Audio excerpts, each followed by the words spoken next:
Good afternoon, everyone. Today is Tuesday, September 24th, 2024, and this is the Salinas City Council meeting.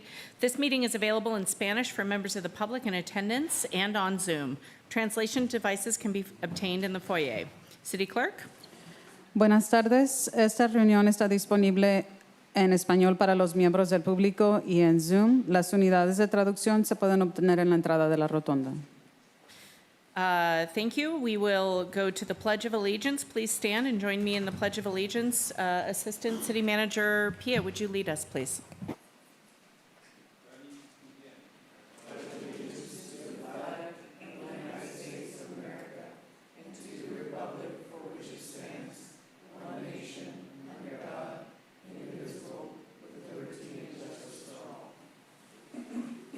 Thank you. Roll call.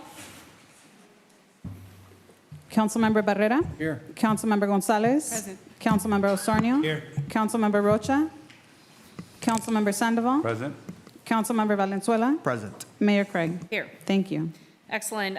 We have an announcement to make. ID 24-521, the Salinas United Business Association Fiscal Year 24-25 Annual Assessment has been continued until October 22nd, 2024. Additionally, if you're here for item 24-540, rent stabilization and tenant protection, that item is starting at 7 p.m. So if you would like to join us for the next 3 hours and watch government be made, we welcome you. But if you're here specifically for rent stabilization, that starts at 7 p.m. With that, we'll go on to our first proclamation, National Stormwater Awareness Week, and we have Councilmember Gonzalez here with the proclamation. Thank you, Mayor. All right, National Stormwater Awareness Week, September 23rd through 27th, 2024. Whereas stormwater that does not soak into the ground becomes runoff, runoff can become polluted, automotive fluids, fertilizers and pesticides, bacteria, dirt, litter, and or pet waste as it runs along roads, sidewalks, parking lots, roofs, lawns, and whereas runoff flows into storm drains that eventually flow into nearby waterways, and whereas plants and soil filter water and improve water quality, on-site improvements such as porous pavement, stormwater ponds, rain gardens, and bioswales help with pollution prevention in stormwater runoff, and whereas the City of Salinas' National Pollutant Discharge Elimination System program promotes pollution prevention for stormwater discharges, and whereas it is currently recognized that control of stormwater quantity and quality is most effectively implemented when people and organizations understand the related causes and consequences of polluted stormwater runoff and the actions they can take to control these. And whereas by focusing attention on pollution prevention in stormwater runoff, the city will meet the challenges of environmental protection and regulation. And whereas Stormwater Awareness Week is an opportunity for government, industry, and environmental organizations to recognize the potential of stormwater pollution prevention within our local creeks and the ocean. Now, therefore, Mayor Kimberly Craig, on behalf of the Salinas City Council, hereby recognizes and proclaims the week of September 23rd to 27th, 2024, as National Stormwater Awareness Week, and urges the community to protect local waterways by participating in stormwater awareness workshops and visiting the Clean Water Salinas website.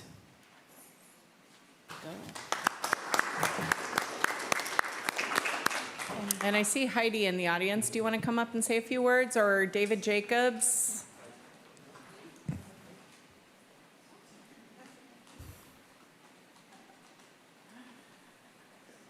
Good evening, everybody. Well, I'm really excited that we're doing National Stormwater Awareness Week, and I just wanted to say that I've been honored to be a part of the Salinas Stormwater Program. There's a huge team of people that work on the program. But through the outreach we've done through the community and through working with the City Council, we found that there's a real spirit of environmentalism in our city, and there's real excitement in keeping our city clean and green.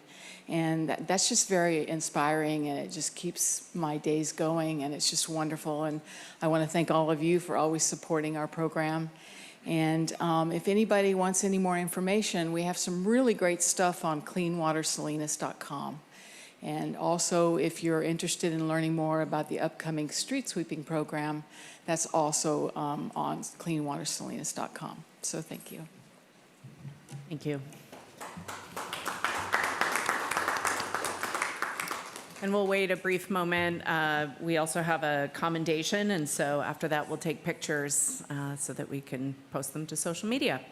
I'd like to call up Mitchell Huerta, a former Measure E committee member, to the podium. And I'm going to take a point of privilege here and just acknowledge that I met Mitchell Huerta in 2010 when I was knocking on doors and running for office in District 5's City Council District. He was thoughtful. He asked a lot of very complex and meaningful questions as a constituent. And when I got elected, it was my privilege to appoint him to Measure E. I know that he managed to stay on Measure E through 3 council members, and I'm very grateful for his volunteerism and his community service. You've done a tremendous job, and I know you served as chair a couple of times over as a Measure E appointee. And a fun fact about him, he was the 1977 Fresno table tennis champion. So with that, I will turn it over to Councilmember Sandoval. Well, thank you, Mitch. I appreciate your service. We used to call this section champions. City of Champions, and I think you're truly not only just a champion, but a true public servant. I know, congratulations, you've recently been serving the Salinas Union High School District as a trustee. And also, as the mayor mentioned, served on Measure E for over 10 years. Chairperson of the Salinas City Elementary School District guest on Measure G. That's actually the first time I think I met you, was that time, where I saw you advocating for students. And I think one of the first things I said to you after you gave me your spiel on why that was important was you should run for public office. I think you have the right heart. There's a lot of other interesting fun facts on here I'd like to mention. Other than being married with 3 stepchildren and 8 step-grandchildren and 2 great-grandchildren, which you look great for that, Mitch. Yes. He's lived in Salinas for over 20 years and 17 years in the Laurelwood area. That's District 5. A couple of other fun facts. He was actually on the first United States Goodwill Frisbee team to the People's Republic of China. And he also he rode his bike across the United States back in 1986. Also ran the Big Sur International Marathon. So I just want to take this opportunity, Mitch, as the mayor said, you've done a great service to the city of Salinas. Your questions, I mean, I've watched you on Measure E, and your questions are intentional and have taught me a lot. I'm sure a lot of the other members who are new on there about what we need to be asking and what we need to be advocating and how to be a better transparent government.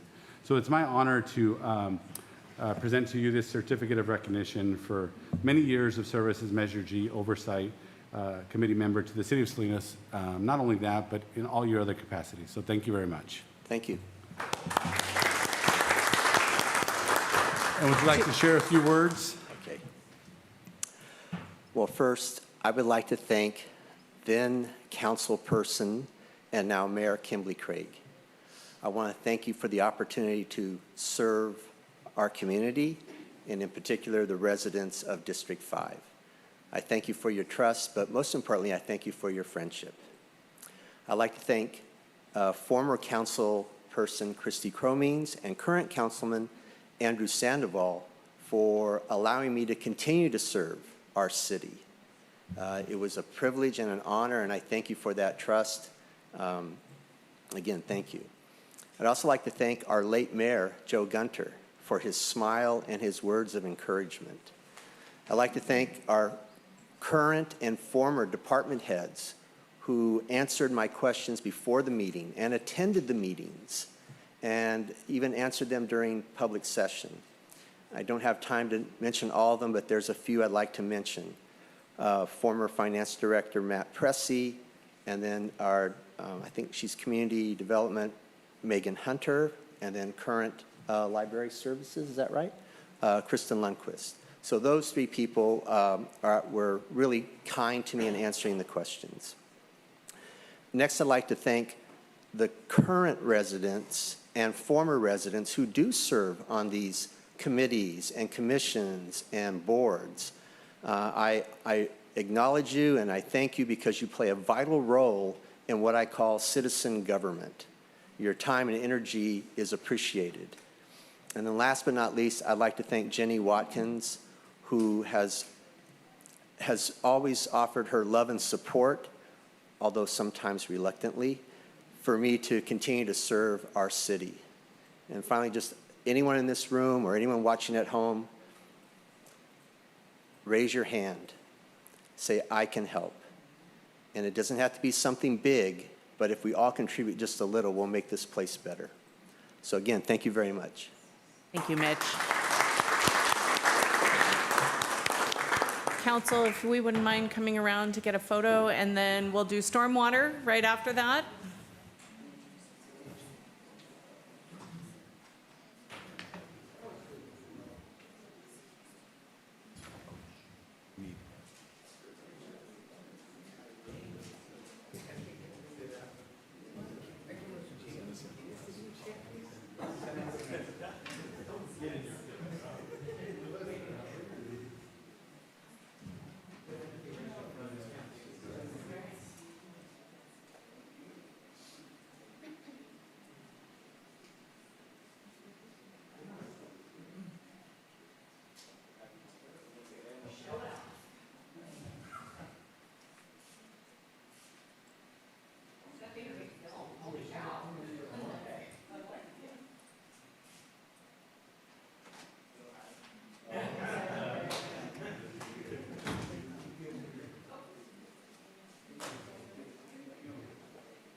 That's my line.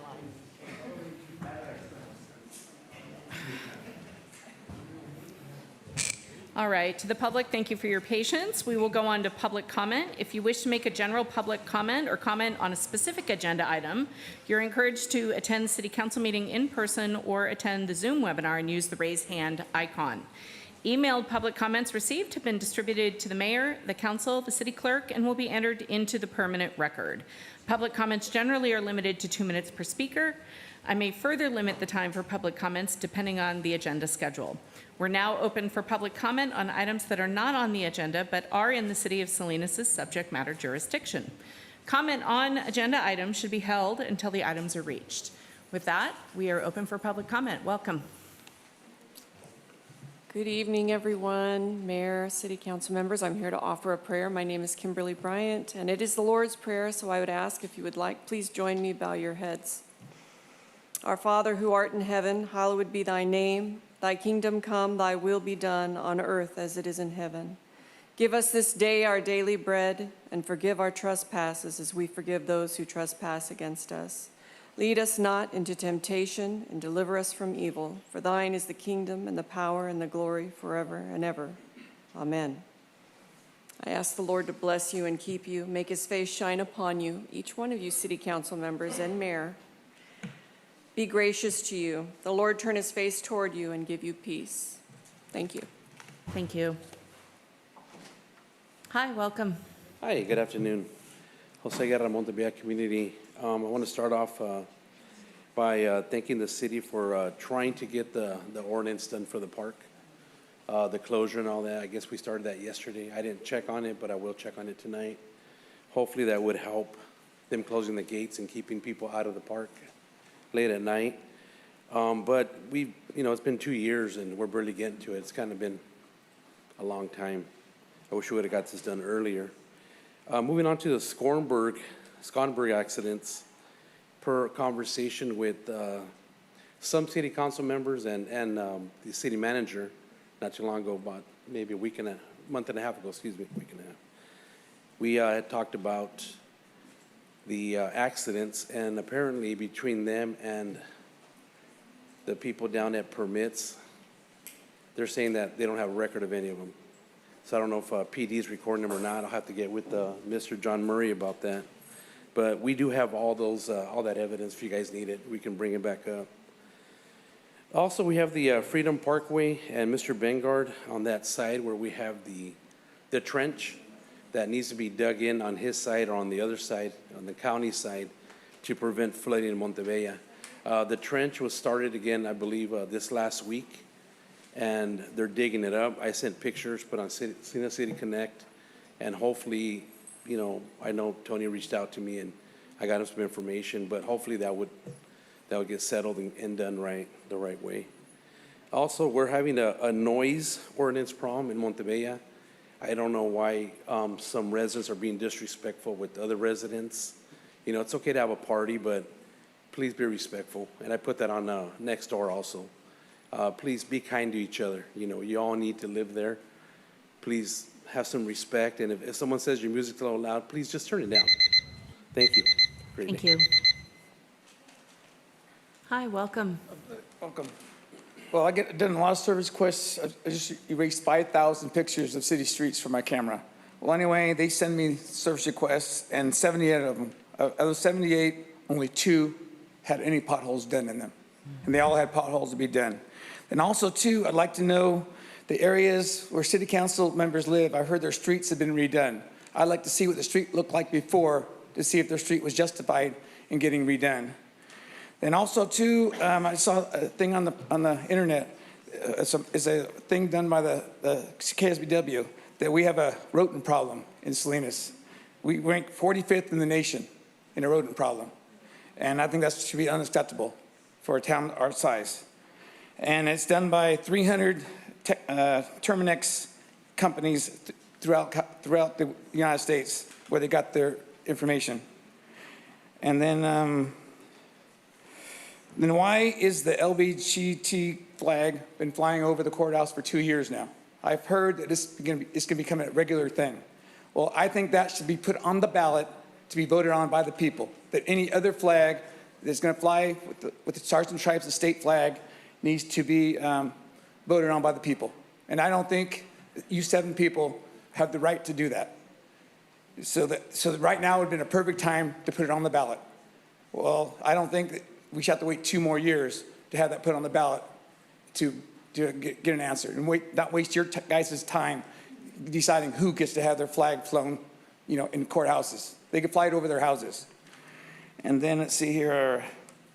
Okay, that project on John Street and Abbott, I was lied to on that. So I want to get dates and times that when the permit ran out, when they asked for a new permit, and then again when the permit was okayed, and then whatever processes they had to go through to get that permit. Thank you. Thank you. Hi, welcome. Hello. Good evening, Mayor and council members. My name is Roy Lopez. I live at 1442 Madron Drive here in Salinas.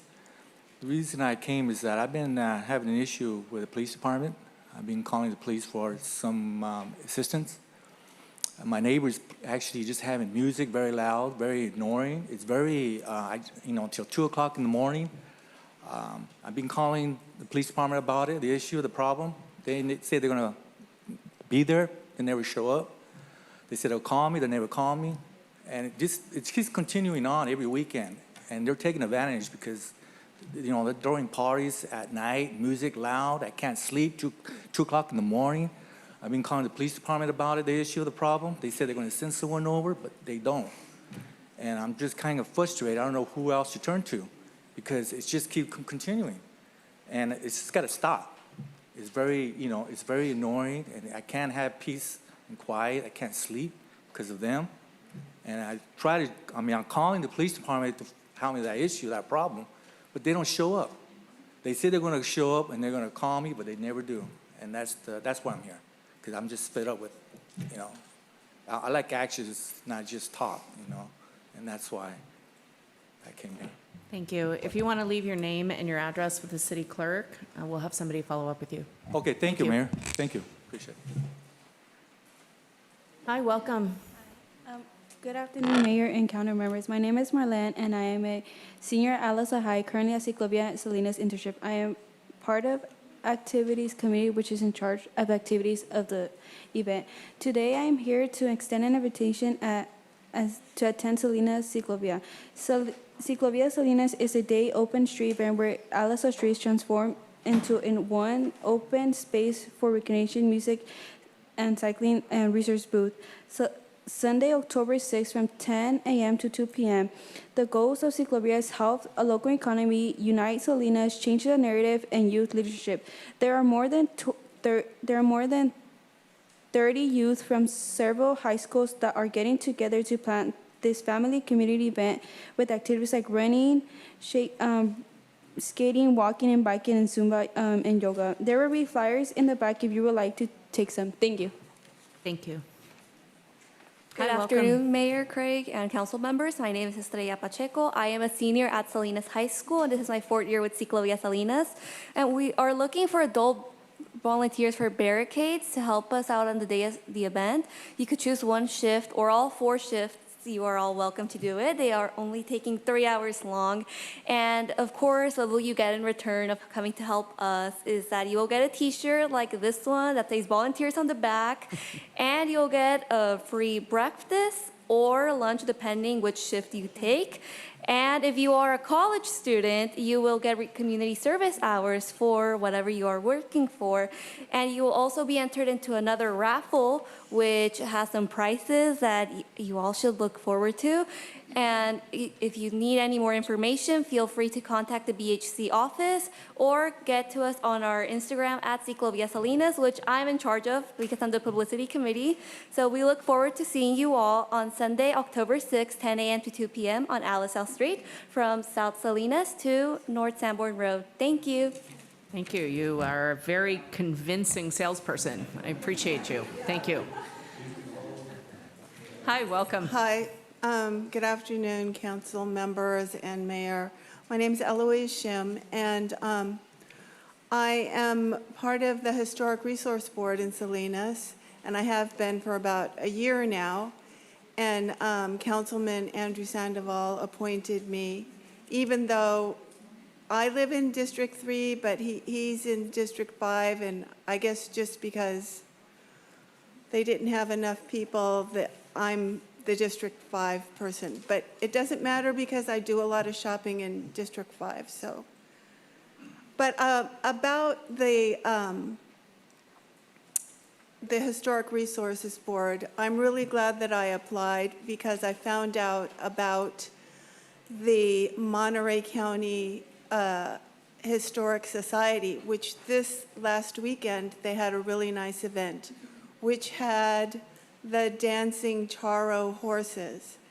Now, every year since I've lived in Salinas, I see the horses for the rodeo, the horse parade, and I long to pet them. And so at this event on Saturday, I got to pet the horses, which was very therapeutic for me. I had a hard summer, and so I do believe in equine therapy, and it was just a great event. And so thank you, Councilman Sandoval, for having me part of the Historic Resources Board, or else I wouldn't have known about it. Thank you. Thank you. Hi, welcome. Hello, good evening, everyone. I'm here to talk today about the housing crisis that we have in Salinas. And the solution has been to build ADUs, which has caused more people to move in, which has caused more cars to come, problems with vehicles, parking, vehicle parking. I'm sorry, I'm very nervous. You're doing great. Causing, citywide parking shortage in neighborhoods. People are parking vehicles on lawns, sidewalks, blocking driveways, double parking in the street. This is affecting pedestrian safety. and potentially increasing vehicle accidents and hit and runs. I live in an area where I see this go on daily. It's just an all-day occurrence. And I've been told there's not enough funding for parking patrol officers on the weekend when a lot of this goes on. It goes on really severely in the afternoon and from Friday till Monday, Sunday evening, when they're all they have their parties, like the other gentleman said. There's parties that go on late into the night. And, you know, they say there's no officers for the parking part of it. I've called multiple times. And the police officer will come and he says, well, unfortunately, I'm sorry, there's nothing I can do. You need to go to your city council and express to them your concern for the shortage of people that help with parking patrol on the weekends. From Friday until Monday is what I understand, Friday afternoon until Monday morning. And I just think that continuously letting them do what they want to do is not a solution. You know, they're not given a citation, they're just said, they're asked to please move their car. So they move their car while the police officer's there, and then as soon as the police officer's gone, they turn around and they do the same thing all over again. And this is my concern. It's very, very disheartening that I have a home that I cannot park in front of. I have no parking in front of my own home. So that is my concern. Thank you. Thank you. Thank you. Hi, welcome. A lot of doors in District 5, aren't there? Good afternoon. My name is Eric Peterson. And at Supervisors this afternoon, one of the agenda items was what Monterey County is doing for the homeless. A glowing report on all sorts of things that are being done good, and even a list of conventions attended. And I don't know how many homeless went to those. But when I got home, I got on my computer, and I'm on the email list for the Michael DeBakey Medical Center. Anybody remember who Michael DeBakey was? World-class heart surgeon. The VA named the Houston Hospital after him. And I get this thing, homeless surge success. A bunch of VA people went out and spent 3 days contacting homeless. They were looking for veterans, okay, it was specific. But they got 67 people, they housed some of them, they helped all of them in some way. And we could do something like that, and we wouldn't have to limit it to veterans. Might get money if we do it for vets. But something like this, not a sweep, didn't disrupt people, it just helped people. And it just was an interesting juxtaposition of things in my life today. But I'd be like, would be willing to do everything I could on this. But something we should think about. Thank you. And it's not a sweep. Thank you. Hi, welcome. Hi. First of all, I'd like to thank the members of the Montebella Neighborhood Watch for continuously going to meetings with the school district, going to council meetings, going to the housing meetings, and continuously working and trying to strategize. You know, Jody, Jose, Tony are always looking out for our community. So I want to say ditto on the things that he mentioned earlier. We do have an ordinance that's moving forward that may serve us. One of the things that we're finding is that the community or outside communities are prioritized over the Montebella community. And if the concerns of other communities are being put in front of the concerns of the community that is paying for the park, then we'd like to do is we'd like to be able to discuss the city taking on the cost of the park. Because if it's not us that you're concerned about, then let's take care of those that you are concerned about, but also foot your bill. We also want to thank Kristen for providing us with detailed explanations of how she's managing this project.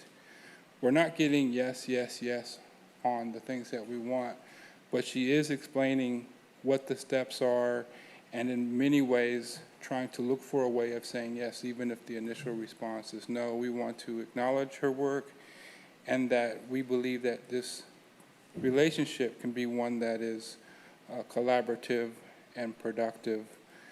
And so thank you. Thank you. Thank you. Hi, welcome. Hi there, how are you? My name's Demetrio. I just want to come here and thank the people who have been actively involved in going above and beyond the status quo. I really appreciate you people trying to reach out to the community and ask for their advice. It is my humble opinion that if you want answers, go to the community. The community are the ones that have the answers that you are seeking because they're living the reality that has been created from the top down. And if you want the answers, we, the community, have the answers. We are here to help you see what reality is all about, and we are here to help you co-create a better reality for all of us, because in the last many years, the community has been involved. And I know we can work together if you allow us to work together with you. You guys are elected officials, but that doesn't mean that you know everything, because I know you don't know everything. But if we can come together, we can know everything and do what needs to be done in order for us to have a more fair, just community here in Salinas. Thank you. Thank you.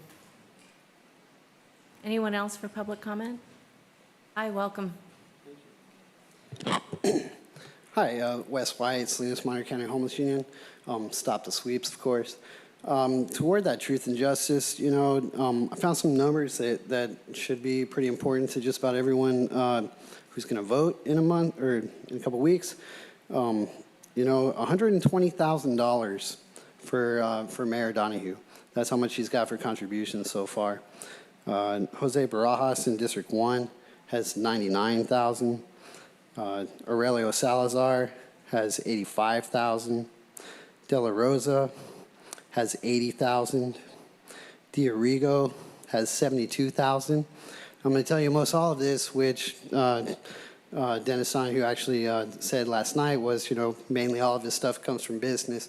Big Ag, $5,500 contributions, all of them. You can see them all individually online.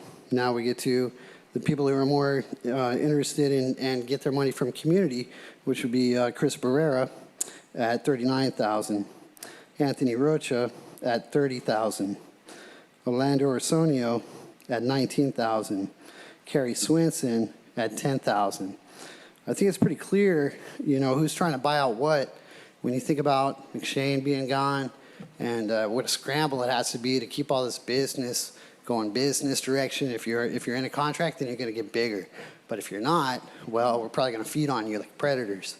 So this also goes back to how do we treat people, you know, money and power over humanity and survival. So we need to give people an address. Sanction encampments as well.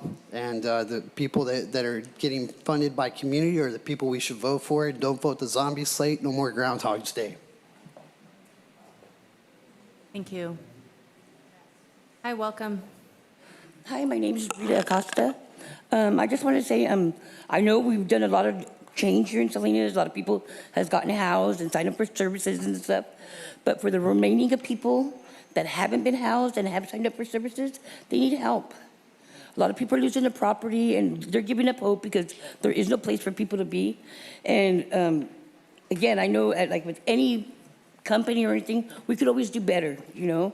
We've helped a lot of people, but we could always do better as a city. And when we say homeless community, and we're one community, and we're all residents of Salinas, and I think we all deserve the same treatment, and, you know, we all deserve a safe place to live and a place to be. Just want to say that. Thank you. Thank you. Anyone else for public comment on items not on today's agenda? All right, seeing none, I'll go ahead and close public comment. We'll go over to Zoom. Any member on Zoom wish to comment on today's, on public comment? We have Robin. Good afternoon, Robin. You have 2 minutes. Thank you, Mayor Craig. We've had robust discussions regarding the sufficiency of fiscal year budget allocations for our police department. In this analysis, the inflation adjustment method was used to adjust budgets to 2024 dollars to reveal the true value of currency over time, and regional CPI values were used to measure inflation. In summary, earlier budgets did not keep pace with inflation. So while the figures increased on paper, their real value decreased. Recent budgets have slightly improved in real terms, but not enough to fully recover from previous declines. Budget figures, 2018 to 2019, 50 million allocated, adjusted to 2024 dollars, 62.6 million. 2019 to 2020, 52 allocated, adjusted 61.9.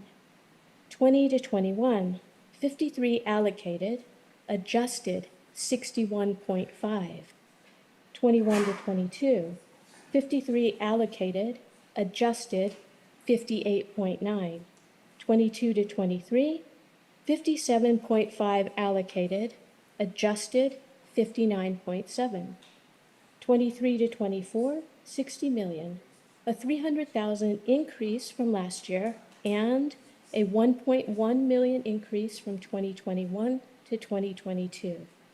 While this increase is notable, it remains unclear if it sufficiently addresses past shortfalls and current service needs. And Ms. Warden, I noticed your absence in the rotunda this evening. If you're listening, I hope you're doing well, and even better if you're enjoying a fabulous vacation. Thank you. Thank you. Anyone else on Zoom wish to comment on any item not on today's agenda? All right, seeing none, I'll go ahead and close public comment. We'll go on to our first item. It's a public hearing, 24-509, the Sanitary Sewer Development Impact Fee Update. And we have Adriana Robles, our Assistant Public Works Director and City Engineer, to give the presentation. Strangely, you don't look like Adriana Robles. We will go with David Jacobs, our Public Works Director. I just texted her to say that Suba was pulled off. She was probably expecting it to stay and be a little Understood. longer. So anyway, this public hearing is to correct a error in the last fees that we approved. Normal process for building fees on commercial development is per 1,000 square feet. And when we updated the fees, we took that 1,000 square feet out and put it per square foot. And when we were doing the recent permit, our permit engineer realized, hey, this fee is way too low, what's going on? And he realized that that error had occurred. So we sent out information to the Chamber of Commerce, to SUBA, and to the building industry to tell them that this was happening. We have not received any comments to my knowledge, but I'm here for any questions you have. All right, thank you. I will start with councilmember questions to my right. Councilmember Osornio? No questions. Thank you, Madam Mayor. Okay, Councilmember Barrera? Questions. Councilmember Gonzalez? Questions. Okay, Councilmember Sandoval? Councilmember Rocha? And Councilmember Valenzuela? I mean, I know that this was already approved a while back, but just for my knowledge, is this enough to sustain our sewer system? I mean, it seems pretty low fees. Well, it's per square foot. So Right. if you're doing a house that's 2,000 square feet, it's for residential, it's $1 a square foot. And this is for the sewer development fee. So this is for us to install sewer lines and install pump stations to facilitate new development. And so this is all done through our sewer master plan in terms of how much we need to have in the bank to service new development. Perfect. Thank you. Excellent. I have no questions. We'll go out to the public. Does any member of the public wish to comment on this item? All right, seeing none, I'll go ahead and close public comment. We'll go over to Zoom. Does any member of the public on Zoom wish to comment on this item? If so, please use the raise hand function. Okay, seeing none, we'll come back to council members for final comment and action. Councilmember Osornio. Thank you, for your work on this. Appreciate it. No further comment. Thank you, Madam Mayor. Okay, Councilmember Barrera? It said needed evil, but I hate when these things happen, but somebody's got to pay the bill, and there's a lot of people struggling financially, and hopefully this council and this staff takes those things into consideration as well, but it's one thing that we have to do, you know, take care of our sewage system. And I want to thank Heidi as well for being the teacher. She's always educating me on these issues and complicated issues. And Mr. Jacobs, to you and your staff, thank you. And I hope as time goes on that we just continue looking at ways on how to save the homeowners some money. Thank you. Councilmember Gonzalez? Councilmember Sandoval? Councilmember Rocha? Thank you. Councilmember Valenzuela? Thank you. Okay, I'll need, thank you. Okay, thank you, Councilmember Barrera, and seconded by Councilmember Osornio. And I appreciate you pinch hitting. Adriana, that was a fantastic presentation. With that, call for the vote.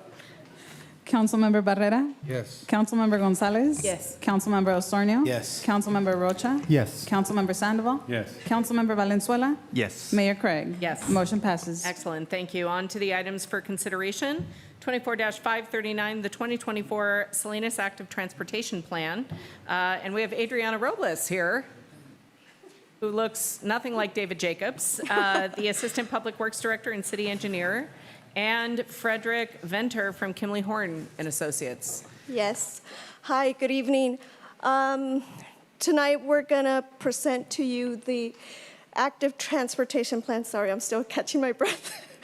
This was a partnership with the City of Salinas, Ecology Action, and Kimley Horn.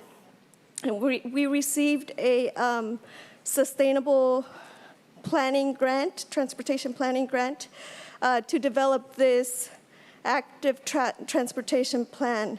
And Frederick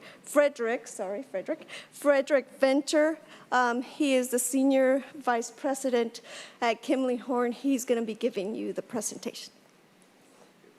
Thank you, welcome.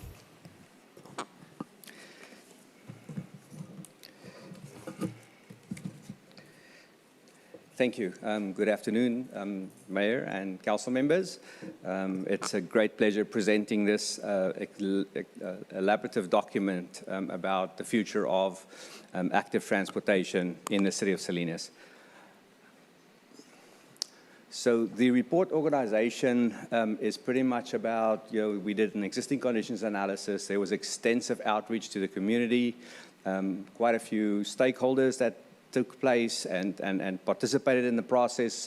Or every agency in the area that we know about, county, Caltrans, TAMC, has been very intricately involved. We had great participation from the public as well. From the community engagement, we had recommendations, and then we do project prioritization. We come up with a long list, and then we develop concepts for 6 corridors that penciled out as being really important for your active transportation plan.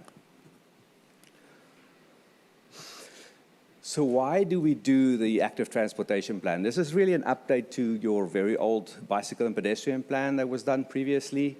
And you are doing this in collaboration and in compliance with the Complete Streets Act. It is a Complete Streets Act was created in 2008, and Assembly Bill 1358, and it says that the needs of all users in a manner suitable to the rural, suburban, and urban context of the general plan needs to be incorporated. So this is not just something that we do because we like it.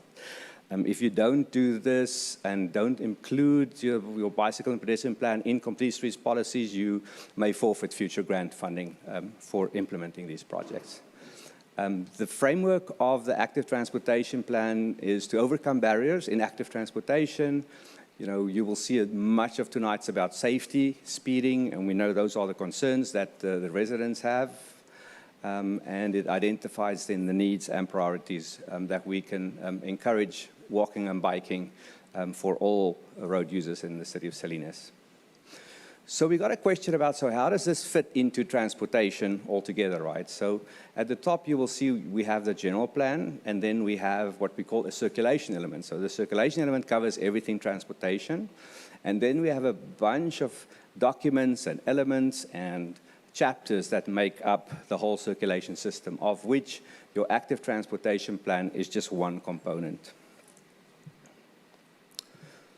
So the primary goal of the active transportation plan is to encourage a travel mode shift, right? The philosophy is if you build it, they will come. And you will see here, because of the safety concerns, right? People say, well, if I can travel feeling safe, right, I will probably ride my bike. Safety is number one, and then equity is extremely important, right? We have to address the concerns of everybody, the health concerns, that's also governed by the legislation. The active transportation planning process does a literature overview. We look at existing conditions. Then there's all the stakeholder coordination, and then there's this legislative context, which goes into an implementation plan with the 4 boxes as identified in the document. Bicycle facilities have basically 4 classifications. It goes basically from class 1 to class 4. Class 1 is where we have a trail facility, so that would be an exclusive right-of-way that runs alongside a road, or it may be a trail facility.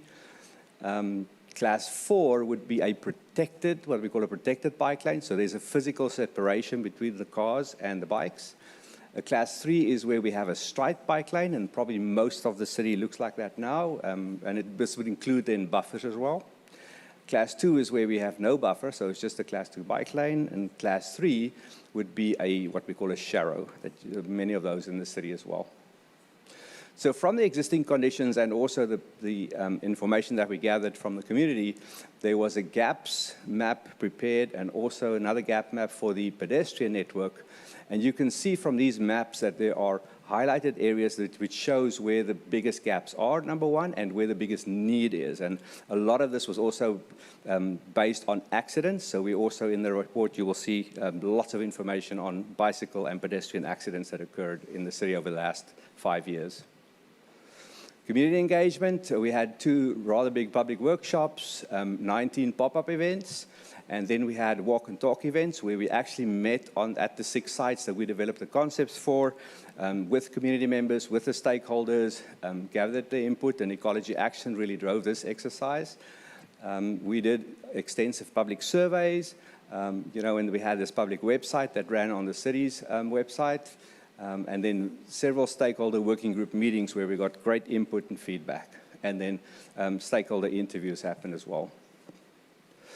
So I want you to look at the bottom of this list, the bicycle network, right? So we are increased protected bicycle facilities from 9.4 to 59.7 miles in the city. That is a really nice jump. It's almost, it's like 6 times more protected bicycle facilities that this active transportation will have in the city compared to what you have today. The big table shows you the overall increase in bicycle and pedestrian facilities, which I think is really the nugget that you can take from this active transportation plan. This map shows how the network has been developed. You can see lots of flow lines creating continuous movement. I can bike anywhere in the city, wherever I want to go, shopping, school especially. The kids are the future of riding bicycles. They are the most susceptible to taking a bike and going to school. So out of this exercise, the pedestrian recommendations that came out was missing or narrow sidewalks will be addressed based on the city's standard maintenance and infill schedule, right? So this was all the recommendations that we're making. There's a lot of missing sidewalks, sidewalk gaps, narrow sidewalks, tripping features, or just no sidewalks at all. And then pedestrian facilities should be upgraded simultaneously with adjacent bicycle and trail projects as they are implemented, right? So, it's really part of the pedestrian network is really part of that bicycle network. So if you do anything to the bicycle network, make sure that you address pedestrians as well. And then there's quite a few new Class 1 paths. So those would be trails that are not adjacent to streets. That's also in this plan. And those will, of course, address both the needs of cyclists and pedestrians. More pedestrian recommendations for, on the street system. Several needs for mid-block crossings, so people don't have to walk so far, right? And you have currently this, I think that picture is the mid-block crossing in front of Salinas Valley Hospital. You know, how do we enhance the safety of pedestrians so that they can cross? How do we make intersections better, curb extensions, pedestrian scrambles that you have in the downtown, countdown timers, audible signals, and of course, making sure that it's fully accessible facilities at these intersections. Traffic calming, you have a traffic calming toolbox, right? I think what we heard is use that to enhance pedestrian and bicycle safety as well, slow down the cars. So the programs and policies in this active transportation plan is almost like it's really made up of those 5 elements around it, right? Think about it. If you go plant a tree, you need to give it water. You need to give it fertile ground, right? You need to do all the good things about it so that it can flourish, right? So the active transportation plan has exactly all those principles, right? There is the evaluation, where's the low-hanging fruit, where can we spend the money the best way possible? You know, can I park my bike or can I lock my bike up when I get to a facility where I need to be? Enforcement is very important, right? So people ride the right way, they know where to walk, they cross the right streets, and the way that the laws are applied to cyclists and pedestrians, and also especially motorists with speeding. You know, and encouragement, right? We heard here about Ciclovia, right? Encouragement for that. So there was a specific recommendation where the community said, can we do more of those types of events, right? So you will see that in the active transportation plan as well. The criteria and the voting results came out, so we had high, moderately high, moderate, and low classification, and there's a lot of numbers in that report, but the highest one that I wanted to bring your attention to is improve safety for all road users, right, and especially for the peds and the bikes. So you have an awesome map that has improvements for the next 25 years, right? So that's what's so nice about this plan. There's a very short-term improvements that you can do, but it also helps setting that vision for what can happen in the future. These are the 6 corridors that we did concept layouts for. So those are almost, I would call, shelf-ready. So you can go look for grant application money and start implementing those, right? And they were based on the highest rankings out of the prioritization system. So here's just a typical layout. This one is on Romy Lane. It crosses South Main Street. You can see how we focused on turning those Class 2 bike lanes into protected bike lanes, you know, still providing the parking. We really had to play around with curb widths because not everywhere you have a nice wide road that you can just go and redo. This purpose is not to wipe out well, number one, try to not eliminate parking, and number 2 is not to rip out curbs. It gets very expensive because you impact trees, you impact sidewalks, you impact stormwater, there's a bunch of other stuff too. This next intersection, this is along North Main Street, but I wanted to share with you, we also have what we call protected intersections, and those are ones I'm thinking on Fremont, North Fremont in the city of Monterey. They have protected intersections along North Fremont. And so you're going to see a lot more of those coming about. Caltrans loves it right now, and they like to fund it as well. And really what it does, instead of leaving the bicycle along the roadway at the intersection, you take that bike and you protect it. You take it out of the conflict with vehicles, so peds and bikes are protected especially. And what are the recommended actions from this report? So, you know, develop this grant funding strategy. There's lots of money for active transportation. There's a lot of money from safety as well that is floating around right now. This plan is, like I said, there's shelf-ready projects in this that you can implement. You need to monitor and evaluate the process, right, and make sure that there's progress happening. So, you know, keep staff at bay and say, hey, what are we doing to implement more bicycle projects? Keep communicating to your community and the school kids, right? Ensure long-term sustainability of the plan. You are doing a lot of Measure X resurfacing programs right now. It's so easy if you're resurfacing a street to look at the bike plan and say, hey, what can we do to just, in the restriping exercise, implement those. It's a sort of simultaneous exercise, and you don't need to spend extra money on it. Prioritize sidewalk infill projects. You know, those are typically not too expensive to do. You know, if TAMSI comes back with a quick build budget, there's an ideal low-hanging fruit for you to spend some money on doing the sidewalk gap closures. The design guidelines keep being upgraded, right? I just spoke to you about the protected intersections. They're awesome, right? You're going to see more and more design features coming out that you can use to enhance bicycle and pedestrian travel. And we just talked about pilot and quick build projects. That's it. Great, thank you. I will start to my right with questions. Councilmember Osornio. I did have a question. Can we see the map of there's a page in there that shows the outlines of the streets that were, I think it was probably like the third or fourth, but it's a map that kind of shows that one there, yeah. So on this map here, there's a section that's called and I could barely even see it, so you might have a little bit of trouble, but there's this section that's called, it's kind of like a green belt. It's in this neighborhood that's called, it's like this, off of Rossi. And there's a walking path there. And obviously it goes from Main Street all the way to Davis. And I know that you were talking about grants and also being able to use some of these funds for resurfacing. Would that be something that the city could apply for, because it's a transportation all the way from Davis all the way to North Main Street? And do you remember that street in this report at all? I got to go back to the detail, but if the trail is in here, yes, it's going to be a great one to add on. So it will be a trail facility. There are quite a few new trails that you've never had before in the report, right? So yes, Yeah. those would be eligible for grant funding, and yes, you could build it. Oh, great. Okay, because I know that is very heavily used. They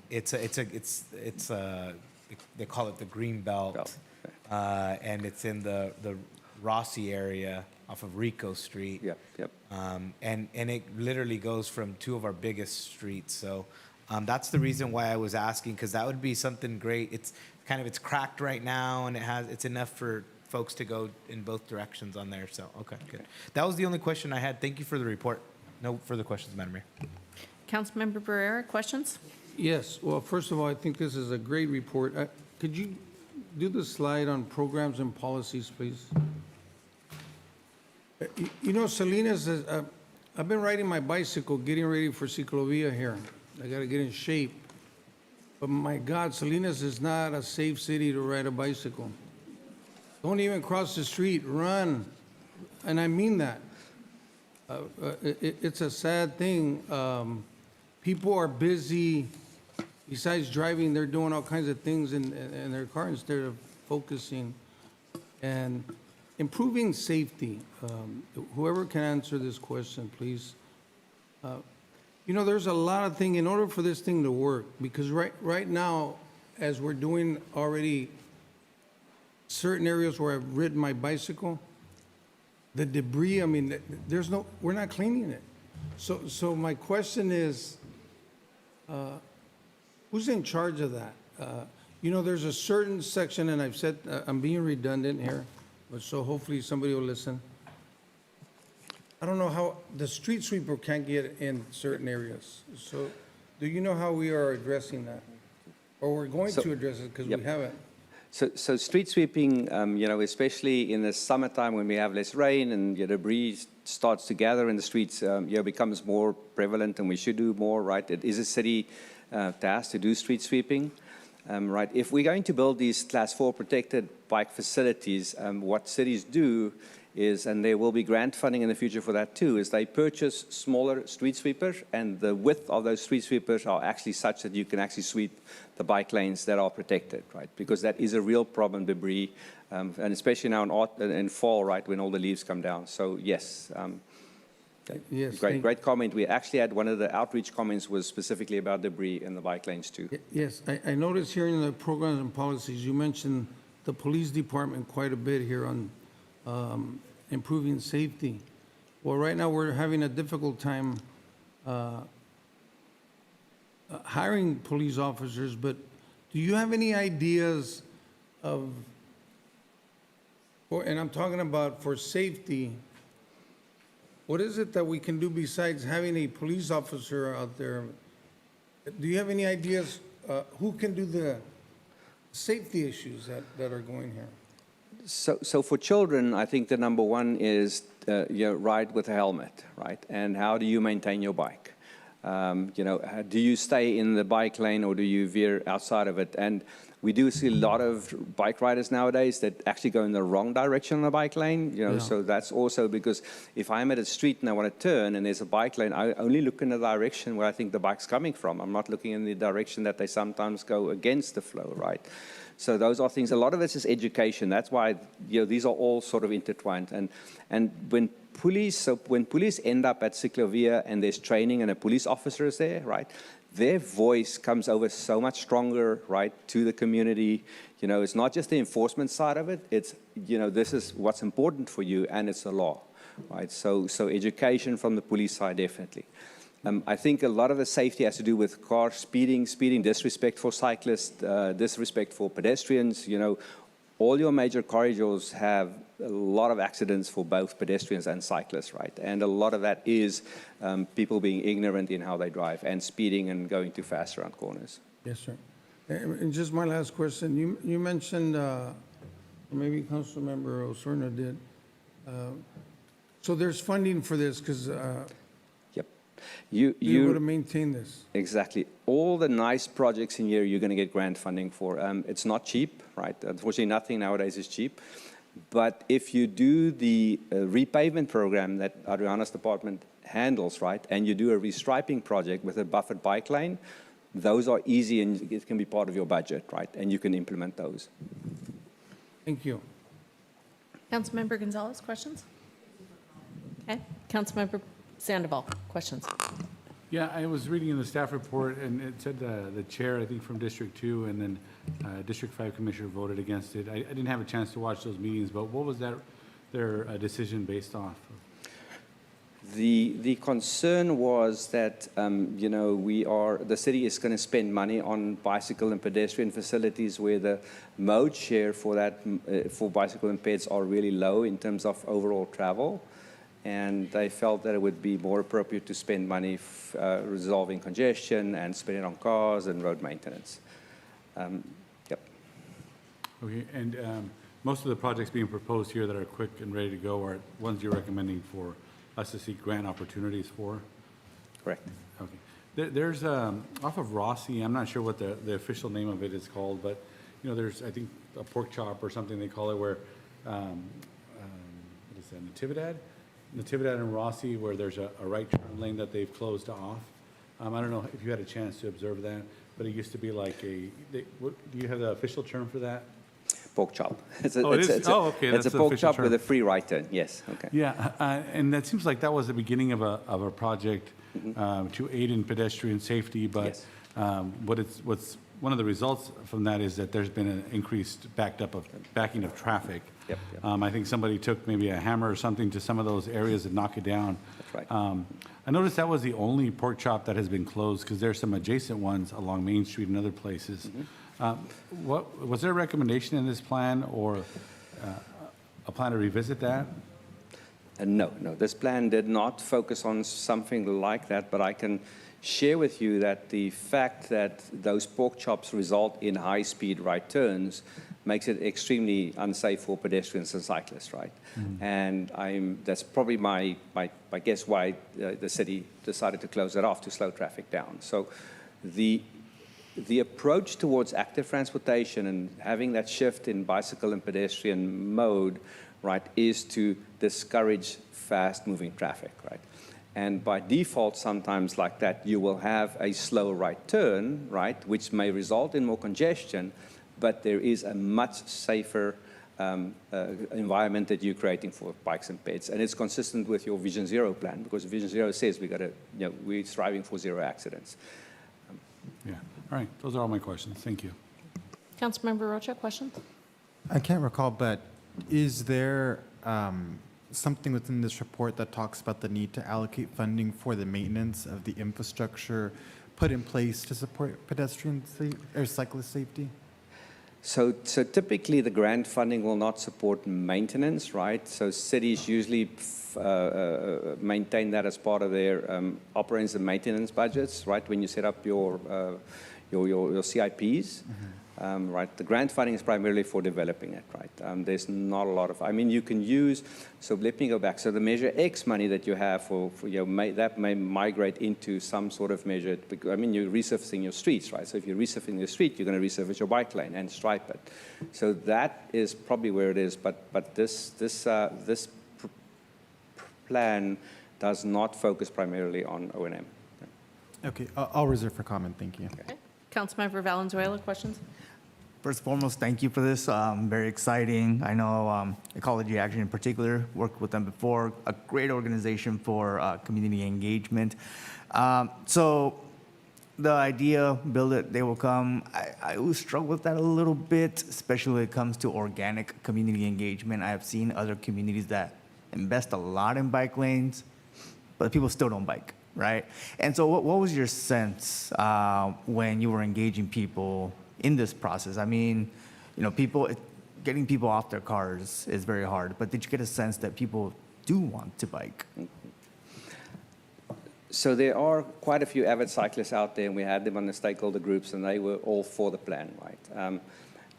I think that the stakeholder group and the members that participated were very outspoken about it's the children that we've got to focus on. They are the ones that you can change their mind on to ride a bike. If I have a nice pickup, you know, it's got double doors and big exhaust, and I'm probably not going to ride a bike. But if I'm young and I got to get to school and a bike is the only way that I can get there, but my mom doesn't want me to go because she thinks it's not safe, or, you know, there's no sidewalk, I cannot walk. If you provide that, you know, that's going to be the way to get the children to mode shift. So they are the ones that are the low-hanging fruit in shifting mode shift choice, right? Forgot what I wanted to say. Okay. Very good. And my second question is, I know that there's very serendipitous because I just had a conversation with a group that feels very frustrated with West Alisal because of the road diet. And they really admire East Alisal because it still has the 2 lanes. And so there's that tension of, yes, East Alisal is faster, but more dangerous to cross the street, as we've seen. In your experience, is there ever a happy medium where you make sure that people driving can get home fast but safe? So speed kills, right? I mean, Ecology Action actually just organized a trip to the Netherlands, and they came back with awesome material, and that was the #1 finding of the Dutch, and you know, they are the biggest cyclists in the world, right? Speed, wide travel lanes are the ones that kill people and children, right? So #1 is we need to go slower, right? Road diets can be definitely a concern, right? Because people feel that, you know, this is my last bit of on my trip. I was on 101 or 168. It took me forever to get to work and back. And now my last few miles that I need to get home, you impeded my travel there as well, right? But they keep forgetting that's also where the children are, right? So what we do with road diets is try to maintain at least an acceptable level of service, and that would be city standard, right? And people are used to level service A, so they can drive 50 miles an hour on a 35-mile street. But if we bring it down, right, we can bring the speed down to 35, which is the speed limit, but they're going to drive slightly slower. So try not to, if you do a road diet, don't add congestion to the network, but still acceptable flow and lower the speed limit. And my final question then, in your experience reducing speeds for cars, is this the trend nationwide? Is this where all cities are going? It's nationwide. If I may just briefly interrupt, I am doing a time check because we do have a 7 o'clock hard start, and so I'm asking that we keep answers succinct. Okay, Thank you. Yes, speed is the #1 element that kills. That was very succinct. Thank you. Okay. Councilmember Valenzuela, any further questions? Okay, thank you. We'll go out to the public. Any member of the public wish to comment on this item? Hi, welcome. Thank you for having me. Jose Guerra, Montebella Community. It sounds really good. To make a plan would be the first thing to do. Make a plan. So what I would do if I was involved in this is when you guys fix a street, you should have the grant already ready to go. That way you don't have to pay for the cycling and everything that he's going to give you the money for or the grant is. That's what I would do. That's the first thing I would do. And then put some of that money aside for the maintenance for it. And to answer Mr. Barrera's question on the debris on the road, that's our roads coming apart. I see it everywhere. I mean, it's on East Alisal, it's on Market Street, it's even coming around Montebella, and a lot of that is coming from Mr. Bengard's agricultural, where he doesn't have it swept all the time. Those bike lanes are full of debris. So that's what it is. We have to make a change. We have to talk, educate our kids, educate our parents, educate people driving. So when you have this young kid, don't go out and buy him a brand new 5.0 Mustang or a Camaro and then expect him not to put the pedal to the metal. It starts at home, guys. We can't rely on the city to educate our kids and our people. We can't do that. We have to start at home. That's rule number one. That's pretty much it. I mean, if we want to do it for the kids, we got to start with them. We got to start with the parents at home. That's the most important thing. Well, thank you. Appreciate it. Hi, welcome. Hi, David Masonev here. I'm a child of the 70s, so I grew up down south when bicycle lanes were vogue. Everything was, everybody's going to ride a bike. Well, build it and they will come. It never really happened except for along the beach. So I think that's something to really consider. Tony brought up a good thing about enforcement. How are we going to enforce some of this stuff when we can't even afford enough police officers? That's a tough challenge. The other thing I would like to address is Alisal Street and Main Street. Where they cross, we have a scrambled crosswalk, which is totally unnecessary. We don't have that kind of pedestrian traffic yet. Doesn't mean you can't do it later. But right now, you go at rush hour traffic, and Alisal going east is backed up 5 blocks. Not a productive use of our cars. Because what happens is, we want to do biking because we want to help the environment. That's one thing, right? How's that happen when the cars are sitting on the road 20 minutes longer than they need to be? So it's something we need to really consider. The other thing is bicycle parking. I have an electric bike, which you can tell I kind of need that, but I'm not going to just park it, I'm just not going to lock it to a little stick in the sidewalk.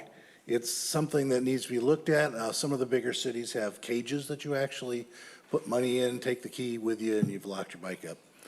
If you want to promote that kind of activity, people need to be able to know they can park their bikes safely and not get them stolen out from under them. So that's kind of where I'm at. Thank you. That worked out great. Thank you. Hi, welcome. Good evening. Name is Eric Peterson, and this is yet another good example of why we need to bring back the Bicycle Advisory Committee. It didn't cost much. It was advice to the Traffic and Transportation Commission and City Council. Members included such illustrious people as Marla's mayor, you thought she was libraries, Paul Aschenbrenner, and even Steve McShane. Palo Alto now has a bicycle commission. Menlo Park has a bicycle commission. Other places do. They take it seriously. And if you want an example of build it and they will come, look at Menlo Park, Palo Alto, Mountain View, Santa Clara, San Jose, a lot of places in that area, and Monterey is working on it. This is one little correction, if you don't mind. A Class 1 facility does not include pedestrians. It is bicycles only. It's in Chapter 1000 of the Highway Design Manual. A multi-use facility, which does include pedestrians, is not in Chapter 1000 of the Highway Design Manual. It's somewhere else. A big thing on safety is you got two things. You can either feel safe or you can be safe. Very often there's a big, big difference. Bicyclists and pedestrians shouldn't be mixed. Pedestrians, 2 miles an hour, 2.5, 3 miles an hour. In my case right now, 1.5. Bicyclists, 10, 15, 20, 30 miles an hour. I remember taking my daughter when she was still single digits for a ride on Capitol Expressway in San Jose. We were perfectly safe because she knew what she was doing. She was taught. But bicycles and pedestrians are just asking for trouble. It gets into my daughter again. She's been hit by a bicyclist when one on 2 feet. I've been hit. You can't mix them. And I'm running out of time, but we really need the Bicycle Advisory Committee back. Thank you. Thank you. Hi, welcome.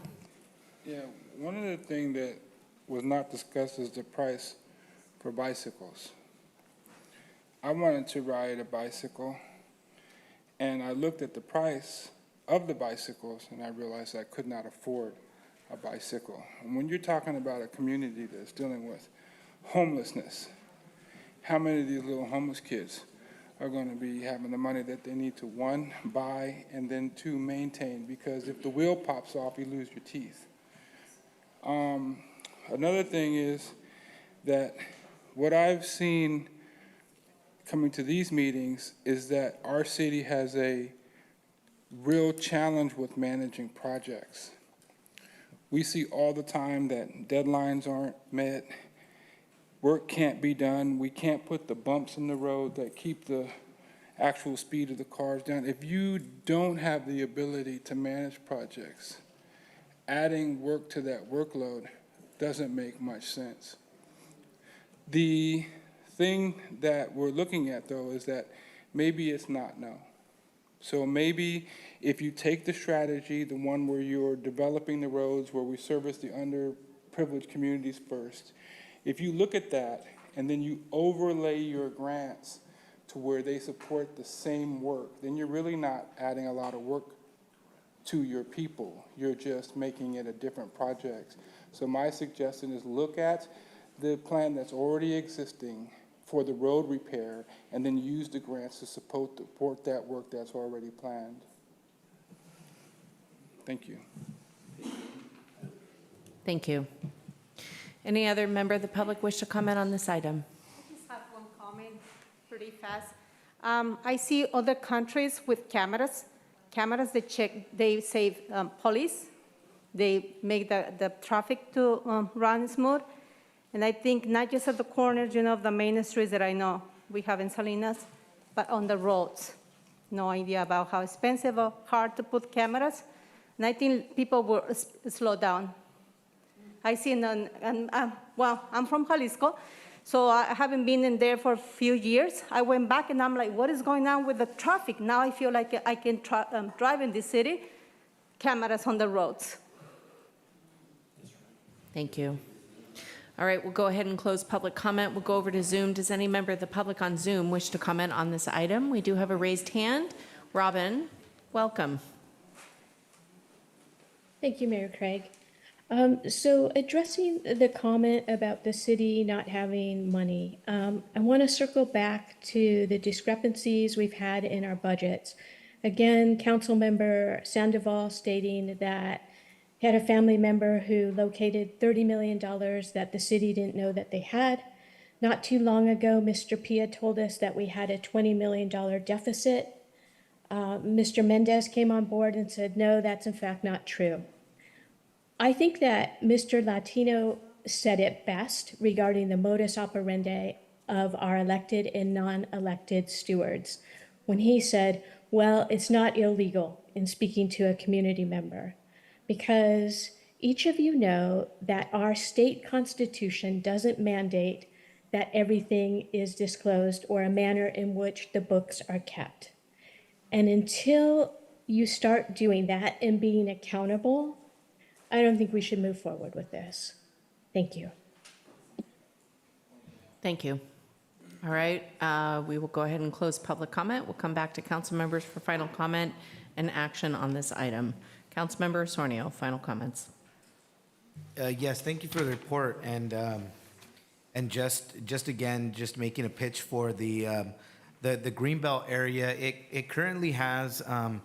So there's a walking path. I think it's like asphalt. I think it is, but there's really big cracks through it, and so maybe if those could be filled so that it won't mess up the material there anymore. If those could be filled, and then like the gentleman said, if we can like put those stripes on it, it would make it so that we can apply for this grant and be able to maintenance that, or not maintenance that area, but I think he said resurface the area. So I just look forward to working with the city manager and city staff to see how we can apply for a grant to be able to improve that area there. And it's something that has been a priority for that neighborhood because it's so well used. I know the mayor, Kimberly Craig, when she was representing District 5, that's always been an issue that they've raised about really seeing some improvements to that walking path. And I think that would be a really good use, especially with that space being, I think it's about half a mile, if not 3/4 of a mile. So thank you. Councilmember Barrera, final comments. You know, yesterday I was in the downtown area. I was having an alcoholic drink, an adult drink. And I saw several young high school kids on their bicycles down Main Street. There's a lot of people that use their bicycles. I know 3 family men that are teaching their children how to ride their bicycle around Clouser Park. I think this is a fabulous idea. If we keep the areas clean, I want to ride my bicycle through there, but if I see a lot of debris, glass, weeds, everything, I'm not interested in that. I'll probably get a flat tire. It's got to be clean. We have to maintain it. I think if we can, what we're doing now, if we can maintain it, we're going to do a good job when it's a bigger project.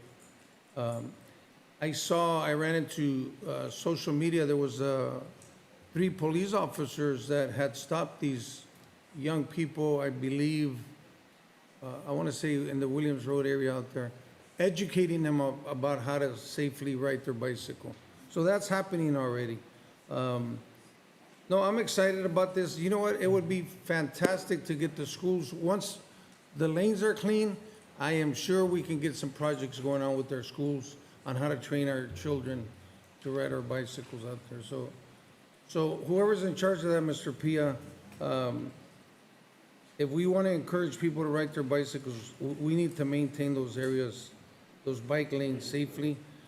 Also to Chief Murray, with that, you know, you give some drivers a little space, they'll park anywhere. Some are parking on somebody in a wheelchair can't even go across because there's a car park. Some cars are blocking the sidewalk, what do you call it? The pedestrian walkway.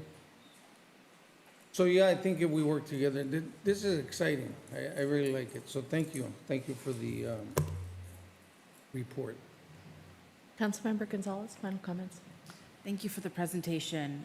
You know, it's funny. For years and years, I rode my bike throughout college. And when I'd come home, I'd bring my bike here. And folks might be surprised to know that I was biking about 60 miles a week. And it was ironic to me that I felt safer riding my bike in San Francisco than in Salinas. And I was hit by a car riding my bike in Salinas, not in San Francisco. And so I really echo the sentiments around debris, around being proactive, and really putting out outreach efforts and education initiatives. I know that our local school boards would be happy to hear that we are working on something like this and would be happy to partner in presentations to students, to parents, to family members and relatives. I think it'd also be really awesome if we had outreach efforts at our local rec centers, presentations to our seniors and so forth. So really grateful for the presentation. Happy that we were working and will continue to work with Ecology Action, and happy to see this move forward. Thank you. Councilmember Sandoval. Councilmember Rocha. Thank you for all of your work on this.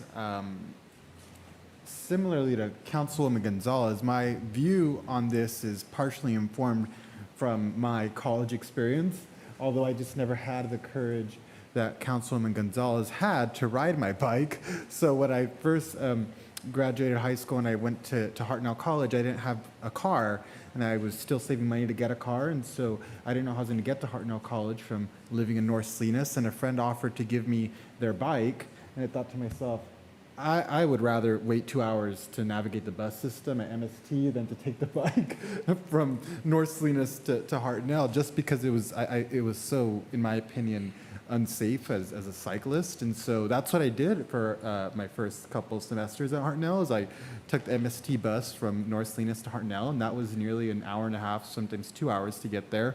And I point that out because we are such a vehicle-oriented society to where we need to make inroads to create this infrastructure so that we aren't so car dependent, because we drive everywhere, and really we don't need to be driving everywhere. And if we can create the infrastructure to support cyclists in the city, I think that'd be a great thing. I think we also have to look at the future of Salinas. We're slated to grow significantly as a community with the future growth area, and so that's going to bring a lot more cars into the city. And with the lack of bike infrastructure that we have now, I do fear that if we don't take this initiative now to establish that infrastructure, we never will, just as the city continues to grow and we don't make those investments in that regard. And I do see this as a quality of life issue for residents. My comment to this council that I think is not entirely addressed in this report is that we have to make consistent investments in the maintenance of the bike infrastructure once it's established, because I think of that one, I'm not sure what it's called, but it was some sort of a barrier that was put up right there as you're turning where Cristo Rey is at and where Gutierrez was at. And yeah, I think about that, and I think the intent was good, but now you just have a barrier that's broken, not maintained, and people drive through it. So it lost its whole purpose, and I think when people see that, they lose faith in what could be a successful bike infrastructure network throughout the city.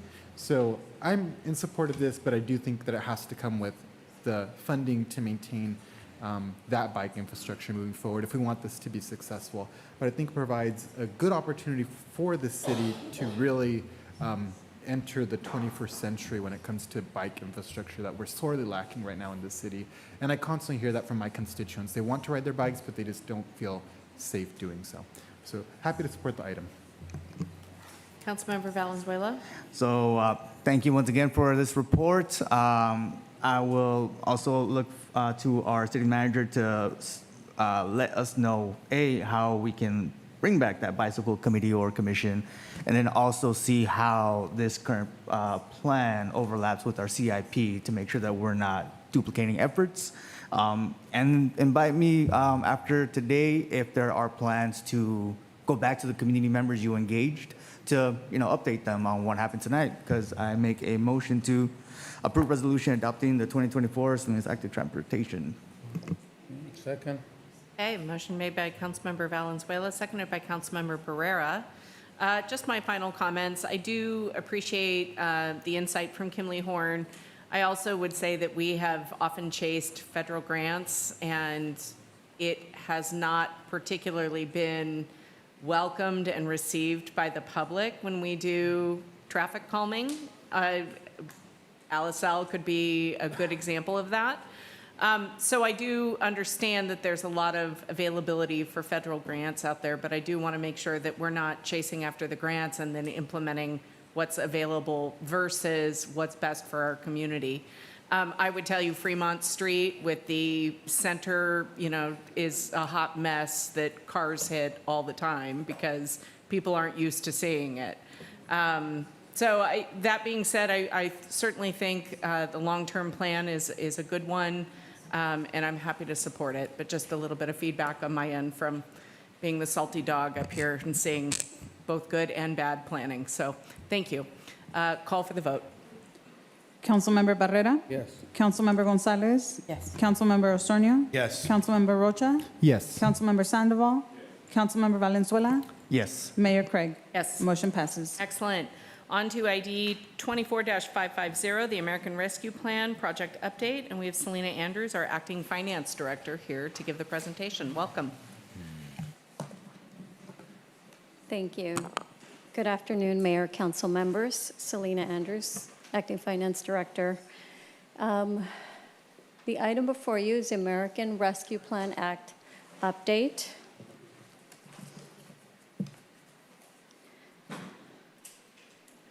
Staff is requesting that this council delegate authority to the city manager to reallocate ARPA funding between various programs and projects to meet the deadlines that the federal government has notified us of. As you may recall, the American Rescue Plan Act provided the city with about $51.6 million in relief funds. As of September, 28.3 million of these funds have been expended and 10.6 million have been obligated. And we have a remaining 12.7 million that have yet to be obligated by December 31st, 2024.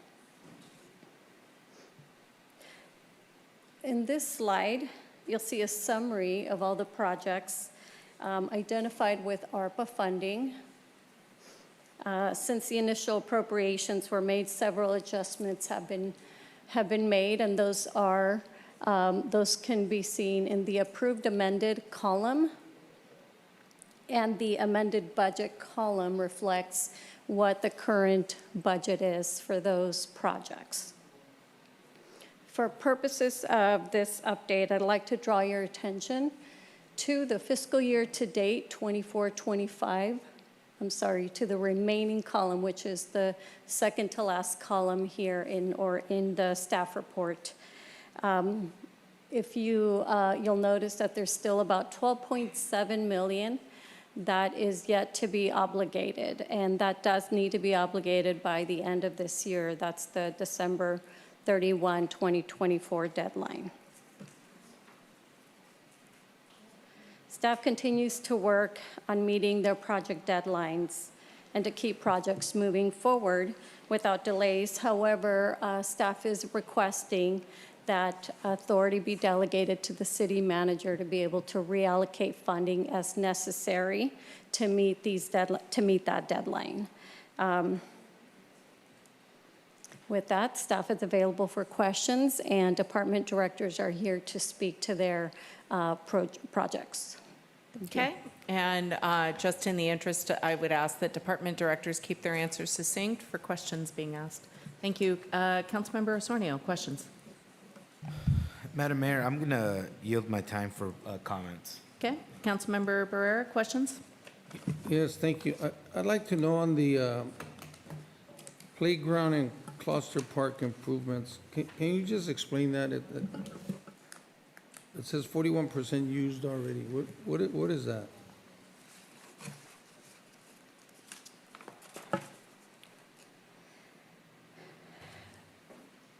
So that is the amount that has been expended and encumbered.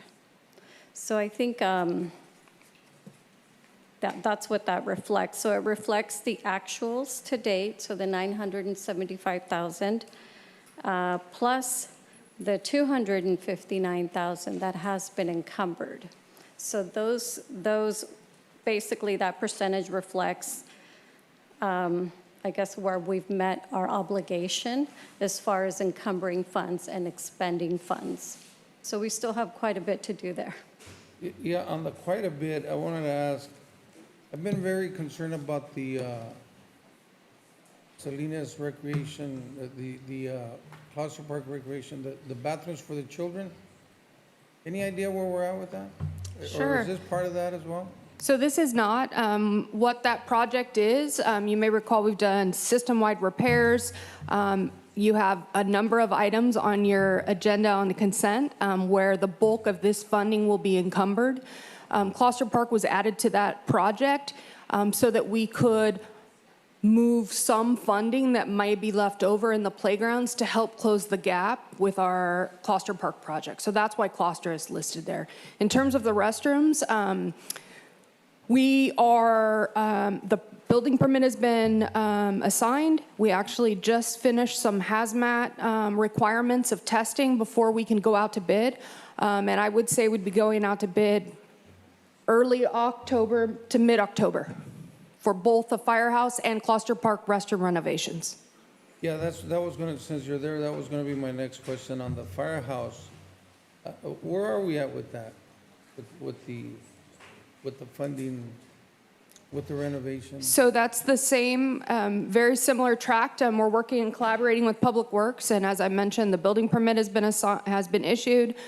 We just finished hazmat inspections, and so we anticipate going out to bid for the firehouse restroom renovation in early to mid-October, just like the Closter Park restrooms. So about the They're same working time. together, really at the same interval.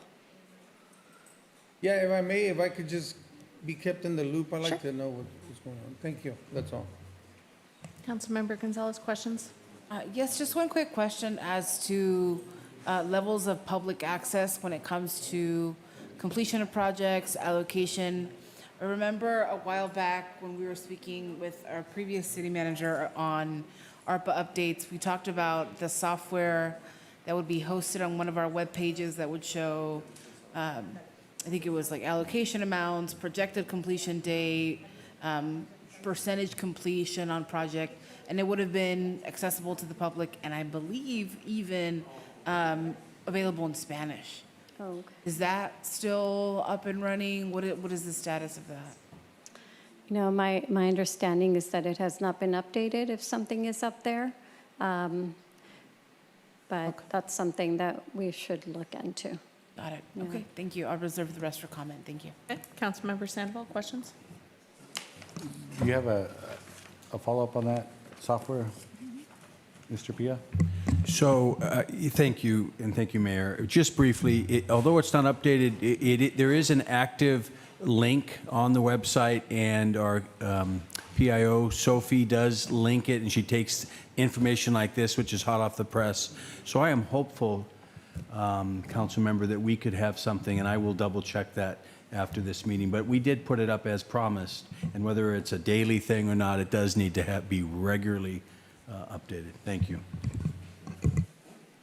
And just for clarification, does us giving the authority to the city manager to reallocate those funds, those are only for projects that the council has already approved, is that correct? That is correct. There wouldn't be any other reallocations otherwise.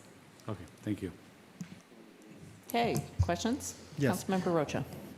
I have a question with respect to the silt removal funds. As I understand from this, it looks like we're going to remove $60,000 from the Gabilan Creek silt removal and about $1 million from the Natividad Creek silt removal.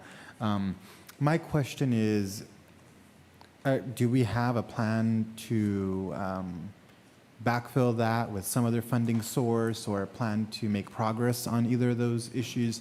Because silt removal is something that's really a pervasive issue impacting our creeks, and so I don't want to lose any momentum on addressing that. Thank you for the question, Councilmember Rocha. I think that the Public Works Director or Adriana might be able to speak to that. The silt removal. Yep. Yes, thank you. So we've actually applied for those permits. It's quite a lengthy process to hear back from some of those agencies. But we are looking, Heidi actually is actively working on seeing other funding sources if we go outside of this time frame that the allocation of these funds requires. Understood. Thank you. That was my only question. Councilmember Valenzuela, questions? No questions. Okay, we'll go out to the public. Does any member of the public wish to comment on this item? All right, seeing none, I'll go ahead and close public comment. We'll go over to Zoom. Does any member of the public wish to comment on this item? All right, seeing none, we'll go ahead and close public comment, and we'll go back to council for comment and action. Councilmember Osornio. Yes, one of the things, the comment that I had the most is obviously we're speaking about the funding of ARPA, because I believe there was about $12 million or so that hadn't been, I think it's encumbered. And so definitely being able to authorize the city manager to do this. My only comment would be just if we do get to a point where some of the money is still available, I would ask the city manager if there could be some consideration to continue the work that we've been doing on the sidewalks and the streets. We've been doing a pretty good job of spending that money pretty quickly. There's so much need in the city, especially when you think about the roads and almost, I think the last number was $278 million and like a 30-year backlog on sidewalks.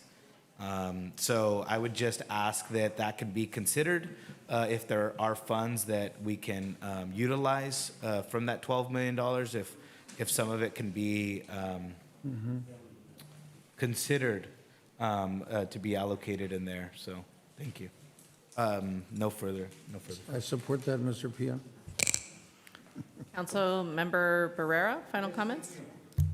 Great report. I just hope, with the firehouse also, the extension, what we're doing there, I'd like to know more about it. So with that said, I make a motion to approve. Okay, motion made by Councilmember Barrera, seconded by Councilmember Osornio. We'll go on for final comment. Councilmember Gonzalez. Thank you for the presentation. Would just reiterate the need for that public access to this data to be updated regularly and to be also available in Spanish.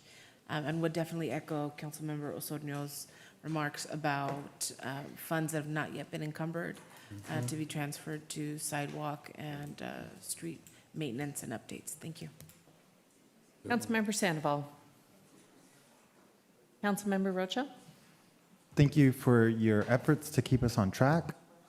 I think that when we approved the $51 million, it was an ambitious goal, and I think we've made more progress than we had originally anticipated we would by this point. But we've made significant progress, so happy to support the item. Councilmember Valenzuela. Thank you for the report. I don't anticipate getting any ARPA funds anytime soon, any new round of funding.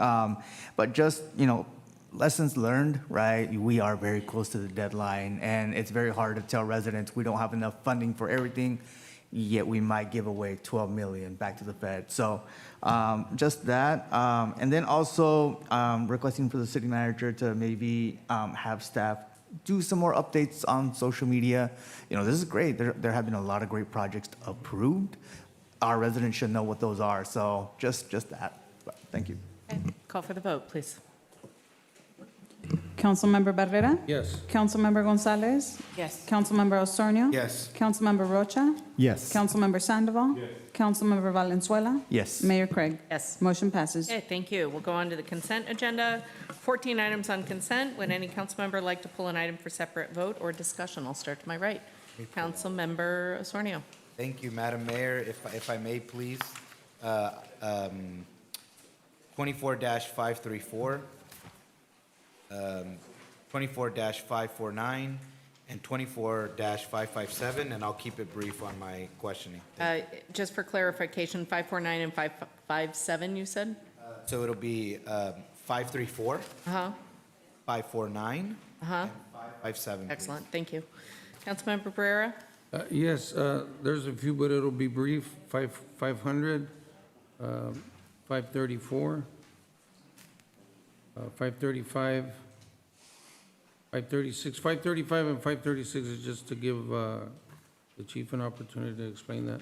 And then 544, 548, and there's three part, 549. I'd like to get them all together in one. And then the last one, 557. Okay. Councilmember Gonzalez? I don't know if we have any left, but okay, all right. To my left. Just one comment on 549. Okay. All right. No, just 24-500 and 24-536. Okay, I will go out to the public. Does any member of the public wish to comment on an item? Okay, I'll start front row. Mr. Masonov. Okay. Mr. Peterson. 500 and 544.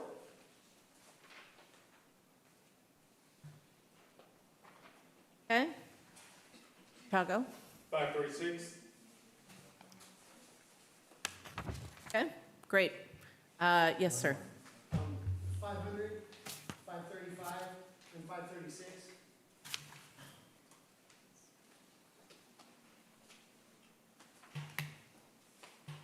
Okay, at Councilmember Barrera's request, we're going to take 535 and 536 together, and we'll take 544, 548, and 549 together. So I'm going to ask that you give your public comments on each of those items when you step up, if that's okay.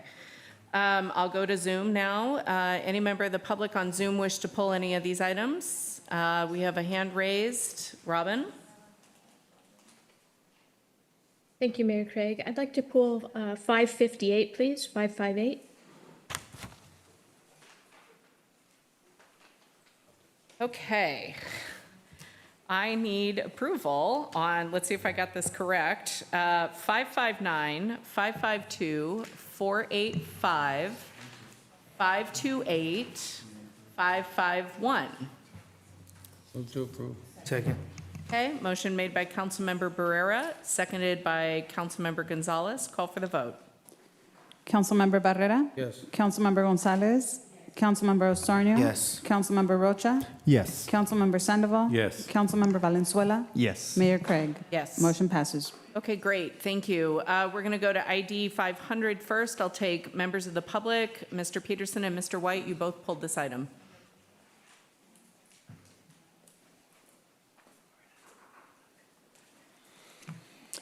Good evening. The sweeps are counterproductive. We're taking our most needy residents and we're hammering on them. We don't need this item. We're better off if we use other things to try to improve the lives of the people who are subject to the sweeps rather than make them worse. And I had that item earlier in Houston where they went out and they improved lives and didn't do any sweeps. So let's get rid of sweeps and move on to more effective, more humane actions. Thank you. Mr. White?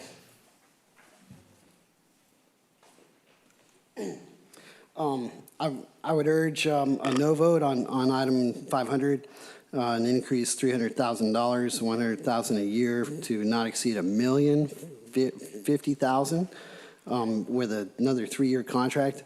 They do not do anything supportive. I remember 15,000 a sweep, and now you're talking at least 40,000 or so. I mean, we're just bumping it up. You're creating an industrial complex. You're spending money in the name of, but never directly to.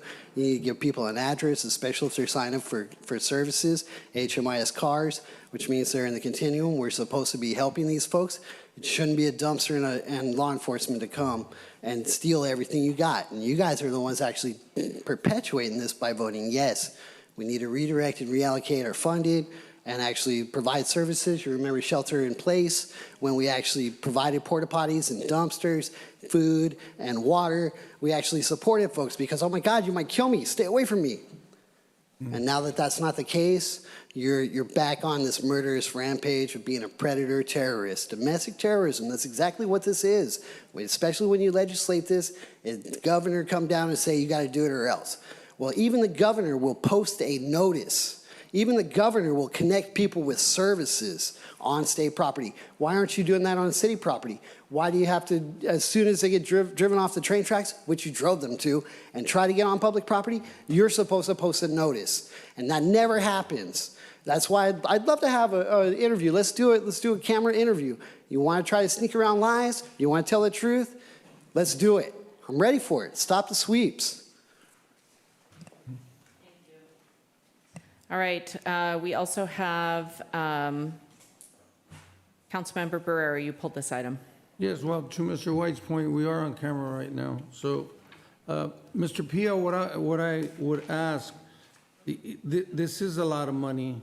It's needed, you know, but as I hear some of the people that we serve, more humane actions, helping folks, provide services. I know once a month there's a lot of homeless providers that get together. If we can work in collaborative effort, but what I am going to ask to be humane on this, once we see the first tent going up, we need to talk to them quickly because sometimes we wait when there's already several tents, and we do go and destroy homes, and I think that's inhumane, but it is a problem. I mean, right now, I'm going through with some grandparents on this issue, and people leave a lot of garbage, and it gets scary. So I'm going to make a motion to approve this. Second. Okay, we'll go on. We have Councilmember Valenzuela. You also pulled this item. Yeah, no, just very similar. I mean, that is a lot of money, and we've seen it. Sweeps do not work. And so, it feels like it hurts the residents that are living there. It makes our police officers look like bad guys. How can we do this where it is more humane? There are other cities, even in this county, that work with folks in the campsites. Yeah. Because the flip side is that, yes, right, you get a number of people in a location who are unhoused. That will create garbage. That will create, potential for disease. So it has to be cleaned. But is there a different way of doing it is my question. And so to the city manager, just if we can look into different strategies. Okay. Call for the vote on 500, please. Councilmember Barrera? Yes. Councilmember Gonzalez? No. Councilmember Osornio? Yes. Councilmember Rocha? Yes. Councilmember Sandoval? No. Councilmember Valenzuela? No. Mayor Craig? Yes. Motion passes. Thank you. On to ID 534. Councilmember Osornio, you pulled this item. Yes. So just in the light of the accidents that have been happening on Alisal, the question is, can any of these funds be used to put up signage or radars or any of that? I know it's to increase pedestrian safety. But can any of that, I don't know who's the person to ask on this one, but can any of this money be used to do those things?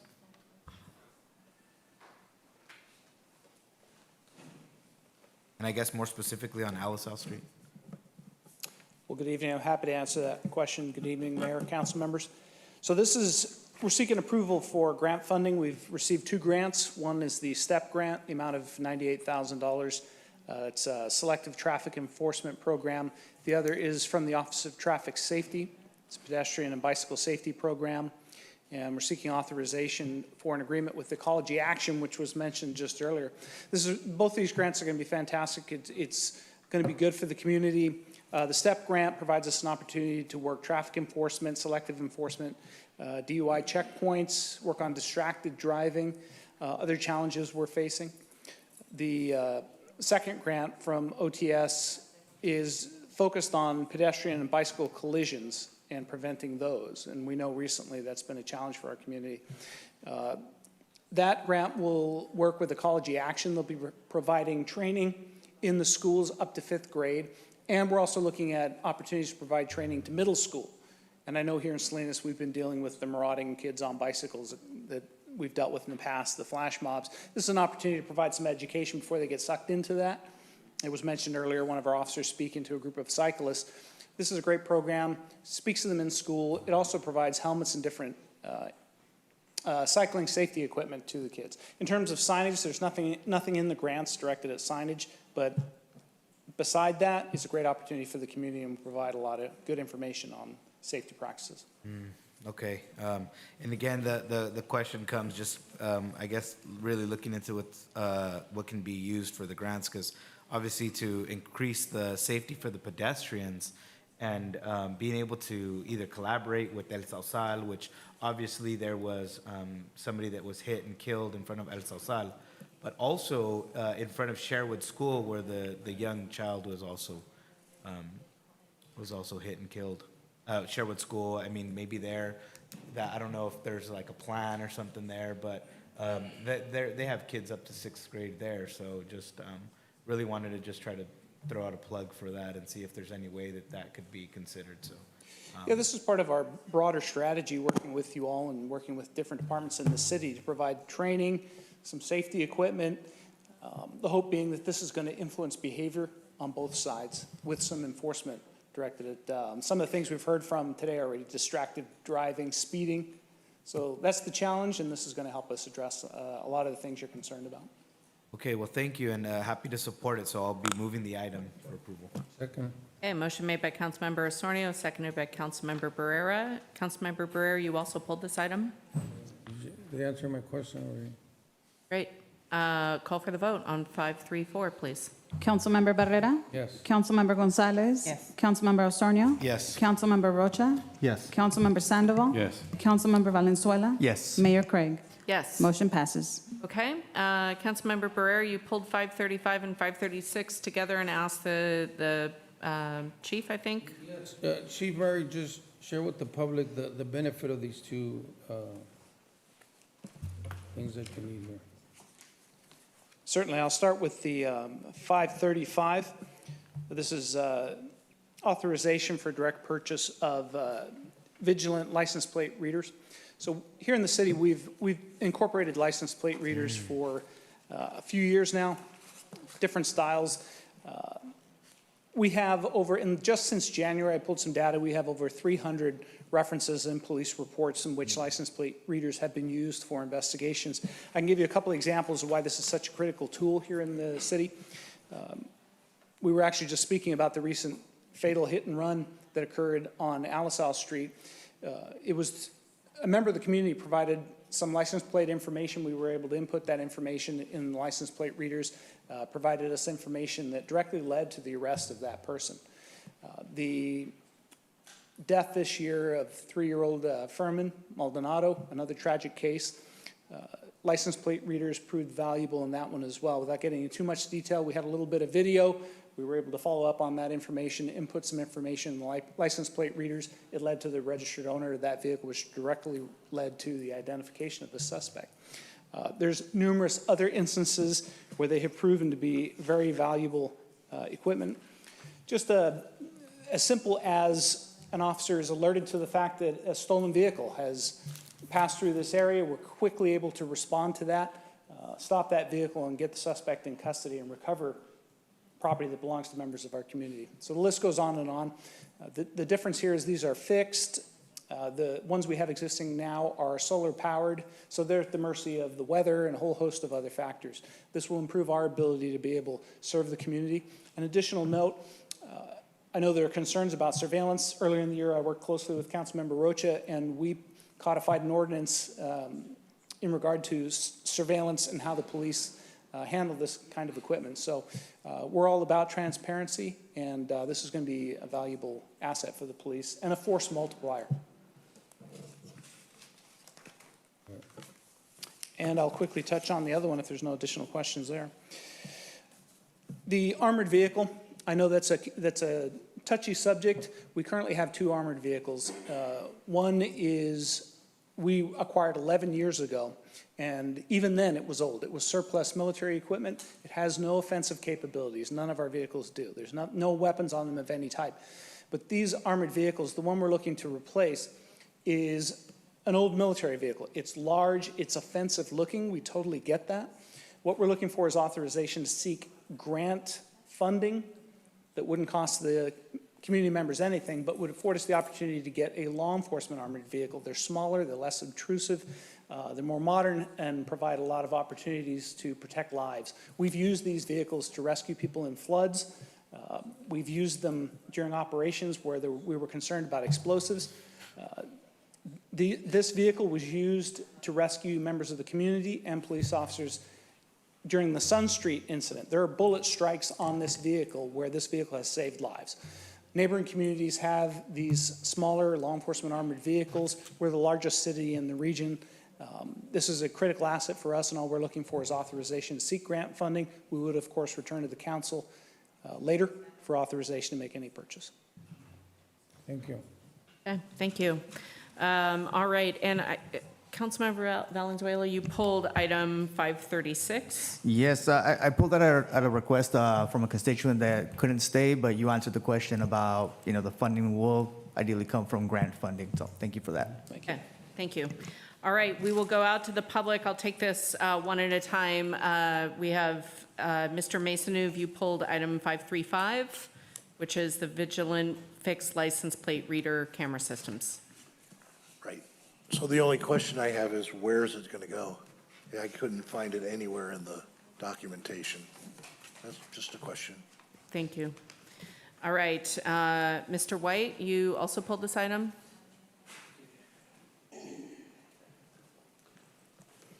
Yes, for this item, I'm just a little skeptical about surveillance, of course, and what it can mean. What are you going to do with all this data? Because it can always be used. Chain of custody is one thing, but just having it available, I am concerned about it almost being $1 million or $900,000, and you know that's a pretty large purchase.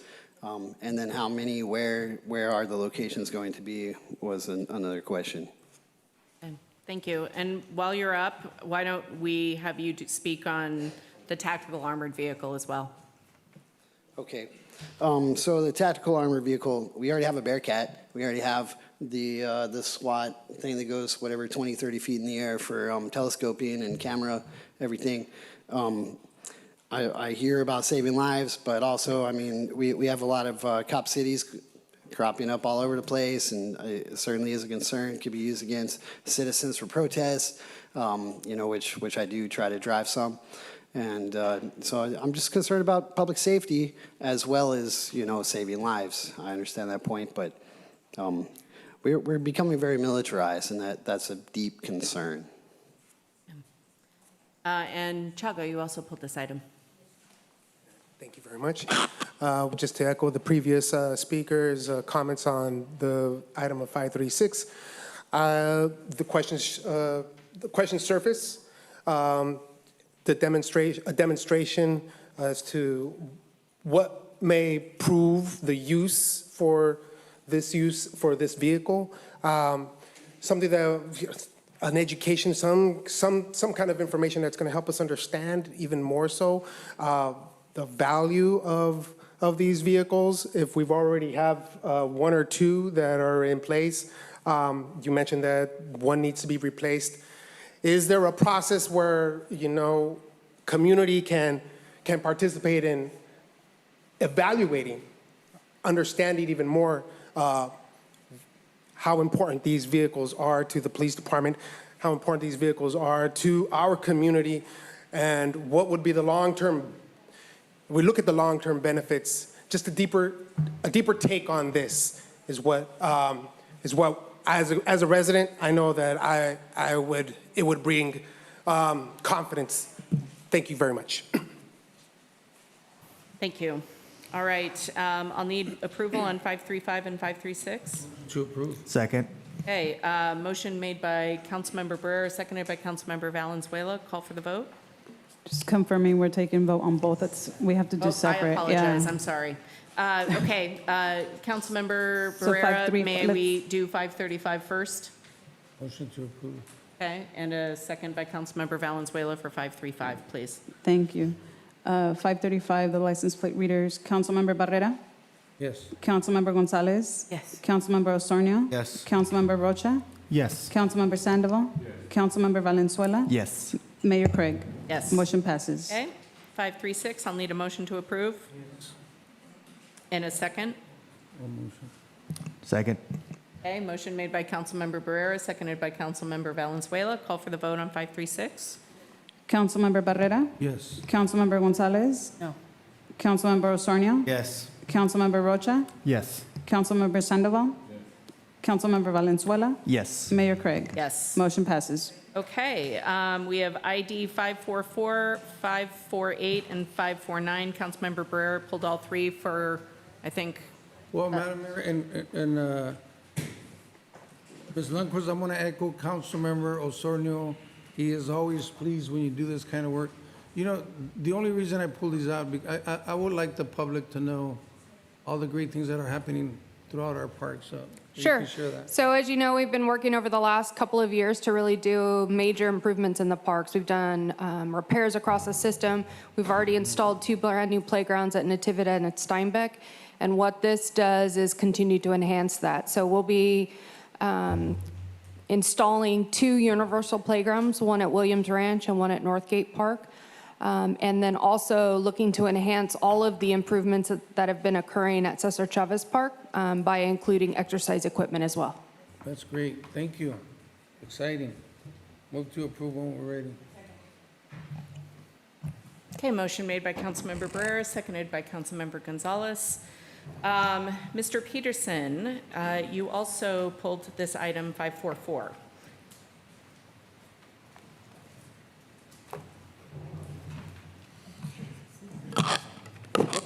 There we go. Good evening again. There's a lot of good on this one. There really is. I have the good fortune of living literally within sight of Northgate Park, and it's very heavily used. There's kids there. In fact, there's probably kids there during school hours. But there's kids there, there's adults. It gets a lot of use. It's really a neat thing to have nearby. And the playground area it's been quite dilapidated for some time. But there's more to this than just playground equipment, and I'm pretty sure Jim knows where I'm going with this, because I would think he would be. Jim, weren't you involved in establishing this park? And the matriarch of Salinas politics, Jan Collins, wanted a park there and got a park there. Am I correct? There was a nice example. According to Jan, she just made a pest out of herself, so she got the park. And Jan Collins was a council member quite some time ago, District 5. And this is a side issue here is this is a good reason to change the city policy on naming things. It would be really neat to name this park after Jan while she's still alive and can appreciate it. And she deserves it, just plain and simple. Thank you. Thank you. All right, we have a motion. Do we have a motion on 544? And a second. Call for the vote on 544, please. Councilmember Barrera? Yes. Councilmember Gonzalez? Councilmember Osornio? Yes. Councilmember Rocha? Yes. Councilmember Sandoval? Yes. Councilmember Valenzuela? Yes. Mayor Craig? Yes. Motion passes. Okay, and we'll need a motion to approve 548. Motion. I'll need a second. Second. Okay, Councilmember Barrera made a motion to approve 548, seconded by Councilmember Gonzalez. Call for the vote. Councilmember Barrera? Yes. Councilmember Gonzalez? Councilmember Osornio? Yes. Councilmember Rocha? Yes. Councilmember Sandoval? Yes. Councilmember Valenzuela? Yes. Mayor Craig? Yes. Motion passes. Okay, ID 549, Councilmember Osornio, you pulled this item? So my question is going to be, I have one question and then I have a comment. So the question is going to be, I know here it says that we started this project, or it was approved on June 13th of 2023 for the Cesar Chavez's DG path improvements. So I know it's been a year in the making, and right now we're going into October. Can you walk me through the process of how we order the workout equipment? Just thinking, it's been a year and 3 months, and we're barely going to approve it now. Can you just talk me through how it got selected? In terms of the selection or why we're coming to you now? Both. I mean, how this equipment, I know in the staff report, it identifies the equipment, but can you speak to both of them, please? Sure. So we receive proposals from the playground manufacturing companies that we typically work with, and we try to do our best to utilize similar equipment. And so one of those vendors was Miracle Playground, and so they provided options for us. The DG pathway has been complete. We are still working through some maintenance issues with it right now due to some erosion. But we also had to select exercise equipment that would fit within the pads that were established. And so we have 5 exercise pads. And so that's what this is doing, is purchasing that equipment. In terms of the timing, I think it just comes down to managing all of these different projects and different things that we have going. And so it took a little longer than we anticipated.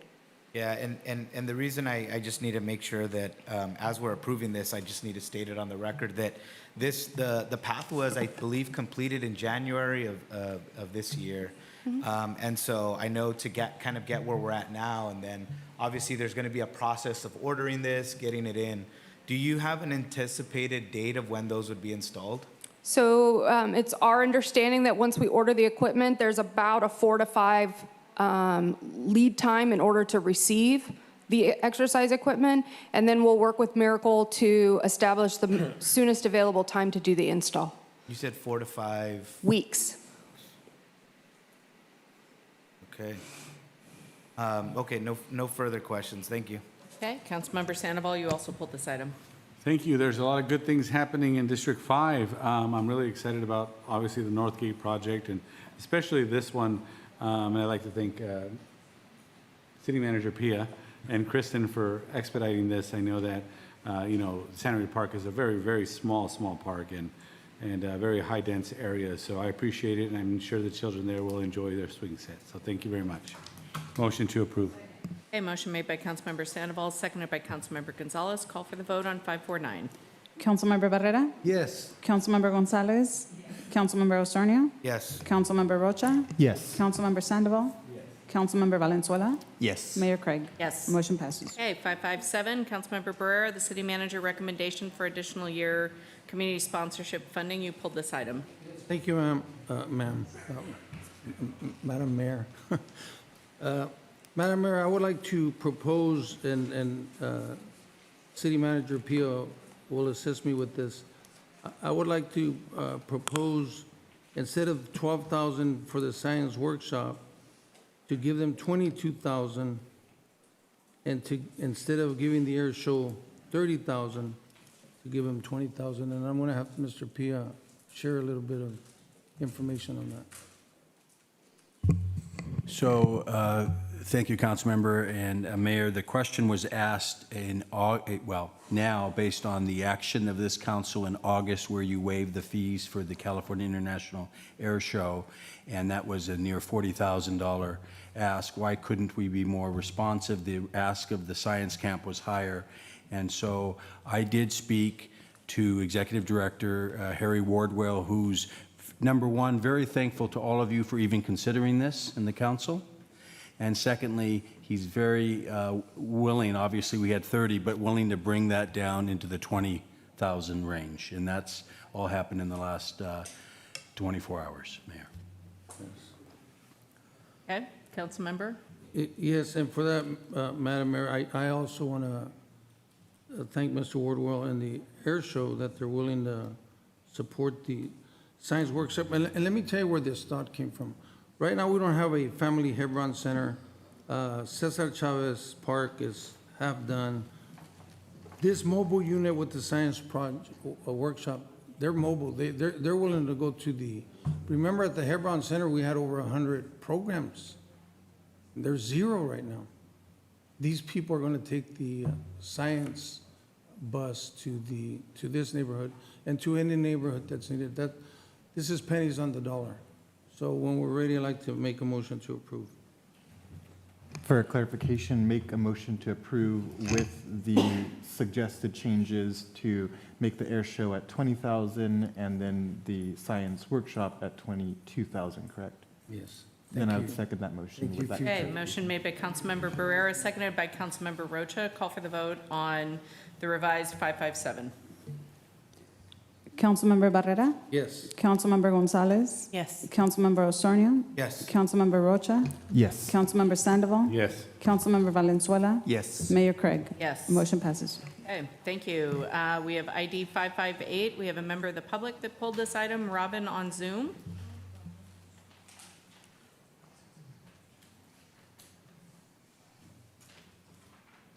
Welcome. Thank you, Mayor. According to LinkedIn, Mr. Pia has been a city employee since 1987, and Transparent California shows that he has been the assistant city manager since 2011, with a reported base salary of $232,000 for 2023. A public records request reveals that from March 2017 to August 2023, Mr. Pia received $29,000 in reimbursements, primarily for tuition and personnel development. These expenses seem excessive given his long tenure, and I am again requesting this council to disclose who approved those reimbursements. It is also important to note that while some of you criticized Mayor Craig for allocating $5,000 from the city budget to the Chamber of Commerce, her total reimbursed expenses from March 2017 to February 2024 were only $9,457. This raises concerns about fairness and how these matters are viewed.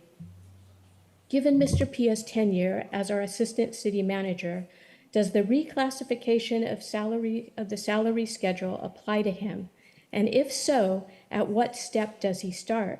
If it's step 6, this council will effectively increase his monthly base salary by $1,467, which I view as fundamentally biased. Please, everyone, get out and vote, because this council is not holding our non-elected stewards accountable, and they continue to refuse to do so. Thank you. Thank you. I'll need a motion on 5. Second. Okay, motion made by Councilmember Gonzalez, seconded by Councilmember Rocha.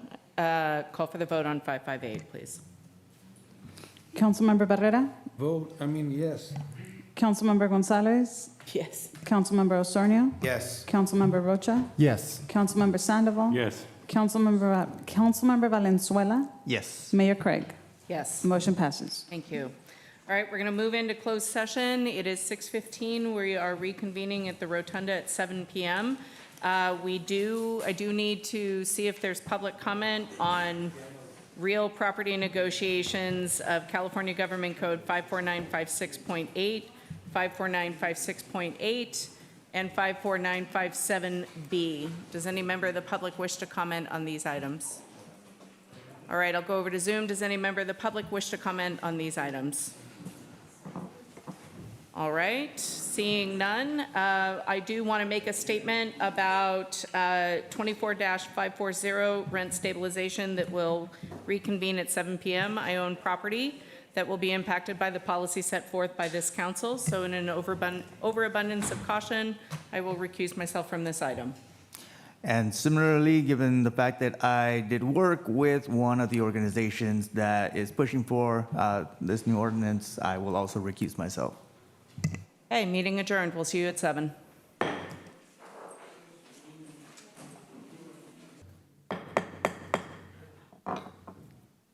Buenas tardes. Good evening, everybody. Before we get started, we're going to have Councilmember Valenzuela make an announcement. Sure thing. As I had mentioned before, due to the fact that I did a lot of work with one of the organizations that is pushing rent stabilization, I will have to recuse myself from this vote. Nevertheless, I want to say thank you to everybody that is here today. Y si se puede.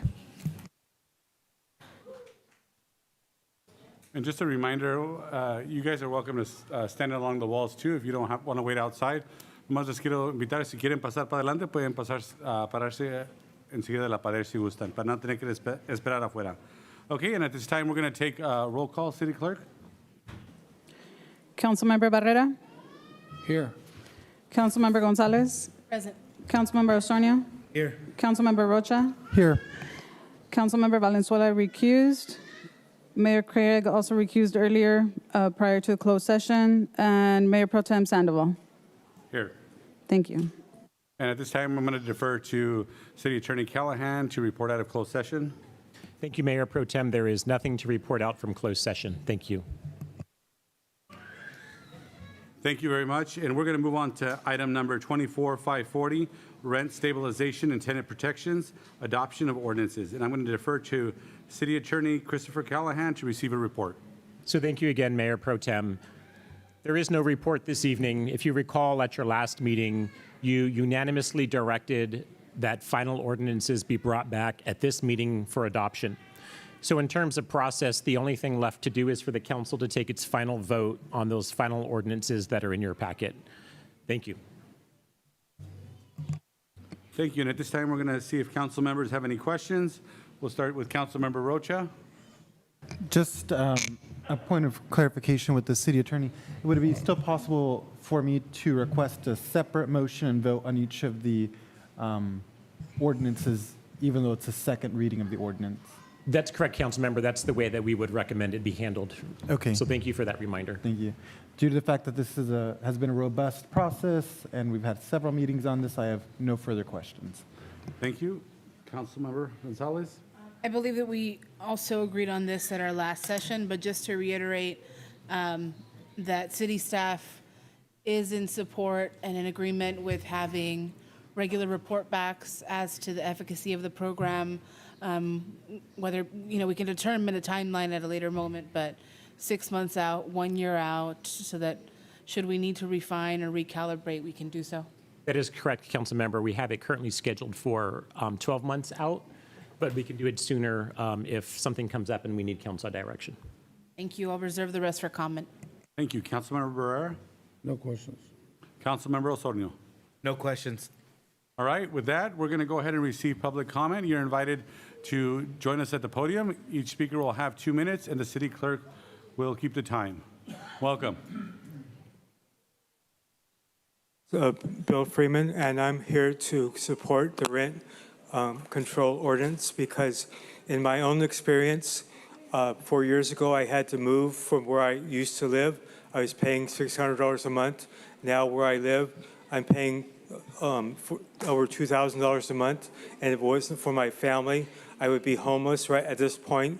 And a lot of these people sitting in the audience tonight are in the same situation or worse than I am, and they need your help, your vote tonight to show to the people who are greedy, who own these places for rent, and raise the rent every year, every month, to say no to them.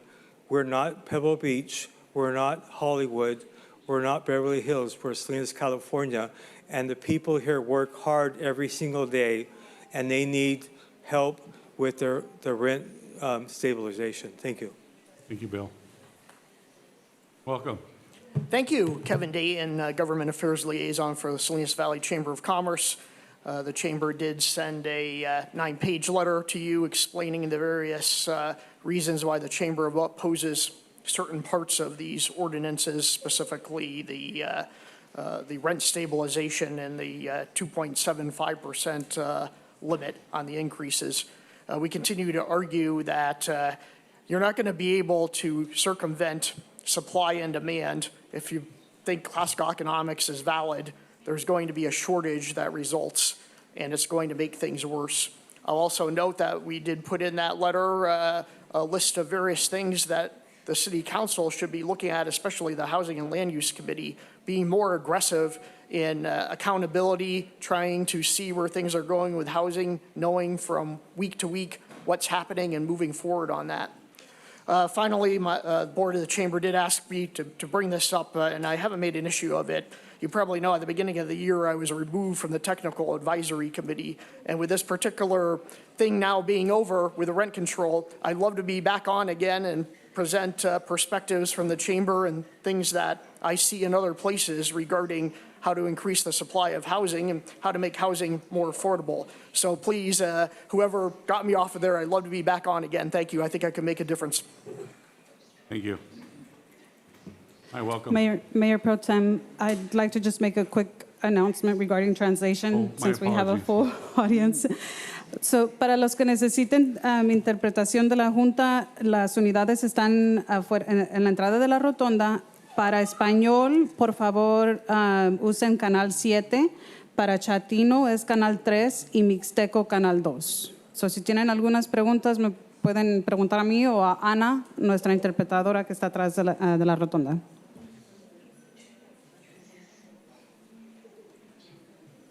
Welcome. Thank you. Good evening, council members. Thank you for your time.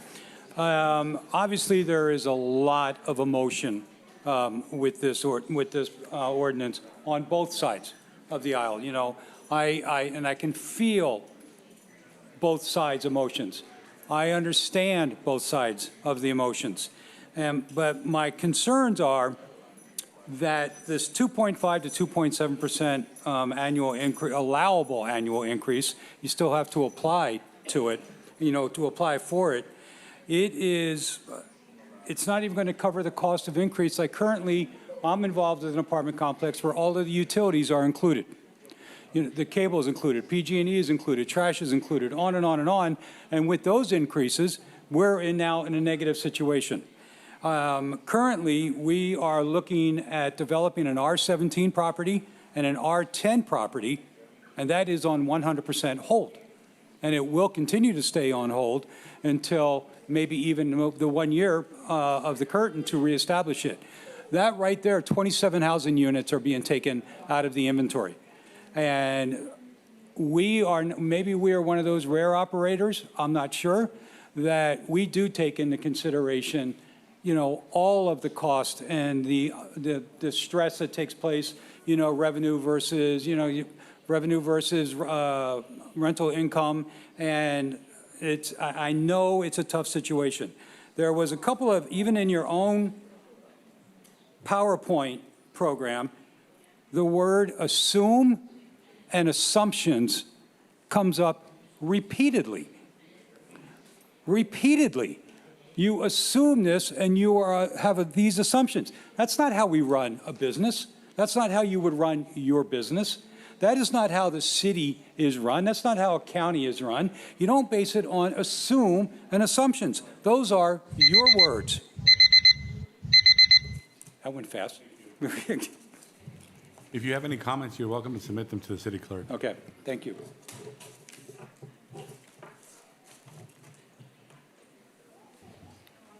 Bienvenido, welcome.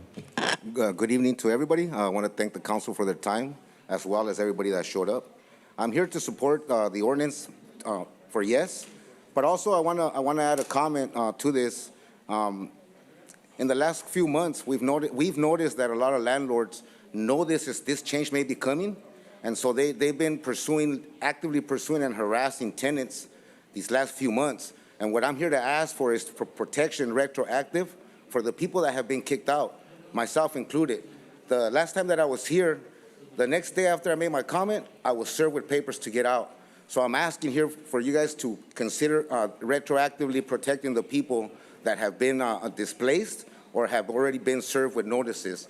We may not benefit from the 3 months, but I'm here to ask for that, for retroactive protection for the people that have been served with notices. And because the landlords are actively, these last couple of months, they know it's coming, so they've been harassing people, including myself.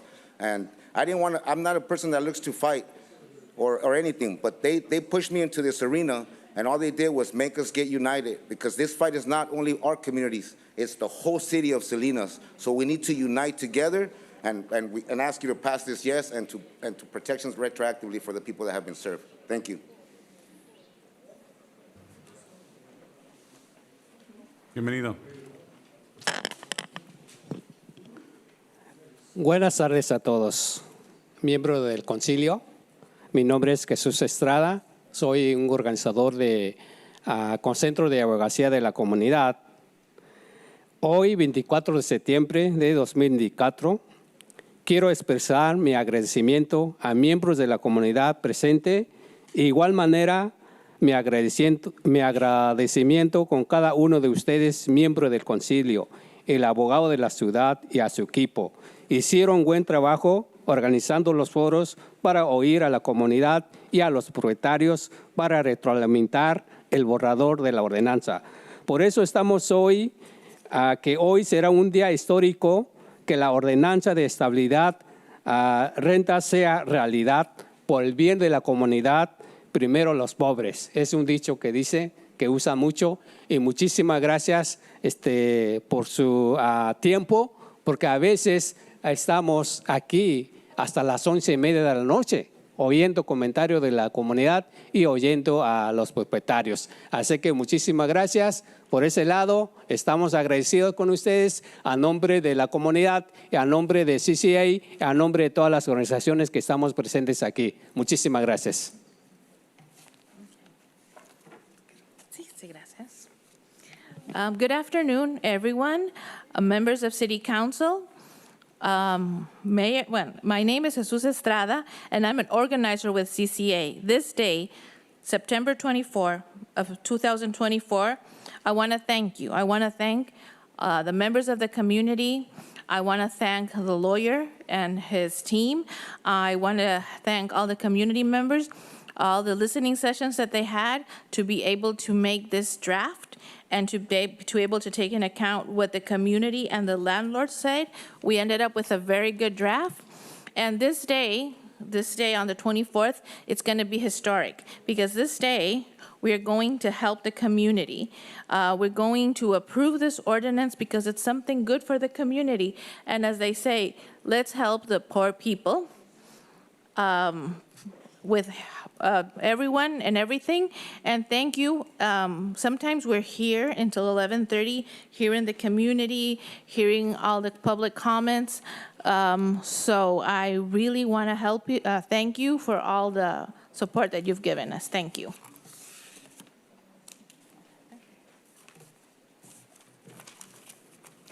Buenas tardes. Mi nombre es Janet López. Estoy aquí porque hace unas semanas recibí una carta de desalojo que me van a desalojar a mí y a mi familia,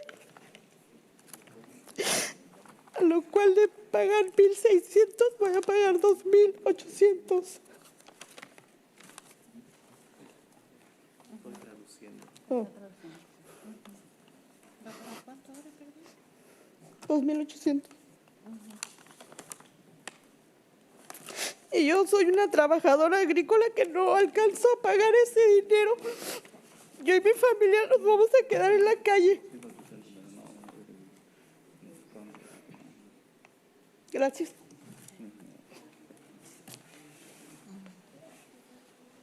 Good afternoon. My name is Janet Lopez, and a week ago I received an eviction letter that me and my family were going to be kicked out of the place where we live. I used to pay $1,600, and now they're asking me to pay $2,800. I'm a farm worker, and I really cannot pay what they're asking for currently. My family is going to end up on the street. Thank you. ¿Es posible que deje su información de contacto con la City Clerk? ¿Puede dejar su información de contacto a Janet? Sí, sí la tiene, ahorita se la... Okay, yeah, we just requested that she leave her information with the City Clerk.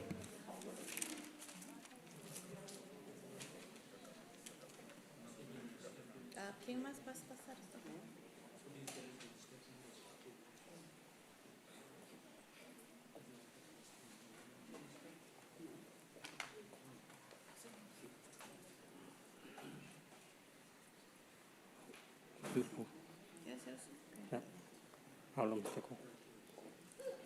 Yunani Leonor Salazar. Espérese, si va a ser mixteco, ¿qué idioma está hablando? ¿Mixteco? ¿Mixteco?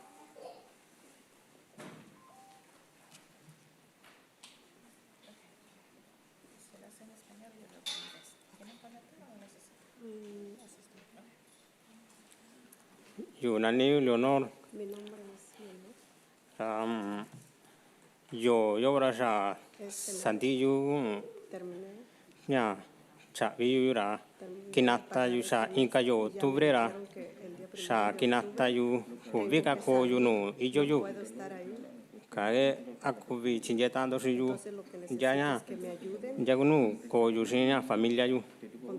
Chinka yo tubrera kubika ko yu no ijo yu. Porque para el día 1 de octubre ya no podré seguir viviendo en esa vivienda. Muchísimas gracias.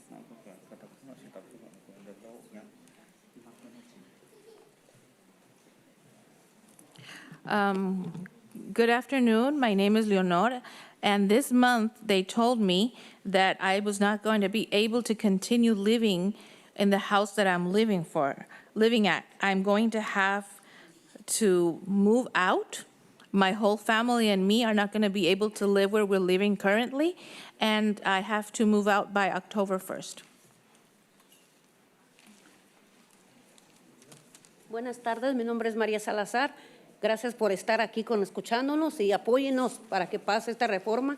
Y le pido de corazón, por favor, ayúdenos. Yo ya tengo el desalojo para el día 6 del mes que entra, que me tengo que salir. Tengo 4 de familia y mi esposo. Yo trabajo en la fresa, mi esposo en la lechuga, y estamos pagando 1,100. Quiere la señora 2,400. Y se me hace algo muy alto. Le pago lo que es, contra la ley está bien, pero que no abuse tanto. Y por favor, ayúdenos. Tenemos fe que ustedes nos van a ayudar. Ay, por favor. Y ya le dije a la señora que yo no tengo dónde irme y no me voy a salir. Y me voy a corte, pues nos vamos a corte. Porque es algo injusto lo que está haciendo la señora. Yo sé que son dueños de las casas como están muchos aquí. Está bien, pero que no abusen tanto. Estamos para pagar, sí les pagamos. Porque no es, la propiedad no es de nosotros. Eso sí lo tenemos consciente. Que no es de nosotros, pero que no abusen tanto. Y quieren humillar a la gente. La humillan porque se mira. Tengo 2 vecinos que están pagando $2,000 por una recámara. Y 2,000 dieron de depósito. Y ese me hace algo bien injusto. Tengo vecinos, son de Oaxaca. Y es un abuso feo que están haciendo con ellos. Y ya siguieron conmigo. Y al rato van a seguir con ellos más también. Y viera los apartamentos qué feos están. El mío está bonito porque califico para el PG&E y el PG&E me lo da, pero eso no agradece la dueña. Y por favor, tengo fe que nos ayuden. Y gracias. Good afternoon. My name is Maria Salazar, and thank you for being here tonight and listening to us. I really appreciate it from the bottom of my heart. And I really have faith that you're going to help us to pass this ordinance. I already have an eviction for the 6th of next month. I have 4 people in my family and my husband. I work picking strawberries, and my husband works picking lettuce. Currently, we're paying $1,100, and now the owner wants $2,400. That is just too high. That is an abuse. I really don't have anywhere to go. I don't have how to pay it, and I'm asking you, and I have faith that you guys are going to help us. I already told the owner, I know she's the owner of the house. I understand that, but she doesn't have to abuse it. And the thing is that I think it's very unfair that an owner just tells us to leave and increases the prices so high. I don't have anywhere else to go. So I already told her I am not leaving. I'm going to stay there. If we have to go to court, then we're going to have to go to court because this is an abuse. We understand houses are not ours, but they're abusing. I have some neighbors, they're from Oaxaca. They're paying $2,200 a month for 1 bedroom, and they have to give a $2,000 deposit. That is not fair. Right now, they're attacking them. Now they're attacking me. And the houses are not even in that good condition. They're kind of ugly. In my case, it's not that bad because PG&E helps me maintain it, but she doesn't even appreciate that. So I have faith that you are going to help us pass this ordinance. Thank you. Bienvenida. Buenas tardes. Me llamo Verónica Torres, alias Laverito.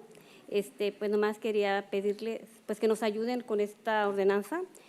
Yo ahorita pues ya me desalojaron. Estoy viviendo en la sala, pero ya me pidió la señora y tengo que ir a buscar.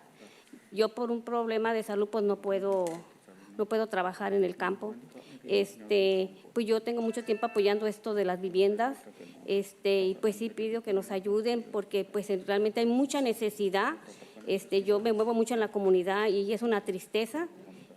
Pues que andamos todos batallando. Yo pues no tengo niños, pero otras personas tienen niños y sí me gustaría que nos apoyaran porque sí, como dicen mis compañeros, es muchas cosas injustas porque están cobrando, pues realmente pues no, uno no gana mucho dinero. Y espero que nos ayuden y pues muchas gracias por su tiempo y pues Dios los bendiga a todos.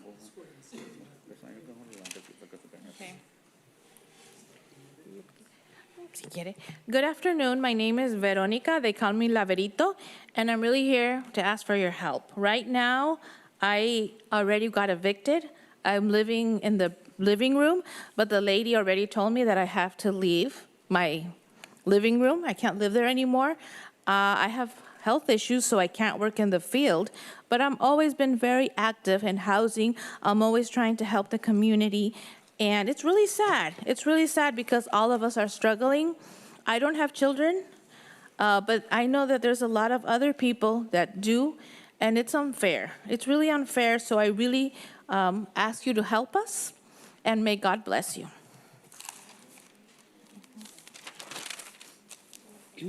Buenas tardes, alcalde y miembros del concilio. Mi nombre es Gabriela Silva. Soy padre y residente de Salinas, organizadora en Padres Enfocados en Sanación Cultural con el Comité de Padres Unidos bajo BAC. Esta tarde me encuentro apoyando a la coalición de Salinas por Derecho a la Vivienda. Como organizadora en la comunidad, he tenido la oportunidad de trabajar juntos a miembros de la comunidad y aprender más sobre los retos que enfrentan. Un factor que se ha identificado que impacta en la educación es la crisis de vivienda que hemos estado enfrentando. El gran costo de vivienda impacta a los padres, pero también a los estudiantes, ya que ellos ven la frustración o el estrés económicamente que causa en sus padres, afectando el estado socioemocional y en ellos y el poder concentrarse completamente en sus estudios. Por esta razón, espero puedan poder apoyar a la ordenanza de vivienda para trabajar hacia una visión de bienestar de toda una comunidad que esté saludable y tengan el derecho de tener una vivienda para el futuro de nuestros niños y sus familias. Espero puedan apoyar y votar a favor de esta ordenanza. Gracias. Good afternoon. My name is Gavi Silvia, and I am a resident of Salinas. I'm an organizer with BHC, and I am working in cultural healing, and I'm also with Padres Unidos and BHC. And this night, I am here to support the coalition for the right of having a house. In the community, I have noticed that it is very stressful when a person does not have a stable housing. And I see all the challenges that the community faces because of this. One of the biggest factors that is really affecting academic success in our children is the housing crisis. Houses are so expensive, it really impacts the children because they hear their parents that they're going through all this stress to be able to have a roof over their heads, and that does not allow them to have academic success. It affects them social, emotionally. It affects them with their studies, and that it does not allow to have a vision of well-being for the community and mental health. So we all have a right to a home. We all have a right to a roof. And this is going to help stabilize families, stabilize the children. So I'm here asking you to please vote and approve the ordinance. Good night. Thank you. Bienvenida. Buenas noches, miembros del concilio. Mi nombre es Nidia Soto y estamos aquí, pues, BHC, la escuelita, CCA, Centro Binacional, Centro Labor Council, entre otras organizaciones que hemos estado luchando fuertemente para que esta ordenanza de estabilización de alquiler sea aprobada hoy. Le escribimos para agradecerle su arduo trabajo en nombre de todos y específicamente quiero hoy agradecer a nuestro grupo de involucramiento cívico, la escuelita con BHC, por estar desde el principio luchando porque pase esta ordenanza y con su participación de nuestro grupo, hoy traemos 833 peticiones más para apoyar esta ordenanza y con estas vamos a entregar 4,673 peticiones que apoyan la ordenanza de estabilización de alquiler que trae una ordenanza de protecciones de inquilinos y desalojos sin causa justa o por causa justa, ordenanza contra el acoso de inquilinos y para estabilizar un porcentaje cual sea menor.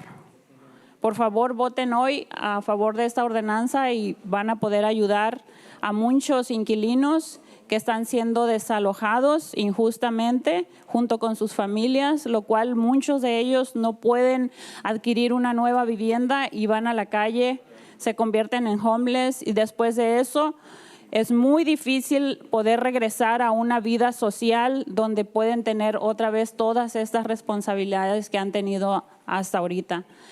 Es mejor prevenir un desalojo. Gracias.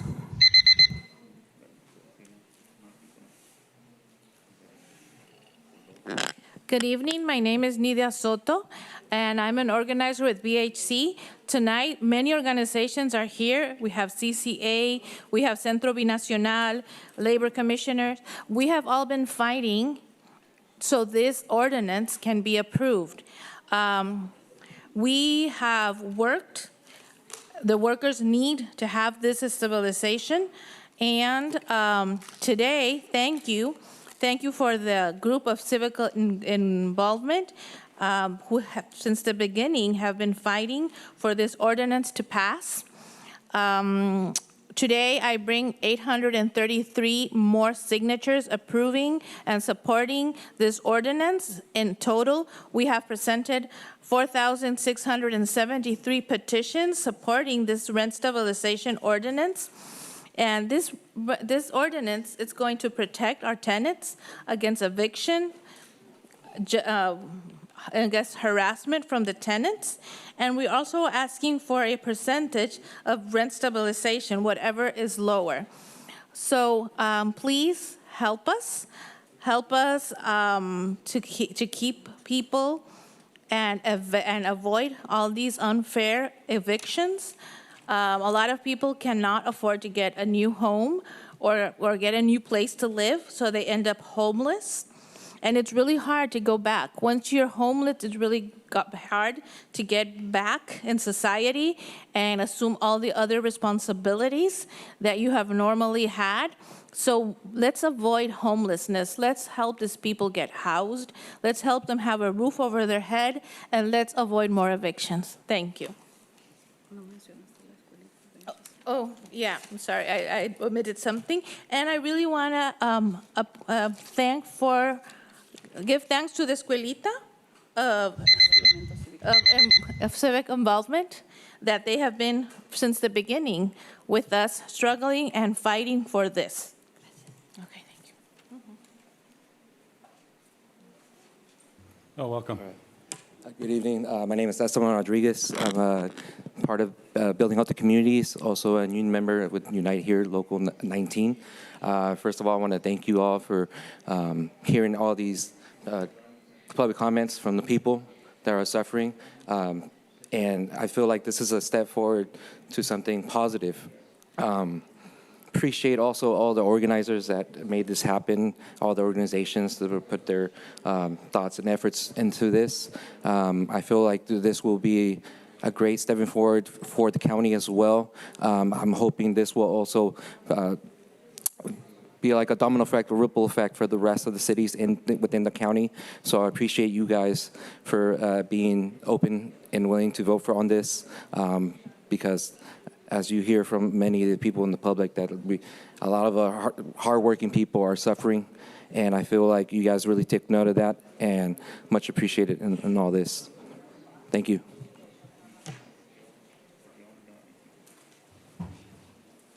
Bienvenido. Buenas tardes a todos. Anjos kosin kumindora nya. Nya kanya nya kangu nya basindu kisha apoyando nya me ordenanza nya ka sayo. Tuku mindo na tata na nanando nande no mesara mindo ja kuku infusión nya mindora nya chinjendo na kohomi nya ordenanza yo chi. Cuando hay abuso y yo sí na siento ya nya kaya lo nya ba sininto sí allí nya tu pat na dueño renta ra sa iba que na son una ra kunda tinindo ba yo kwa gasto no una cachi va na so si sando tinto ba chita to ni tinto ra nindo ko kita son cha vindu renta ba taba nji chinyora tawa konya ka shoni ndu chawi ndu renda ra kwa ta vi ndu ba lo nya sata du nya ka ya tu kan du sa nya ya diciembre nya 2023 ya na kunya familia ndu ya na kuna na shkuna in víctima chishi abuso nya ni show in desalojo injusto ba shinara tato nako imposibilidad ra na kina nya ana nya kisha dueño shina nya ka kandu sa ya tiempo ki bit gume ordenanza kachinya ra kandu sa nya 2% nya ka kandu sa nya na ko nya chinzena ndu shi protección nya ikilino nya kaya que se seguindo kandu sa ka no konindo sa bit kun skumindo. Muchas gracias a cada uno de ustedes.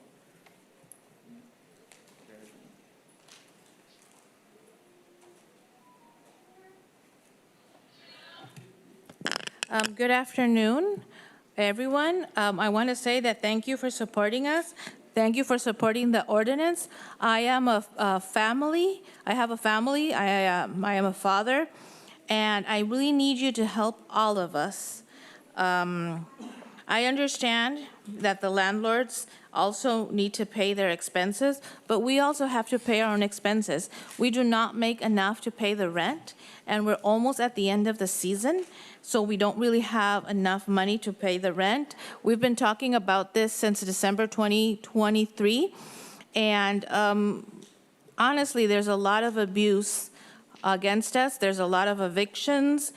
We really need this rent stabilization at a 2%, and we need to protect the tenants. Thank you.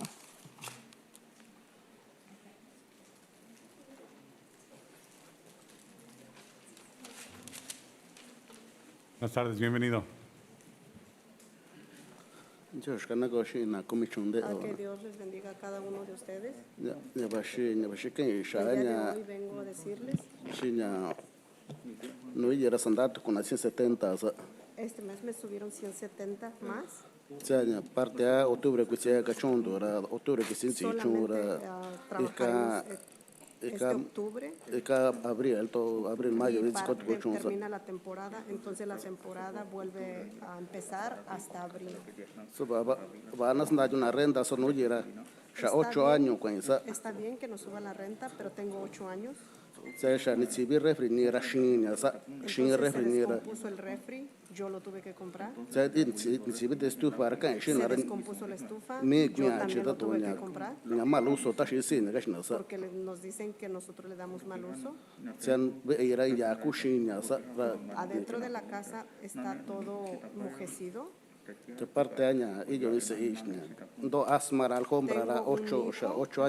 un hijo con asma. Tengo 8 años y la alfombra no sale un puño de tierra y no lo han querido. Todo eso está causando daño a mi hijo. Se descompone el baño, toda la casa, cualquier parte de la casa, porque que si algo se descompuso, porque luego nos dicen, oh, tú tienes que pagar todos los que descomponga dentro de la casa. Última vez que eléctricos na que estufa era $380 tandana bill no hinicha Y a mí me mandaron un bill de 380. señora tu lichiso na caeran que to que chamana sana contando ora casa desalojando ver cuánto que na zona te parece, te puedes ir de aquí. na comienda chigi y que Y tenemos miedo que decirles si algo pasa o en la ni chica casa. quemador que ya usa decir que ya batalla cuento que chunto do campo onde sale. Gracias. Muchas gracias. Good evening. May God bless you. I am here to tell you that this month they increased $170 to my rent. And right now the season's going to end in October and it's going to start again in April. So I am not going to be able to be paying rent. I've been at that house for 8 years. And the refrigerator got ruined. They didn't fix it. I had to buy a new one. The stove also got ruined. They didn't fix it. I had to buy a new one because they say that I'm not giving it a good use. So I have to replace it. The house is full of mold. My son has asthma, and that mold really affects his health. The rug is very dirty. We vacuum it, and it's still dirty. It harms our son. If the bathroom gets ruined, anything in the house that gets ruined, I can't even tell them. I'm even afraid to call them and say that something is not working at the house, because last time they called an electrician and I received a bill for $380. So honestly, we're struggling. We can't say anything about the homes. And so we really need you to support this rent stabilization. Thank you. Buenas tardes, mi nombre es Silvia Cruz, estoy aquí para pedirle a que vote a favor para que pase esta estabilización de renta, porque nosotros estamos sufriendo mucho por la cantidad que nos están cobrando de la renta. Yo donde vivo estoy pagando $2,600 de una recámara y no nomás tenemos que de esos biles tenemos más biles para pagar. Por eso venimos a pedir la ayuda para que nos escuchen. Gracias. Good evening. My name is Silvia Cruz, and I'm here to please ask you to vote in favor of the rent stabilization because we are suffering a lot. We don't. I have to pay on rent $2,600 a month for one room, and I also have more bills to pay. So I'm really asking you to support this ordinance because we're all struggling and we're all suffering. Thank you. Welcome. All right. Good evening, members of the City Council and members of the community. My name is Victor Caures, Monterey Bay Central Labor Council political organizer. And as I have mentioned in the past, we represent about 36,000 workers, not only in Monterey County, but in Santa Cruz County. So today, I want to recognize all the support and leadership you have provided and continue to provide to the residents of our community. And secondly, I would like to recognize all the vital services and programs that our working families provide to the community they consider their own home. These individuals are the frontline workers who are here today, who are struggling to afford to pay their rent, and yet they continue to work hard every single day to make sure that City of Salinas thrives. These people are human beings who deserve respect. Let's care for one another, be compassionate. Let's work together for the best solution possible. For our community, our seniors, individuals with disabilities, our future leaders, our children. On behalf of the Monterey Bay Central Labor Council, I encourage the City of Salinas to act appropriately tonight regarding the rent stabilization and tenant protection and just cause eviction ordinance. Thank you so much for your time, and thank you for your service to the community of Salinas. Gracias. Okay, any other public comments in the rotunda? ¿Algún otro comentario público? Welcome.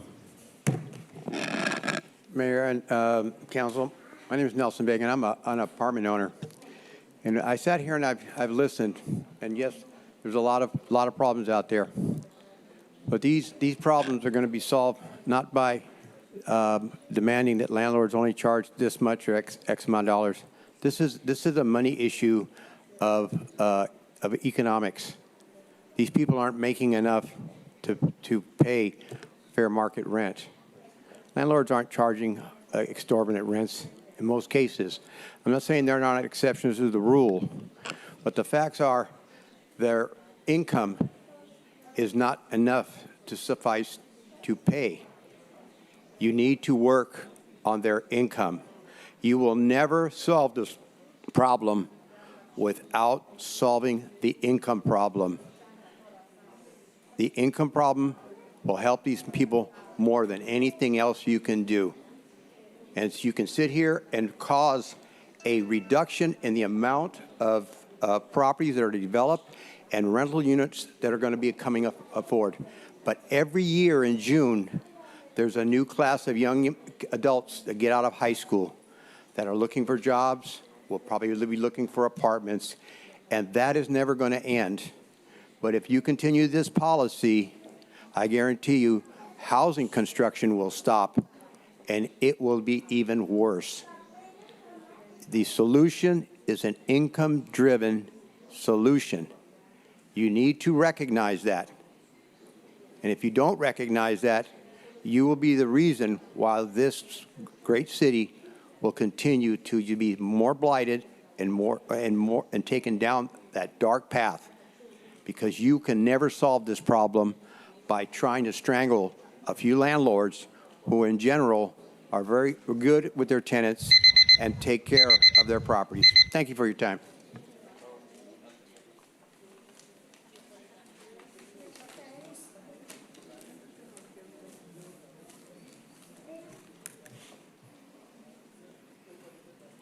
Muy buenas tardes a todos. Mi nombre es Felipe Morales, líder de COPA y miembro de Nuestra Señora del Refugio en Castroville. COPA es una organización de 27 instituciones miembros basadas en la fe sin fines de lucro. Sinagogas, sindicatos en Santa Cruz y en el Condado de Monterrey. Apoyamos firmemente la aprobación de la ordenanza y en particular que el porcentaje sea fijo de 2.5 a 2.75. A través de los meses y años hemos escuchado de primera mano historias y barreras que nuestra comunidad está pasando, así como las historias que han escuchado esta noche. Gracias por su tiempo y por tomar este paso necesario para crear un Salinas más estable y más saludable al aprobar esta ordenanza. Muchísimas gracias. Good evening. My name is Felipe Morales, and I'm a COPA organizer, and I'm also a member of Our Lady of Refuge in Castroville. COPA is an organization that has 27 member institutions. It's a broad-based institution based on faith. We have churches, synagogues, unions that support COPA. So we're here to ask you to please approve the ordinance.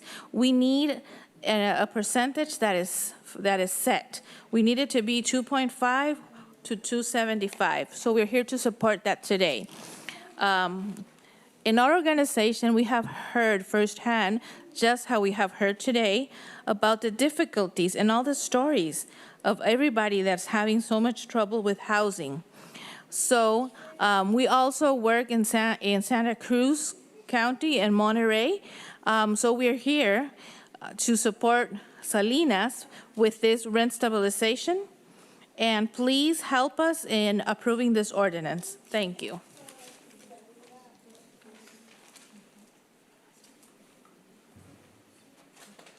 Buenas tardes, bienvenido. Muy buenas tardes, mi nombre es Salvador. Quiero nomás hacer un comentario sobre la renta, porque, pues como usted acaba de escuchar aquí hace ratito, los propietarios dicen que tengo que trabajar más o no es culpa de ellos, pero en realidad los tiempos cambian, como ahorita ya se va la temporada, viene el otoño, luego el invierno y ya viene después la primavera, pues así cambia el tiempo, ¿verdad? Y pues no queremos que ellos nos mantenga tampoco, que nos dé todo o que no queramos pagar renta. Sí estamos pagando renta, estamos pagando impuestos, estamos pagando, respetando las reglas así como es, pero las leyes también. Y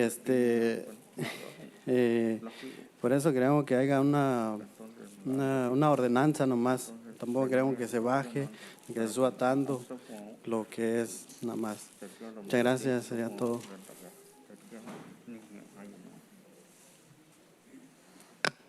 Good evening. My name is Salvador, and I'm here because the comment that we heard about rent, about the landlords, that they say that it's not their fault, and what we have to do is that we have to work more. So, you know, seasons change, things change. Like right now, the season is about to end. Then comes in fall, then comes winter, then comes spring. But the thing is that we can't work more because the seasons change. And we're not here to ask for handouts. We're not saying we don't want to pay rent. Of course, we pay rent, we pay taxes, we follow the rules, we follow the law. And that's why we're here, because we want you to approve the ordinance so we can have a stable rent increase. It's not like it increases a lot, and it has to be like a set increase. Thank you. Bienvenida. Sí, gracias. Gracias por oírnos de todo lo que estamos pasando. Yo por favor les pido que voten por una estabilización de renta. Hay familias que están sufriendo más que uno. Yo ya mis 2 hijos están más grandes y nos están ayudando, pero aún así, si no nos ayudaran, mi esposo trabaja mucho, es un hombre muy trabajador. Y veo también en otras familias que trabajan y trabajan, a veces descuidan a sus hijos por trabajar, dicen ellos, para la renta, la comida, todo lo que necesitan. Y me quedo, digo, pobres niños, se la pasan solos. Yo, hace años atrás, mi hijo cometió un error y por ese error yo dejé de trabajar, porque para mí mis hijos son un tesoro. Y yo dije, voy a cuidar de ellos. Y mi esposo dijo, ok, tú quédate en casa. Y yo busco 2 trabajos. Y gracias a Dios, mis hijos 2 más grandes son hombres de bienestar. Están trabajando. Ahorita nada más es la más chica la que yo estoy al pendiente, para que ella también no cometa un error como el que cometió mi hijo. Gracias a Dios, no me lo encarcelaron. Gracias a Dios, no. Dios lo protegió que no llegara a cosas a mayores. Luego otra de las cosas, tengo 2 hermanos que vivían aquí en Salinas y se fueron por el incremento de renta. Mi hermana siempre que llegó aquí trabajó en el FIL. Se fue a Oregon porque estaban cobrando más barato allá. Resulta que ya están subiendo más también las rentas allá. Mi otro hermano se fue aquí a Madera. Gracias a Dios está con un dueño que no les cobra tan caro, pero ya también están subiendo las rentas. Muchos dicen, no, pues hay que irnos. No, es aquí. Tenemos que nosotros ver aquí. Gracias.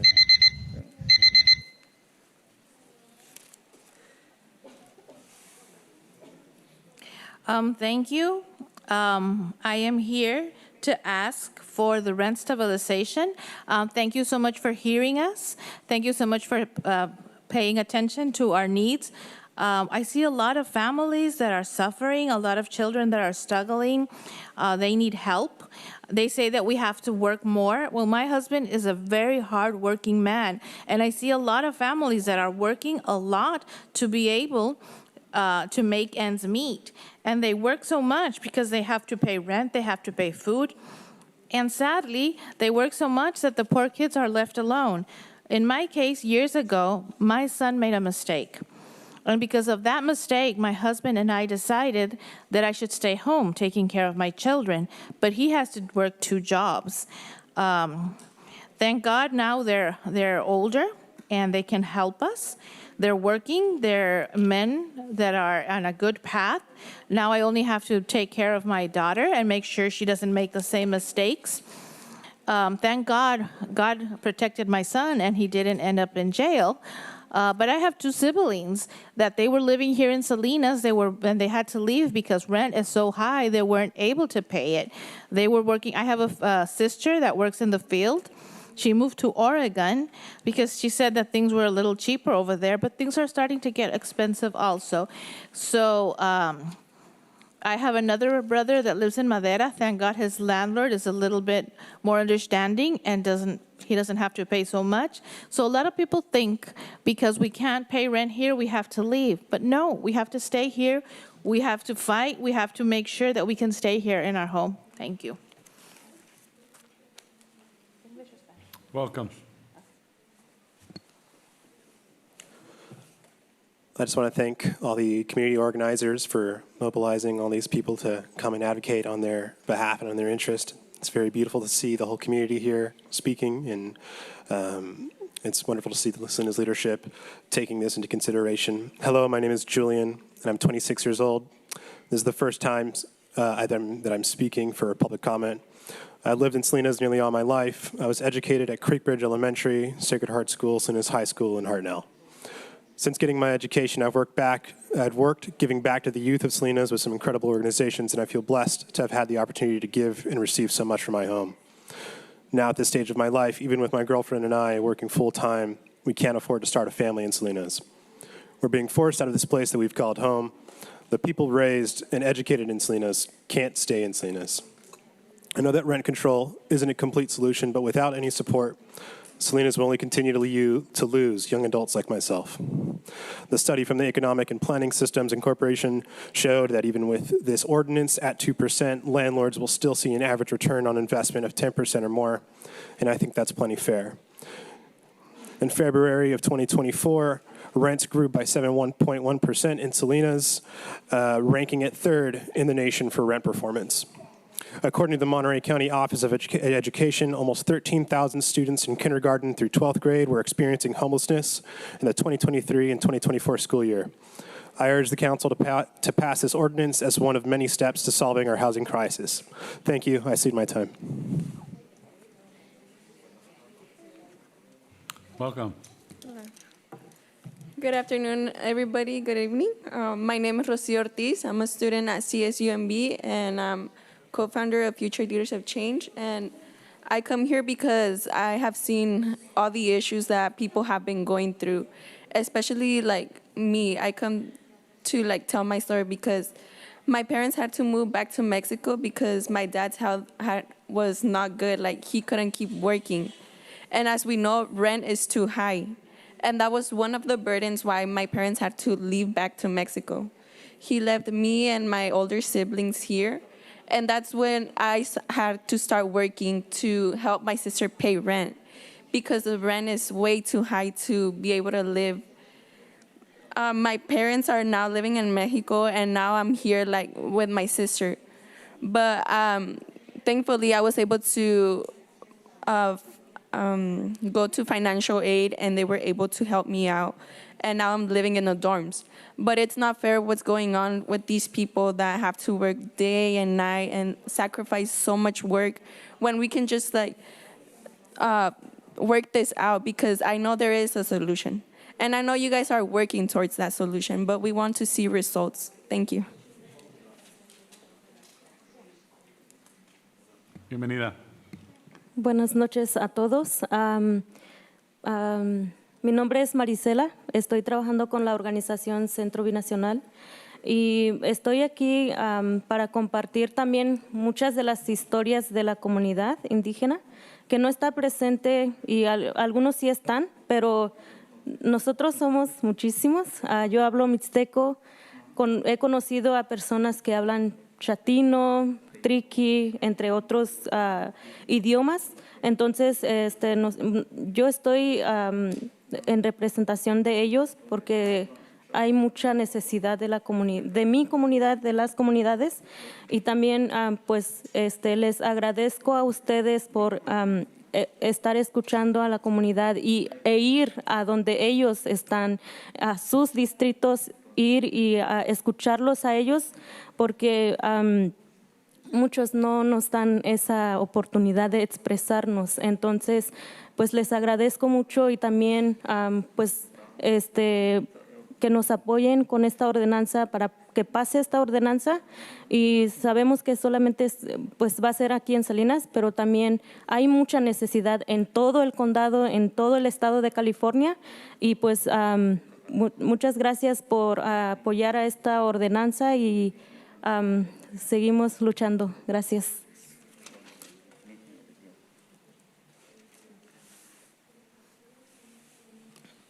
Good evening to all. My name is Marisela, and I'm with CBDIO, and I'm here representing the indigenous community.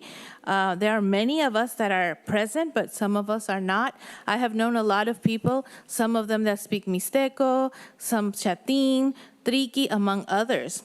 And I'm here to represent them, to represent my community. So thank you so much for hearing us. Thank you so much for meeting the community where they are, for going to their districts, for hearing us and giving us the opportunity. Thank you so much. We really would appreciate that you would support this ordinance and pass it, because this ordinance, it's true, it's only going to be approved here in Salinas, but there's a lot of need in the county, in all of California. So thank you so much for supporting and passing this ordinance, and we're going to continue struggling. Thank you. Welcome.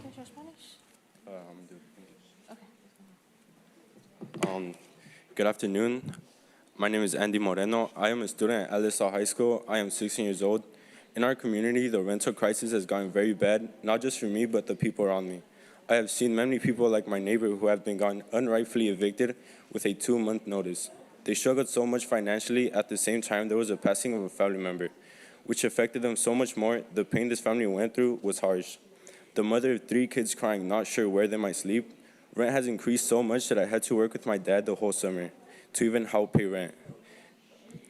In this time, I wanted to go to summer school to improve my academics, which I couldn't since rent was too high and I had to work. The rent crisis has not only affected my family financially, but also my future, which is why I think we need this rent stabilization. Thank you for listening.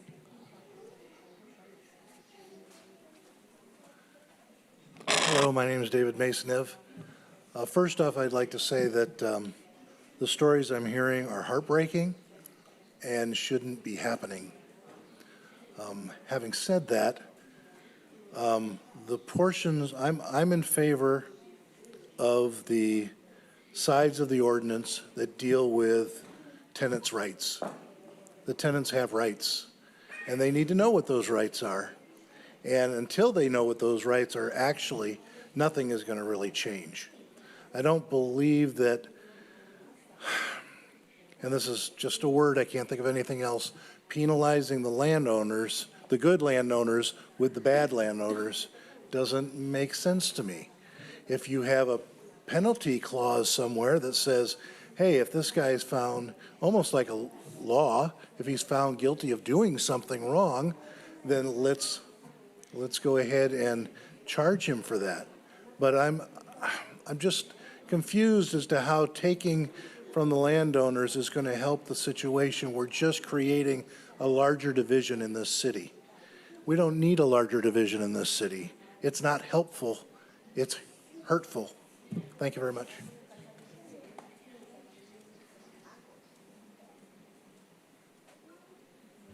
Anybody else in the rotunda for public comment? Last chance in the rotunda. ¿Algún otro comentario? Okay, seeing none. Oh, one more. Pásale, buenas tardes. Buenas tardes.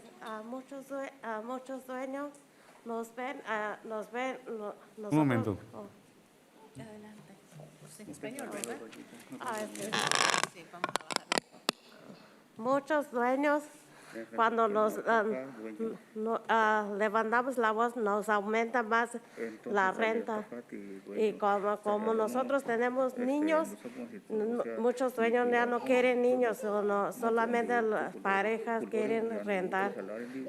Nosotros nos cuesta mucho conseguir vivienda porque tenemos niños. Y ya todos los dueños ya no quieren niños ahora, porque como nosotros trabajamos en el campo, los dueños dicen que nosotros ganamos muchos más. A la semana agarramos cheque de 1,500 y como nosotros no ganamos mucho, nos llega cheque de 600, pero los dueños nos piden 1,700 o 1,800 por el cuarto. Por eso pido el 2% de la renta. Gracias.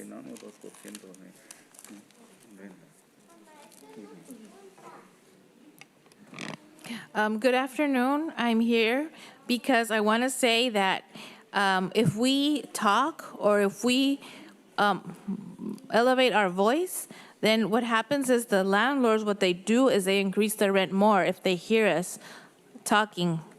Landlords don't want to rent houses or rooms to people that have children. They only want couples. They don't want children. It is really hard because we work in the fields. They think we make a lot of money. They think we make like $1,500 a week, but that's not true. We make like $600. The landlords wants us to pay $1,700 to $1,800 for a room. So that's why we need rent stabilization. We needed this stabilization at a 2%. Thank you.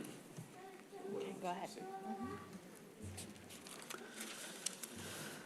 Buenas noches, señores concejales. Mi nombre es Anastasio Pérez Ruiz. Soy un representante de mi gente chatina. Mi lengua es chatino alto del estado de Oaxaca. Y como ustedes habrán escuchado, cada uno de las personas de mi gente que están aquí presentes están por una única razón, que estamos preocupados sumamente, con mucha tristeza de lo que está pasando. Por mucho tiempo ha estado ocurriendo estas injusticias. Yo le puedo llamar injusticias con toda la extensión de la palabra, porque nosotros, como lo he dicho en algunas otras ocasiones que he pasado aquí al frente de los micrófonos, yo he dicho que nosotros, no importa de la forma que nosotros llegamos a este país, somos seres humanos, merecemos respeto, merecemos que se nos respeten.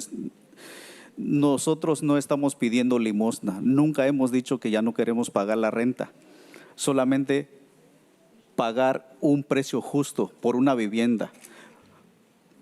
Tenemos el derecho a una vivienda donde descansar, donde dormir con nuestros hijos. Es todo lo que pedimos, no estamos pidiendo cosas imposibles. Yo entiendo también la posición de los señores propietarios, que ellos pagan impuestos. Lo que ellos dicen que ya es mucho los impuestos que pagan, pero siguen comprando viviendas, siguen comprando propiedades. Nadie pone un negocio para perder dinero. Ese es el punto que yo les quiero decir. O sea que eso no es justo, pues, que de querer ganar más de lo que es considerable, ser razonable con sus precios. No venimos a pedir limosna. Muchísimas gracias por escucharnos a todos y cada uno de mi comunidad. Muchas gracias por su tiempo, señores.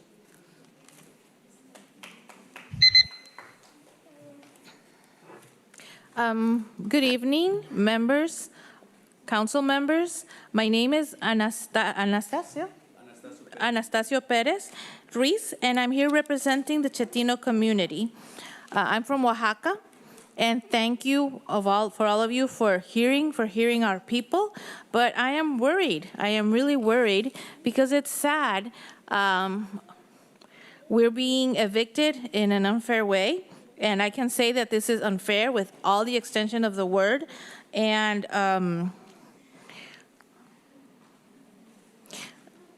And the thing is that we're not here to say that we want handouts. We are willing to pay the rent.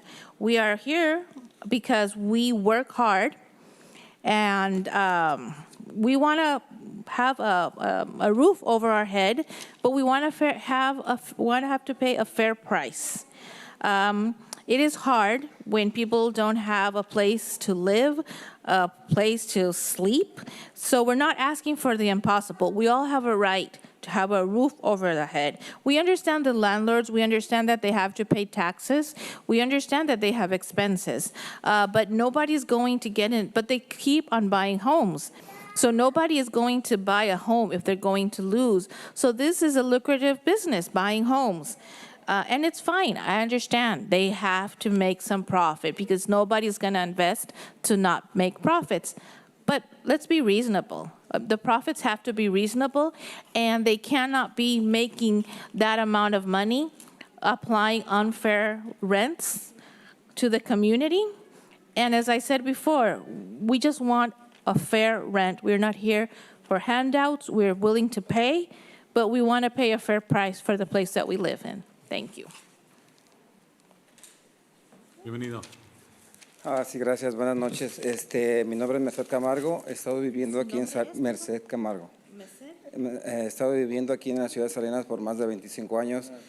Lo que yo he visto que la renta no estaba tan elevada años atrás. Lo que, como todos sabemos, el Estado, está la ley del Estado que no pueden subir más del 10% según hasta ahorita el Estado. Pero los dueños no se conformaron con eso, quisieron más. Entonces buscaron la forma de subir más la renta. ¿Y cuál fue esa forma de desalojar a los inquilinos para meter a nuevos inquilinos con rentas más altas? Eso me pasó a mí el año pasado. Estaba pagando $1,100 y me cambiaron de departamento para remodelarlo, pero entré con nuevo contrato a lo doble. Entonces pido que si por favor aprueben la protección de inquilinos para que no siga pasando eso, porque siempre los dueños siempre van a buscar la forma de subir más la renta, sin importarle a las personas. Gracias, buenas noches. All right, is there any other final, oops. Okay, sir, I'm sorry. Yes, my name is Merced Camargo, and I've been living here in Salinas for 25 years. I have seen that lately rents are really, really high. I know that there's a state law that says that you can't increase more than 10%, but the owners find a way to increase their rent even higher than 10%. And what they do is that they evict the tenants. They say that they're going to remodel, and then when you come back, they wanted me to sign a contract where they doubled my rent. I was paying $1,110, but after the model, they wanted me to pay almost double. So, thank you for hearing us. We really think the ordinance is going to help. We really, tenants have to respect the law. And they can increase the prices, but it's important also. The people is important, and people need to have a roof over their heads. Thank you.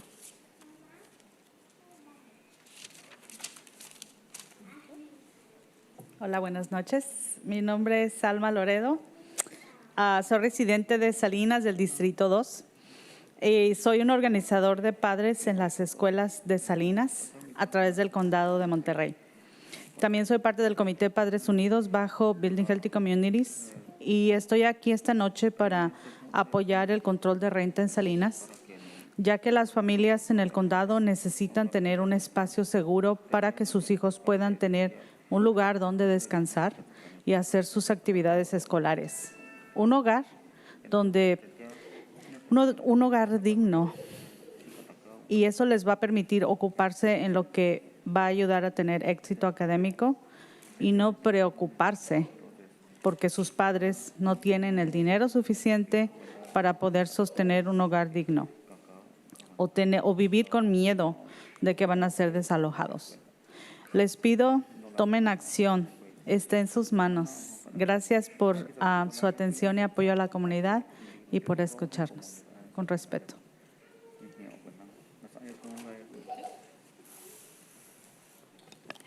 Good night. Good evening. My name is Alma Loredo, and I'm a resident of Salinas. I live in District 2, and I'm also an organizer with Padres Unidos here in Salinas and with BHC. And I'm here to ask for you to please support rent control. Children have the right to have a safe space to live in. They have the right to have a place where they can rest and do their activities. They have the right to have a decent home, so they're not worrying about their parents that are worrying because they're not going to have enough to pay rent. They worry, they stress because their parents do not have enough to pay rent. And they have the right to have a decent place to live in that is stable and live without fear of ending up in the streets. So I'm here to please ask you to take action. It is in your hands, and I really appreciate all the support that you give the community. Thank you. Welcome. Yeah, English speaker. Thank you. Thank you, translator, by the way, for just checking, just to make sure. Bill Lipe, I'm a resident of Monterey County. Kudos to the organization to get all these people to show up. It's an important issue.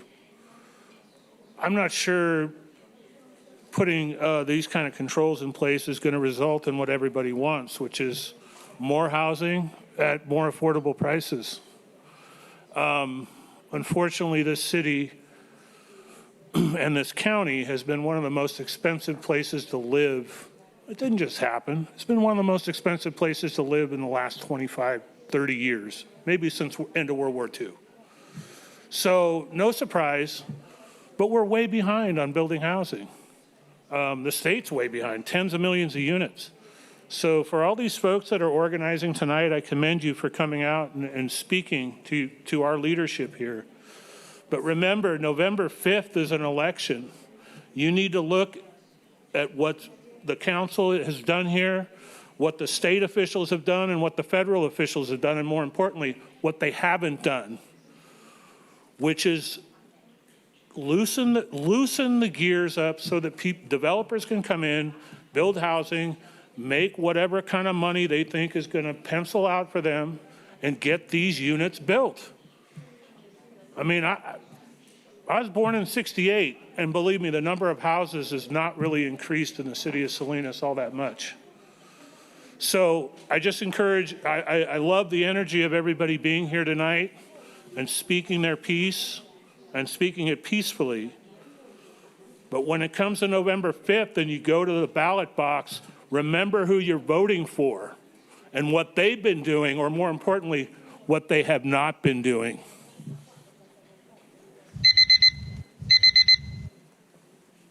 Welcome. Welcome. Good evening, Council. My name is Omar. I'm a community member and renter here in Salinas. I'm here to support the rent stabilization ordinance. Rent stabilization isn't the perfect solution, nor is it the only solution. It's a tool in the toolbox to combat the housing crisis in the area. Housing supply needs to be built. The local industries do need to pay their employees a living wage, but rental rates need to be stabilized as well.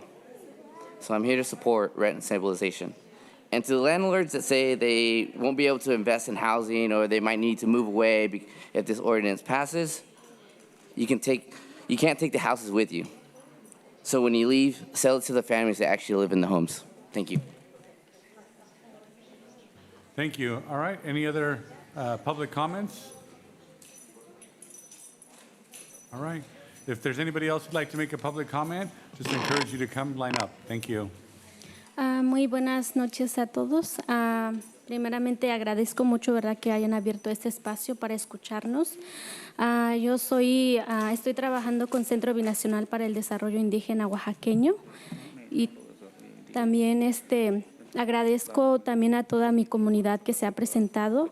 Yo hablo mixteco, muchos están aquí presentes, tanto como la comunidad chatina, y solamente quiero recordarles a cada una de las personas que han venido, todas las sesiones que se han tenido aquí, a recordar y tener presente todas esas historias y todas esas valientes personas que han pasado aquí, compartir eso, y nada más quiero decir que por favor puedan votar a favor de estas ordenanzas, que es muy importante para todos los que viven aquí en Salinas y también a todos los trabajadores, que recuerden que ellos son esenciales para aquí, tanto aquí en Salinas como todo el estado de California. Ellos son trabajadores esenciales, llevan comida a la mesa de muchos hogares de aquí, entonces también pedimos lo justo, ¿verdad?, que ellos también puedan tener esa tranquilidad de acostarse a dormir sin tener ese estrés de qué va a pasar el próximo mes, voy a tener dónde vivir.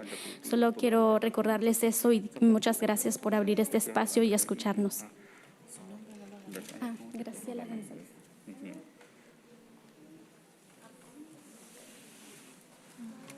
Good evening. My name is Graciela Gonzalez, and thank you for this space that you give to us to hear us. I'm with CBDIO, and I want to thank you on behalf of my community.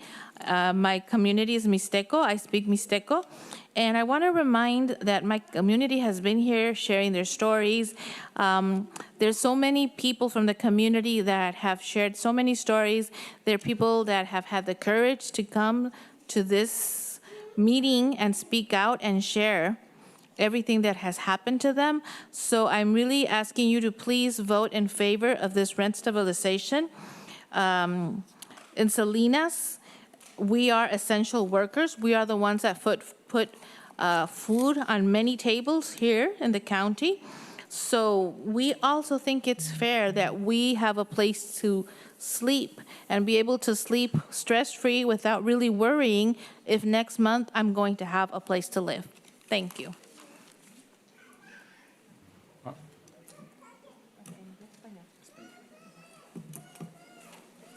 Bienvenido. ¿Qué tal? Mi nombre es Miguel Pelayo. Buenas noches. Tengo 20 años aproximadamente viviendo en Salinas. Vivía en Los Ángeles. Cuando me moví, llegué sin nada aquí solo. Pagaba $300 en un cuarto y se me hacía caro.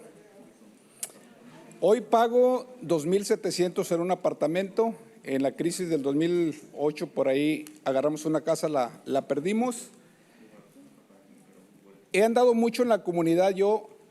Me hablan mucha gente de la comunidad porque hago videos para informar y me da mucha tristeza cuando recibo muchos mensajes donde dicen ayúdame porque me están desalojando, ayúdame porque no puedo, ayúdame porque me sacaron y estaba pagando yo $1,400 y me quieren sacar para remodelar, pero ya sé la estrategia, me quieren sacar porque quieren meter un nuevo contrato y aumentar eso. Yo ahorita tengo una tristeza en mi corazón porque tengo 3 hijos, les prometí una casa, no pude agarrarla. Es increíble ahorita porque hay muchos inversionistas que no te dejan agarrar la casa. Llegan con cash, llegan con efectivo. ¿Para qué? Para rentarla más cara, ¿verdad? Ahorita yo estoy aquí, me invitaron y ojalá puedan votar a favor de estabilizar lo que es esto de la renta. Sería un paso, no es la solución, pero es un paso importante de que ahorita si alguien paga $2,000, que anualmente te estén incrementando el $200, que es el 10%. Entonces, les agradezco mucho lo que hagan por la comunidad cree mucho en ustedes como representantes de la comunidad y pues se los va a agradecer mucho que voten a favor. Muchas gracias.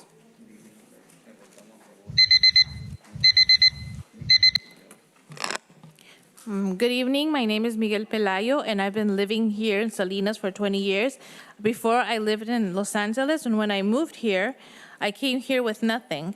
But I was paying $300 for a room, and I felt that was expensive.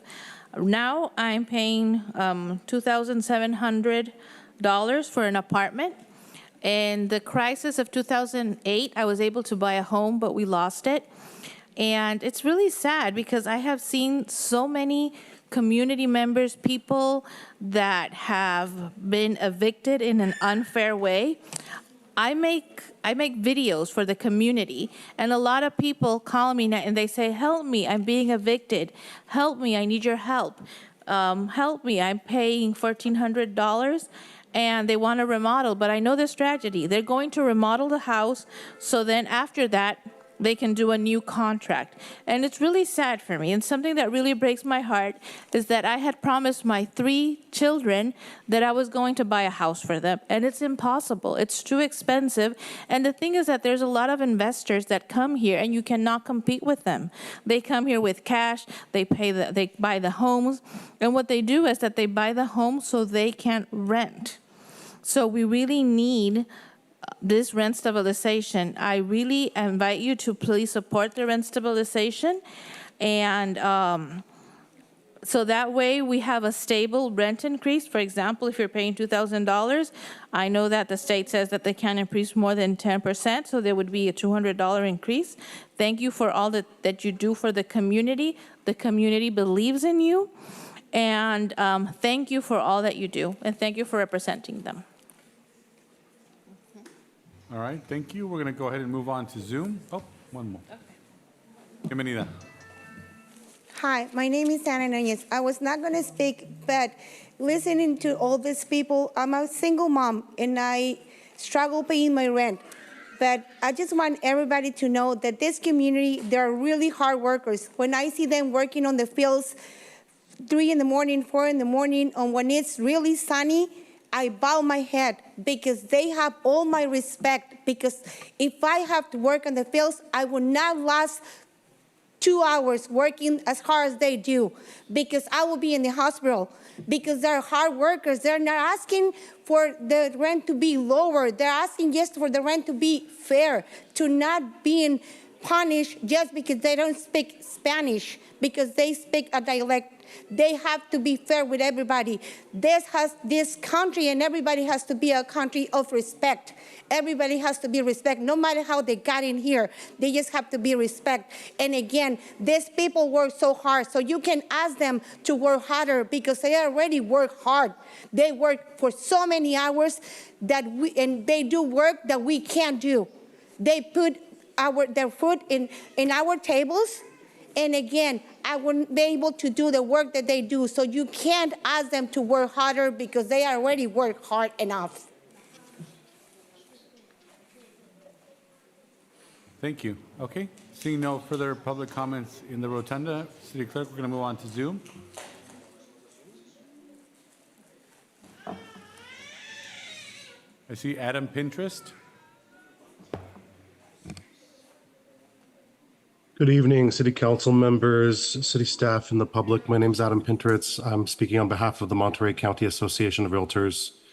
I really wish we were pursuing a rental assistance effort like they pursued in Monterey, as that has been proven through the pandemic to not have other effects on the housing inventory in the future, but here we are.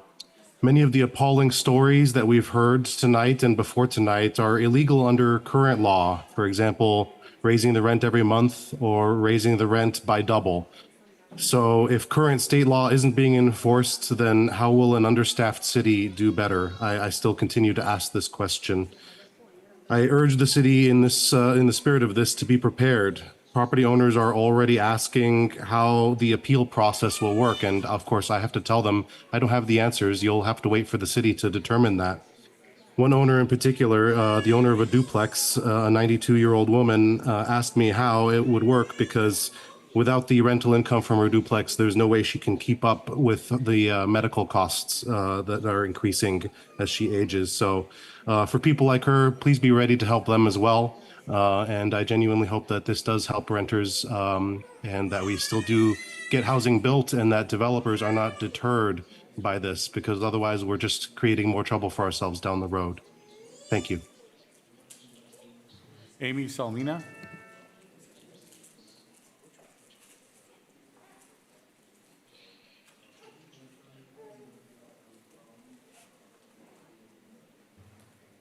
Amy, can you unmute yourself, please? Hi, I'm Amy Salmina. I feel compelled to once again share my concerns regarding the potential adverse outcomes of the Salinas rent ordinance. As it stands, the ordinance will have significant negative effects on our community. I must express my deep disappointment with the ordinance, how the ordinance has been developed. The focus on landlords, though likely rooted in good intentions, will likely worsen the issues we aim to solve. It's disheartening that little attention was given to improving the permit process, incentivizing builders, or fostering a pro-growth environment. Rather than encouraging development, this ordinance risks losing builders and developers when we need them the most. For example, one of my current clients who has approved plans in hand has decided not to build. Moreover, landlords' voices were neither heard nor valued through the process in the TAC meetings. I was a part of that meeting. The recommendations of 5 field experts were consistently ignored and engagement with the city staff was notably absent.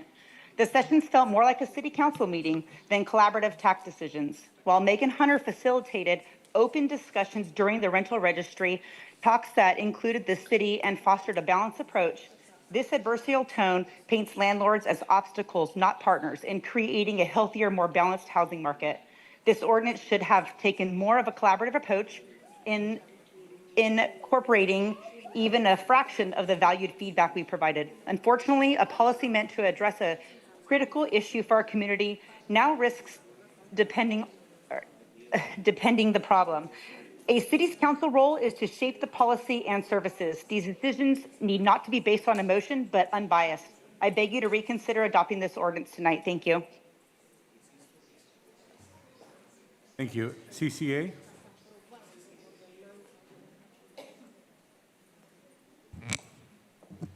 Hello, good evening. My name is Natalie Harrington.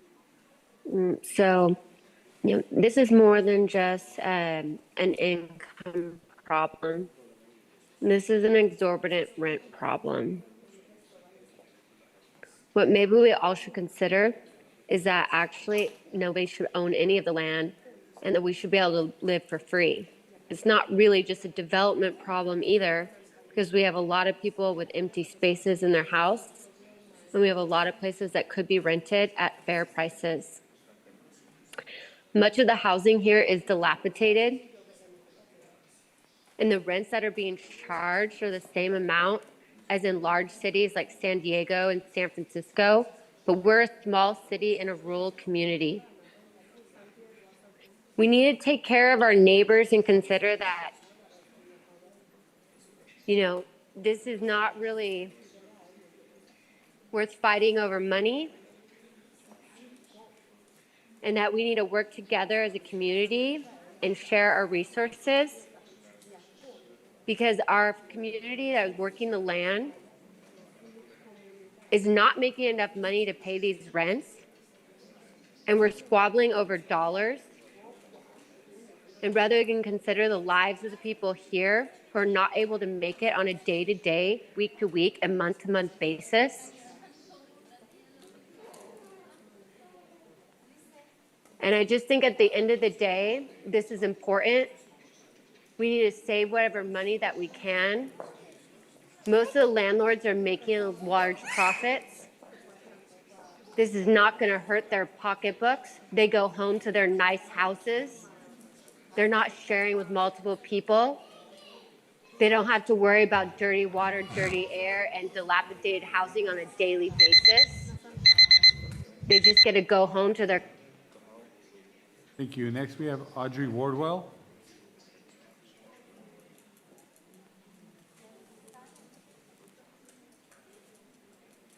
Audrey, can you please unmute yourself? Thank you so much. I just wanted to share, I feel this was a missed opportunity for the city to work together and shift a narrative that showed a more positive compromise between tenants, landlords, and our council. Instead, this approach has only deepened the divide, making it increasingly difficult for many to remain in the rental business, let alone consider entering it. I was on the city organized TAC meetings, as well as hosting a tenant landlord meeting with Amy Salmina, which no city council members attended. I've been to several city council meetings and sent more emails than I could even imagine, not only from myself, but from my owners as well. And not a single recommendation from myself or any landlord has appeared in this ordinance. In fact, it seemed that many of our recommendations and concerns that we raised only made a more restrictive ordinance, to the point we were fearful to bring up any other recommendations. And I have to say that history will speak for itself. And I hope the next generation focuses on the fundamentals of economics rather than pushing a social narrative that rent control is a solution or even a Band-Aid. Rent control will do nothing for our city but raise rents, as we've already seen with state rent control, remove amenities, and lower the amount of inventory we have. This ordinance disguises itself as assistance for people who it will ultimately harm. Thank you so much for your time. Jason Pineda? Can you please unmute yourself, Jason?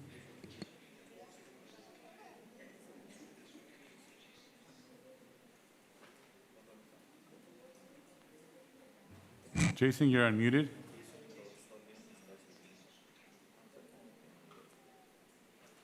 right, we'll come back to you. Erica, can you please unmute yourself?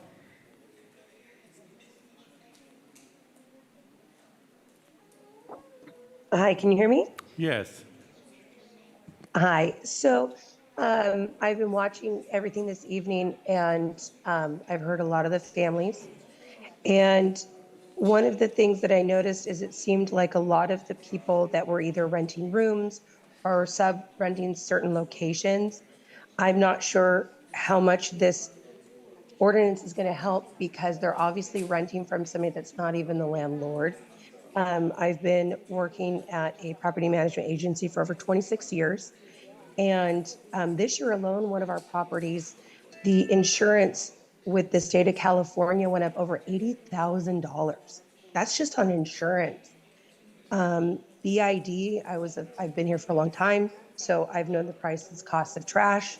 When I talked to BID, because the cost is over $7,000 a month to try to figure out why the other agency they had before where it was lower, I'm told that we pay for 1 out of 10 locations. So basically when I pay the bill, because we're required to, they're saying to me the reason why the price is so high is because there's 10 other people that don't pay their bills. So that's a cost that we're having to eat over to.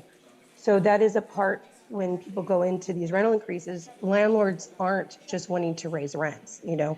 So at our location, $110 per unit is now going to the state of California's insurance. One of the other two things that I have, you know, extreme concerns about is there's some hidden language in here where it says certain family members can be added to a lease without the approval of the landlord or property manager. So basically, we don't even know who's going to be living in our units. The units that I manage are over 60 units. More than half my tenants have been there 10 years. They're wonderful families, wonderful communities. And the language of your information is now saying, I can't at least protect the people that live there. I don't. Thank you. We're going to move on to Esther. Good evening, everybody. Esther Malkin, Monterey County Renters United. I want to thank everybody that comes out to these meetings repeatedly. I mean, look around at everybody in that room and know that you are helping them from becoming homeless. These are people that are vulnerable. Renters are all vulnerable to become homeless before homeowners and landlords. Their situations are very, very different than what the people who are coming out against this are living through.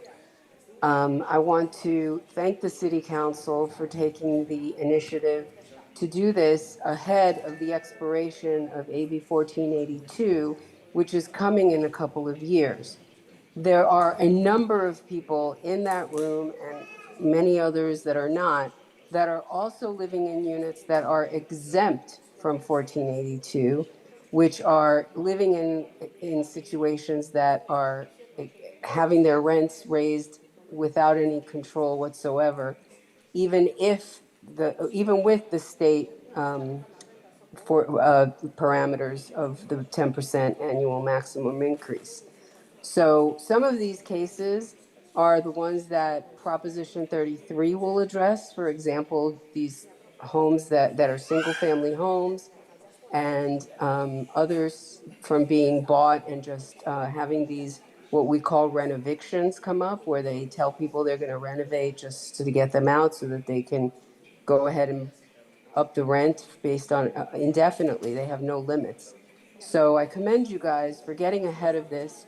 You're actually going to be preventing homelessness that will spill over to the streets of your neighborhoods and your businesses, which then these other people these very same people will be complaining about then. Thank you very much. All right, thank you. We're going to move on to Carla.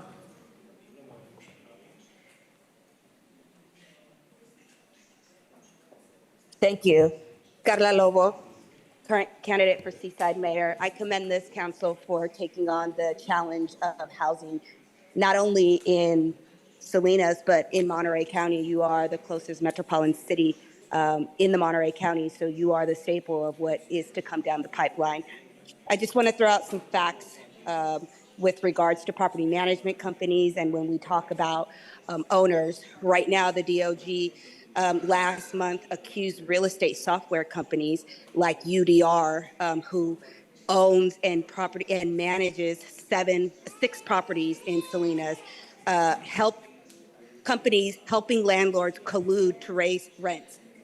We know that our harvest seasons are in 6 months. We have folks that come from Yuma to harvest here for 6 months and go back. During that time period, UDR and several other property companies raise the rent more than the 10% that is allotted. So when we talk about illegalities, that happens on an everyday basis. We have local property owners that threaten individuals just for status-wise. So when we talk about what we're losing here, we don't only supply our nation with crops from the harvest, from the folks that harvest that, we also provide the nation. In Monterey County alone, agricultural contributes over $3.9 billion per year. In Monterey County alone, the economic output with a total estimate impact of over $11.7 billion on the local economy. So then when we talk about the livelihoods of the individuals that take care of the world, we are number 5. California is number 5 that provides fruits and vegetables to the world. When we talk about we can't even house them, and then when we do house them. Thank you. All right, Karen, welcome. Thank you very much. I'm sorry I don't see a timer there. My name is Karen Araujo. I am a lifelong resident of Salinas, and I am here to say thank you to the visionary members of the City Council for their forward thinking. This is the responsible thing to do. This is the ethical thing to do. And this makes financial sense as well when you think of the degree of homelessness you are preventing by this action. What price do we put on basic human needs? A roof over a family's head, clean water to drink, food, health care. These are questions that elected officials wrestle with all the time. I belong to organizations that promote considering these basic human needs as essential services to be funded and considered for the long-term well-being of communities. Thank you very much for what you're doing. I know this is difficult for people who have incomes that will be impacted by this. They made lots of money in the past, but whenever businesses find out that there's been harm done by their business practices, I hope they would be motivated to change. We cannot always think of more. We have to think, what is enough? You're making difficult decisions. Thank you very much. The people in the future will be thanking you for what you're doing today. Thank you for all you're doing. Thank you. Robin?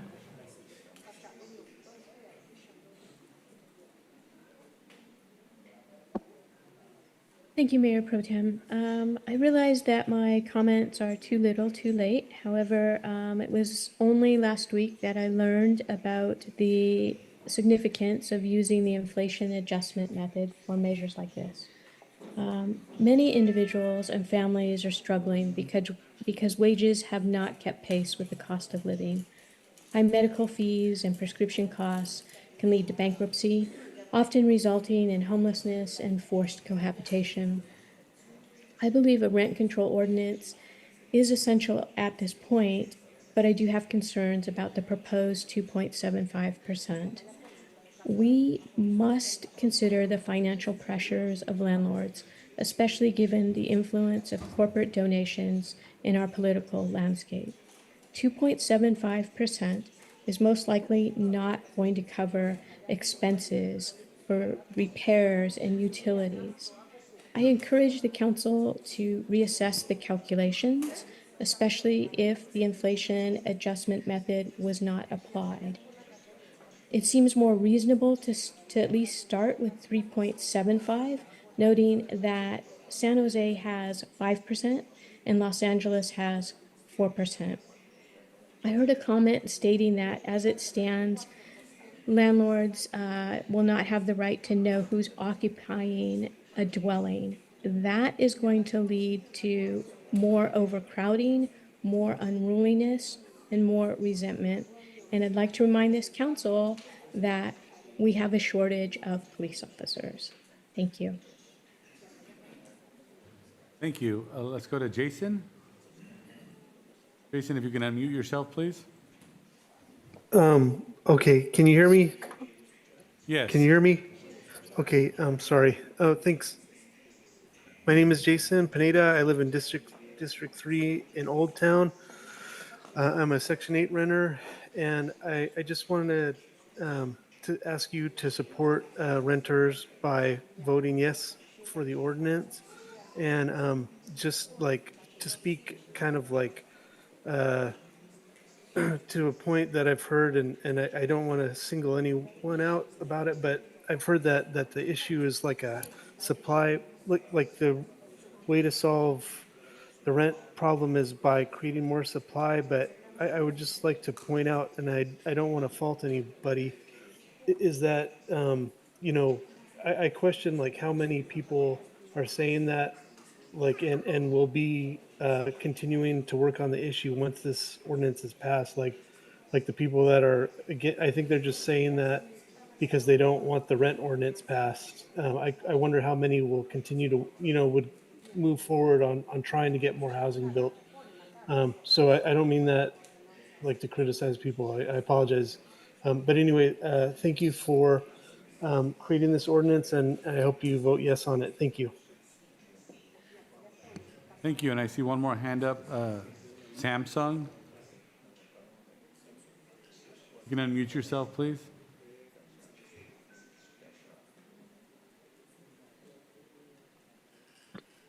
Hi, can you hear me? Yes.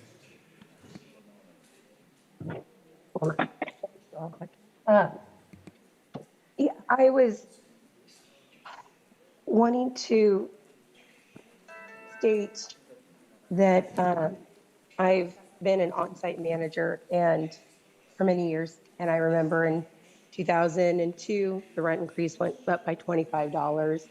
The rent went up by $35 for many years.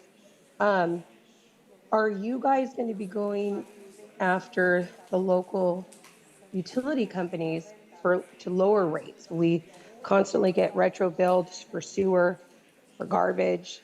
You know, they sometimes go back 6 months and say, now we're going to, you know, we got approval, we're billing you, and we're going back 6 months.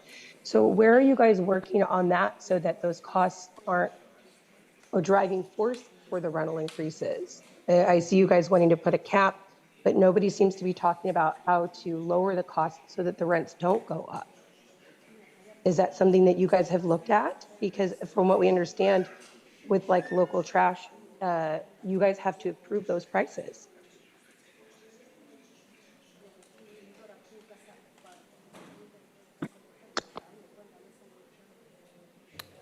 All right, thank you. We have one more comment. Phone number 915. If you can unmute yourself, please.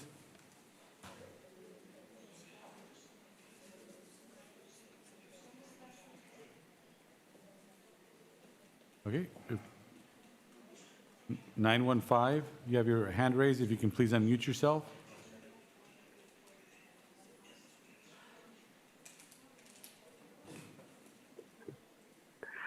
Okay, this is Eloise Shim calling, and I just want to call actually in support of this, especially the clause that is the just cause eviction, because I myself have been a victim of unjust eviction, and once a person is evicted, it's next to impossible to get rented to again. In my case, I wasn't able to be housed again for 10 years. And so now I do get Section 8, and I'm very happy, but the psychological effect of being evicted and being homeless for so long makes it so that I wake up every morning wondering if somebody's going to be knocking at my door to evict me or sending me a letter. And it's really stressful on people if they get evicted. So just the fact that you would set up some kind of rules and regulation for just cause eviction is in itself, even if you don't have a certain percentage annually, but just the just cause eviction will help people keep from having to be homeless, hopefully. Okay, thank you. Thank you, Eloise. I have Airam Coronado.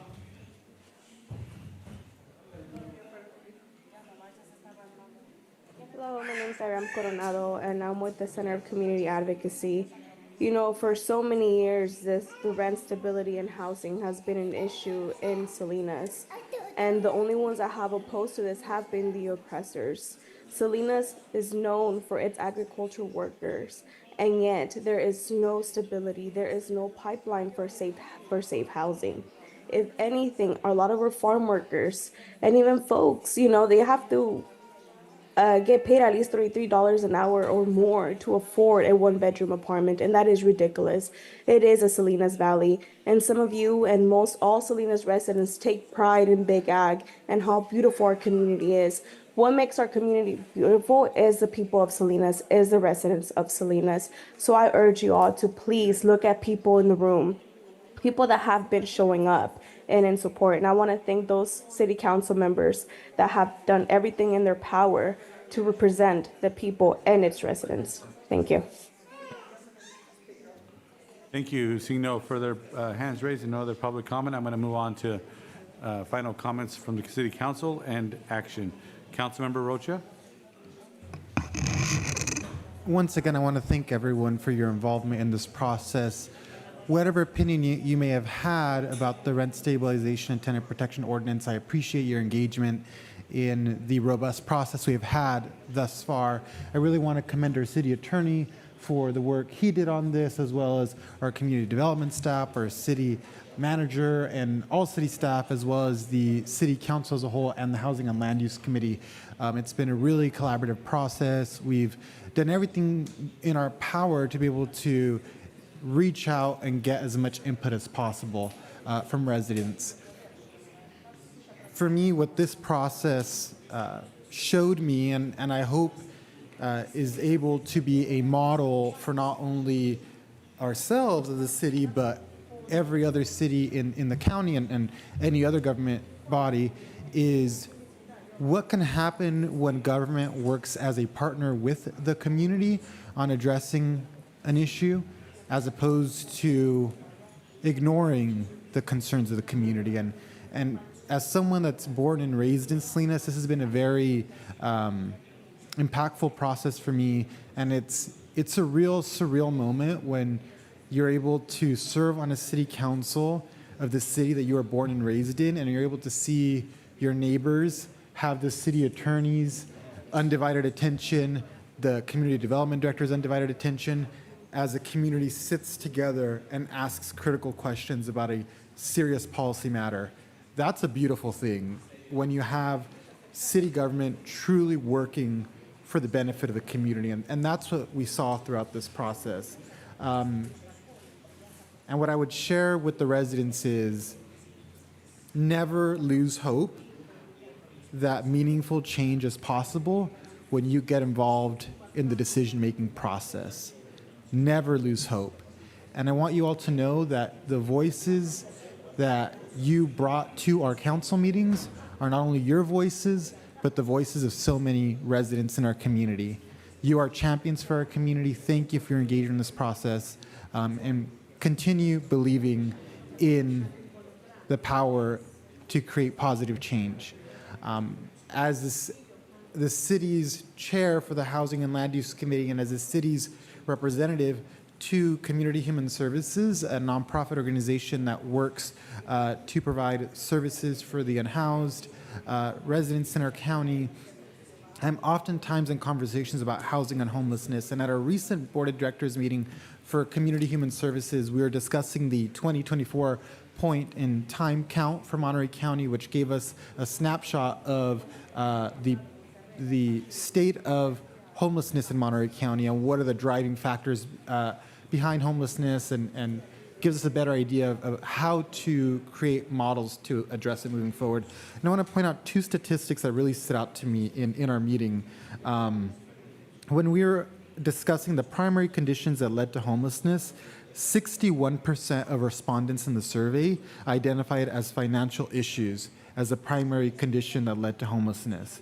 And when the point in time count was assessing obstacles to obtaining permanent housing, 79% of the respondents in the survey identified not being able to afford rent as a primary obstacle to obtaining permanent housing. So what that means for us is we have to take immediate action to stabilize rents in our community and ensure that people remain housed through having meaningful tenant protections, as well as working expeditiously to increase housing production in Monterey County. And certainly that's what we're committed to doing here today. Happy to support this with the acknowledgement that this is one step of many that we must take to address our housing crisis in Monterey County. And thank you so much to each and every one of you for your involvement thus far in this process. Today is a historic moment for our city, and it's positive change driven by the community. Thank you so much. I'm going to go ahead and move forward with the motions. I move to approve the rent stabilization ordinance.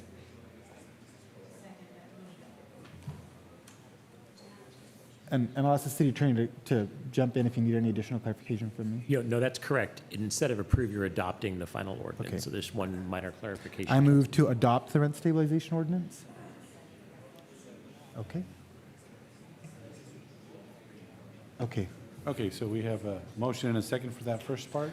Then the second motion that I'll make is I move to adopt the tenant protection and just cause eviction ordinance. I second that motion. And the third motion that I'll make is that I move to adopt the tenant anti-harassment ordinance. And I second the final motion. All right, they've been properly moved in second. We're going to move on to final comments. Councilmember Gonzalez. Thank you. I'd like to start by thanking all the various residents and community members who have, in one form or another, been part of this long process. I really do believe that the more involved community is in these decisions, the better our leadership and the more informed our decision making. I'm grateful to each and every person who sent emails, who took the time to call me, to take group meetings, one-on-one meetings. It's clear that this is an issue that affects everyone across all districts of Salinas. It's been a long process, and rightfully so. This is definitely something that has been a chronic issue, and it requires that we as city leadership consider all perspectives and all lived experiences. Thank you to our city staff, our community development team for their outreach, and our city attorney's office for their research and expertise. It's important that we took the time to get this right and that we have a strong foundation moving forward. I'll admit, given that we've discussed this 2 times before, it's a little difficult not to be redundant. So I will do my best to be succinct. But I feel it important to illustrate to my constituents and to those in the public here tonight briefly how we got here and why I feel that it's necessary that we move forward. For years, residents and community members have asked the city to work proactively in addressing the housing crisis. This issue not only affects cities like ours across the valley, but many, many more across the state of California. Housing inaccessibility also causes homelessness, overcrowding, displacement. This crisis is years and years in the making and will require of us a diligent, concentrated effort and response. Such a response will require that we continue to reuse existing non-residential buildings for housing, support affordable housing initiatives, incentivize new mixed-income housing developments and mixed-use density initiatives, monitor data from our rental registry, and encourage continued installation of ADUs.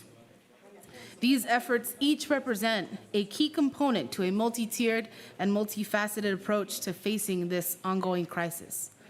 When Councilmember Rocha and myself asked for these ordinances to be brought to the council, we both knew the potential that policies like this had to change lives. I'll give a brief pause.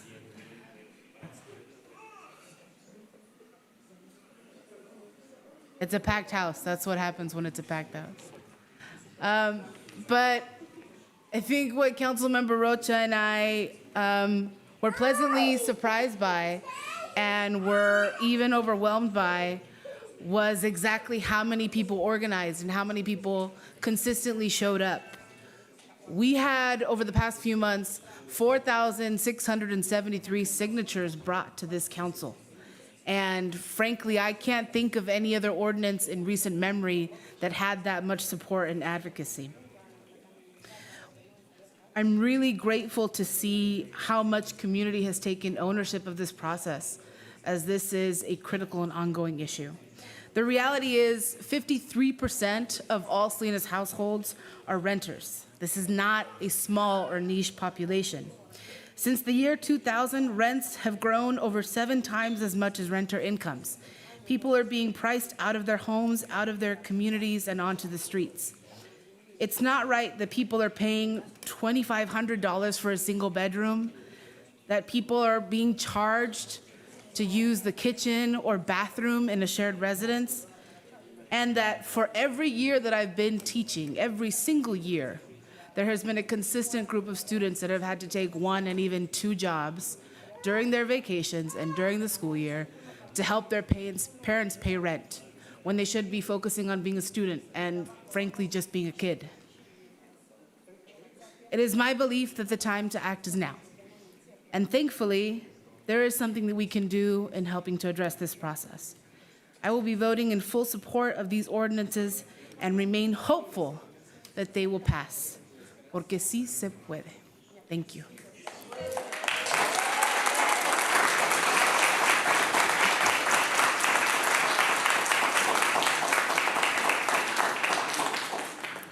Thank you. Councilmember Barrera? Thank you. You know, this evening we heard of people getting eviction notices. Some of you don't have a place to live anymore. This decision today will impact even more of you, whether it be good or for bad. But decisions have to be made. I think what came to this table was people in desperation. To the property owners, the landlords, the people with investment that are listening, this is not an attack on landlords. As a matter of fact, I believe I read every email that we received, whether it was from the chamber, with great intent and trying to learn. But we are at a crisis point today. Some of these people in front of us here today, they're going to be losing their homes. Some of you will be losing investment. So there's desperate measures. There's no easy solution here. But I think as this council, some of you are saying November 5th. Well, yeah, whether you bring in new people or not, you're still going to have this problem. It's one of the most expensive areas probably in the United States. You know, what's interesting is that everybody here in this room comes for a better life. And a lot of us work in the agriculture. And this, for those of us, you that are listening, there's a $4 to $7 billion agriculture industry.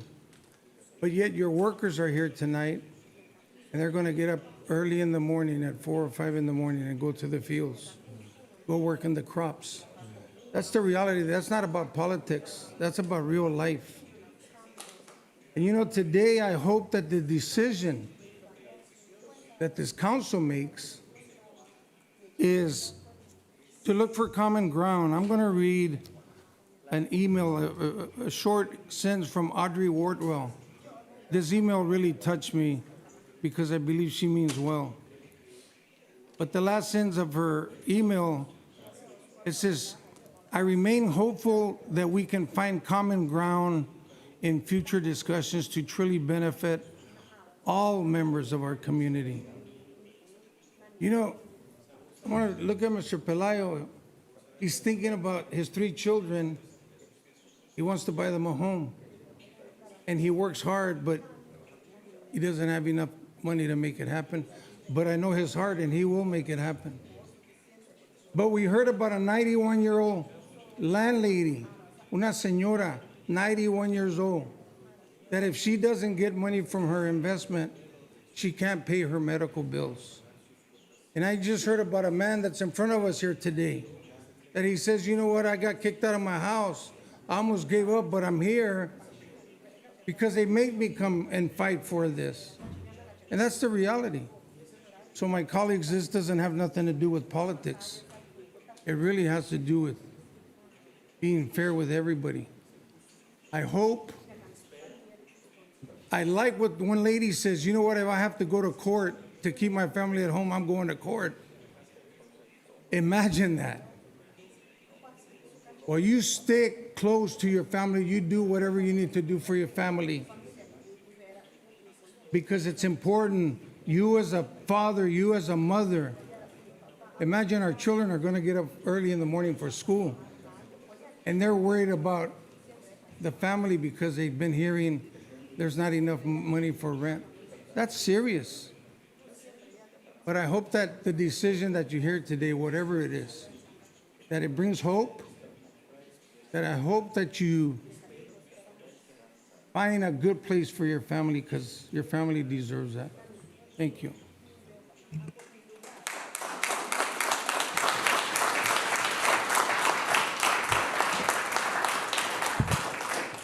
Councilmember Osornio? I just wanted to say thank you for everybody that came out today and obviously talking about the stories that impact their everyday lives. I think this is definitely an issue that affects everybody. It may or may not affect somebody personally, but we know somebody that it's a renter, or we know somebody that's just been evicted, or we know somebody that lives in a car. And all of these issues revolve around the same thing, is rents that are unaffordable. And, you know, I heard some comments today about our region having some of the lowest paying jobs in this area. And so when you're not making as much money and then your rents are really high, it just creates a big issue for families. And sometimes it's not about having one job that you wake up at 9 o'clock or you go in at 9 o'clock, you get out at 5. We're talking about people that have 2 and 3 jobs. We're talking about families, mother and father, that have 2 and 3 jobs. So imagine that. Imagine the quality of life that the children that are being raised in our community have. And I would agree with my colleagues. This isn't a thing about politics. It's a thing about people. It's a thing about people being able to have the opportunity to have something affordable to live in. There's no doubt that we have hardworking people in the city of Salinas. We have people that love this city, that don't want to be anywhere else than Salinas. And that's beautiful. I want to say again, thank you to the city attorney and all of the work that was done on this ordinance. I want to thank the city manager, community development, the consultants that we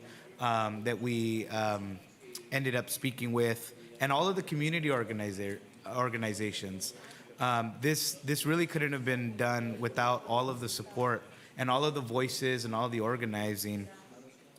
To my colleagues, almost 5,000 signatures, and that's only the signatures that we're able to get from the time that this started. But I can only imagine how many other people would have signed onto this petition that is saying that their rents are just unaffordable and there needs to be something done about it. So again, this is another way that I believe will help also with more folks becoming homeless, because a lot of folks are just one paycheck away from being homeless. So I know that this is another way that we can get some families to be protected. This isn't going to be the end-all, cure-all, and I think that there's going to be some rough days ahead of us of folks that may or may not be evicted, but I know that this is one step in the right direction, and so that's why I'm going to be completely supporting this this ordinance, and I urge my colleagues to do the same. Thank you.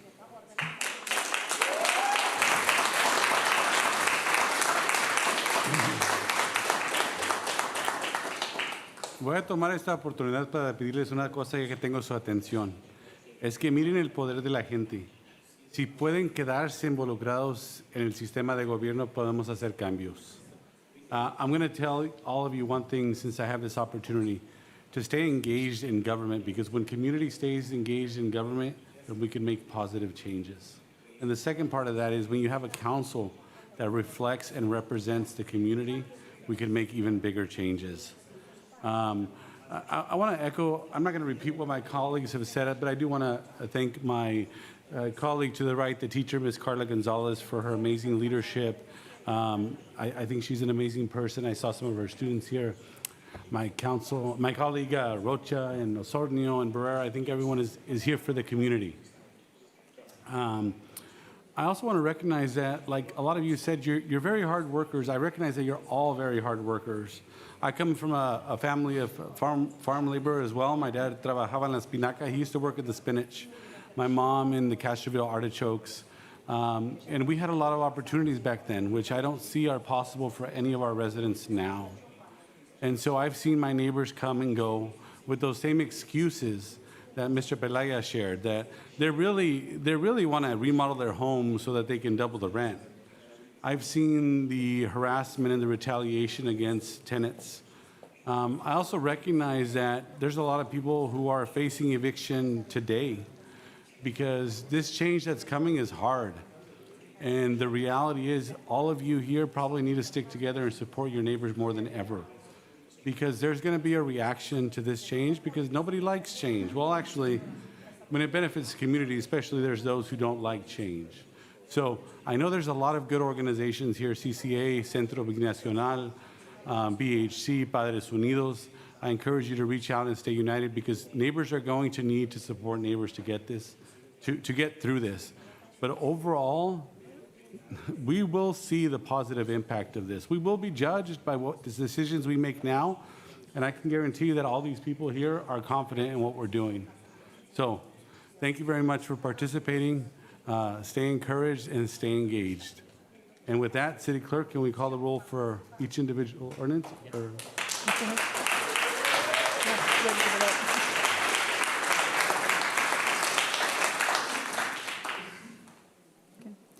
I'll go ahead and call the vote for the first ordinance, the rent stabilization ordinance. Motion made by Councilmember Rocha, second by Councilmember Gonzalez. Councilmember Barrera? Yes. Councilmember Gonzalez? Yes. Councilmember Osornio? Yes. Councilmember Rocha? Yes. Mayor Pro Tem Sandoval? Yes. Motion passes. Calling.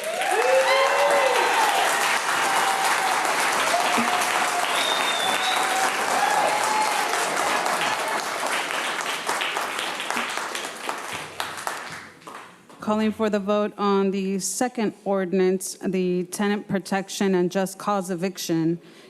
Motion made by Councilmember Rocha, second by Councilmember Gonzalez. Councilmember Barrera? Yes.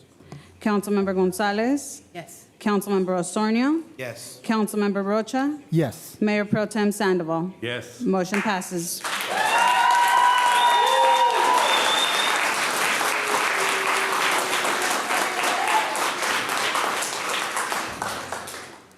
Calling for the vote on the last ordinance, the anti-harassment ordinance. Motion made by Councilmember Rocha, second by Councilmember Gonzalez. Councilmember Barrera? Yes. Councilmember Gonzalez? Yes. Councilmember Osornio? Yes. Councilmember Rocha? Yes. And Mayor Pro Tem Sandoval? Yes. Motion passes.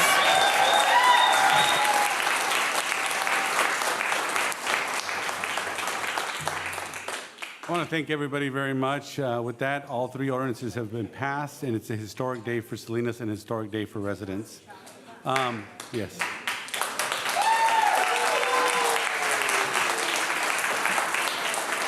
And with that being said, antes que se vayan, with that being said, with my colleagues' permission, I'd like to make just the final statement, and we'll postpone council member comments for the future council meeting. Is that okay with everybody? Okay. Thank you. Thank you for your, yes, thank you. Listen, before we leave tonight, I want to do something that's been requested of me not to do by Mr. Jim Pia. Yes, Mr. Jim Pia has been our assistant city manager in our interim, along with a lot of different titles. He's probably solved a lot of issues for our residents that nobody knows about. He's found solutions. He's been a voice of reason. He has a lot of phrases that I'll always remember, like, I'm doing better and I'm here to serve. And let's get the people's work done, which we did today. I'm sure he wishes he could stay here forever working with Salinas. And I just want to say that Salinas is a better place because of Jim Pia. So.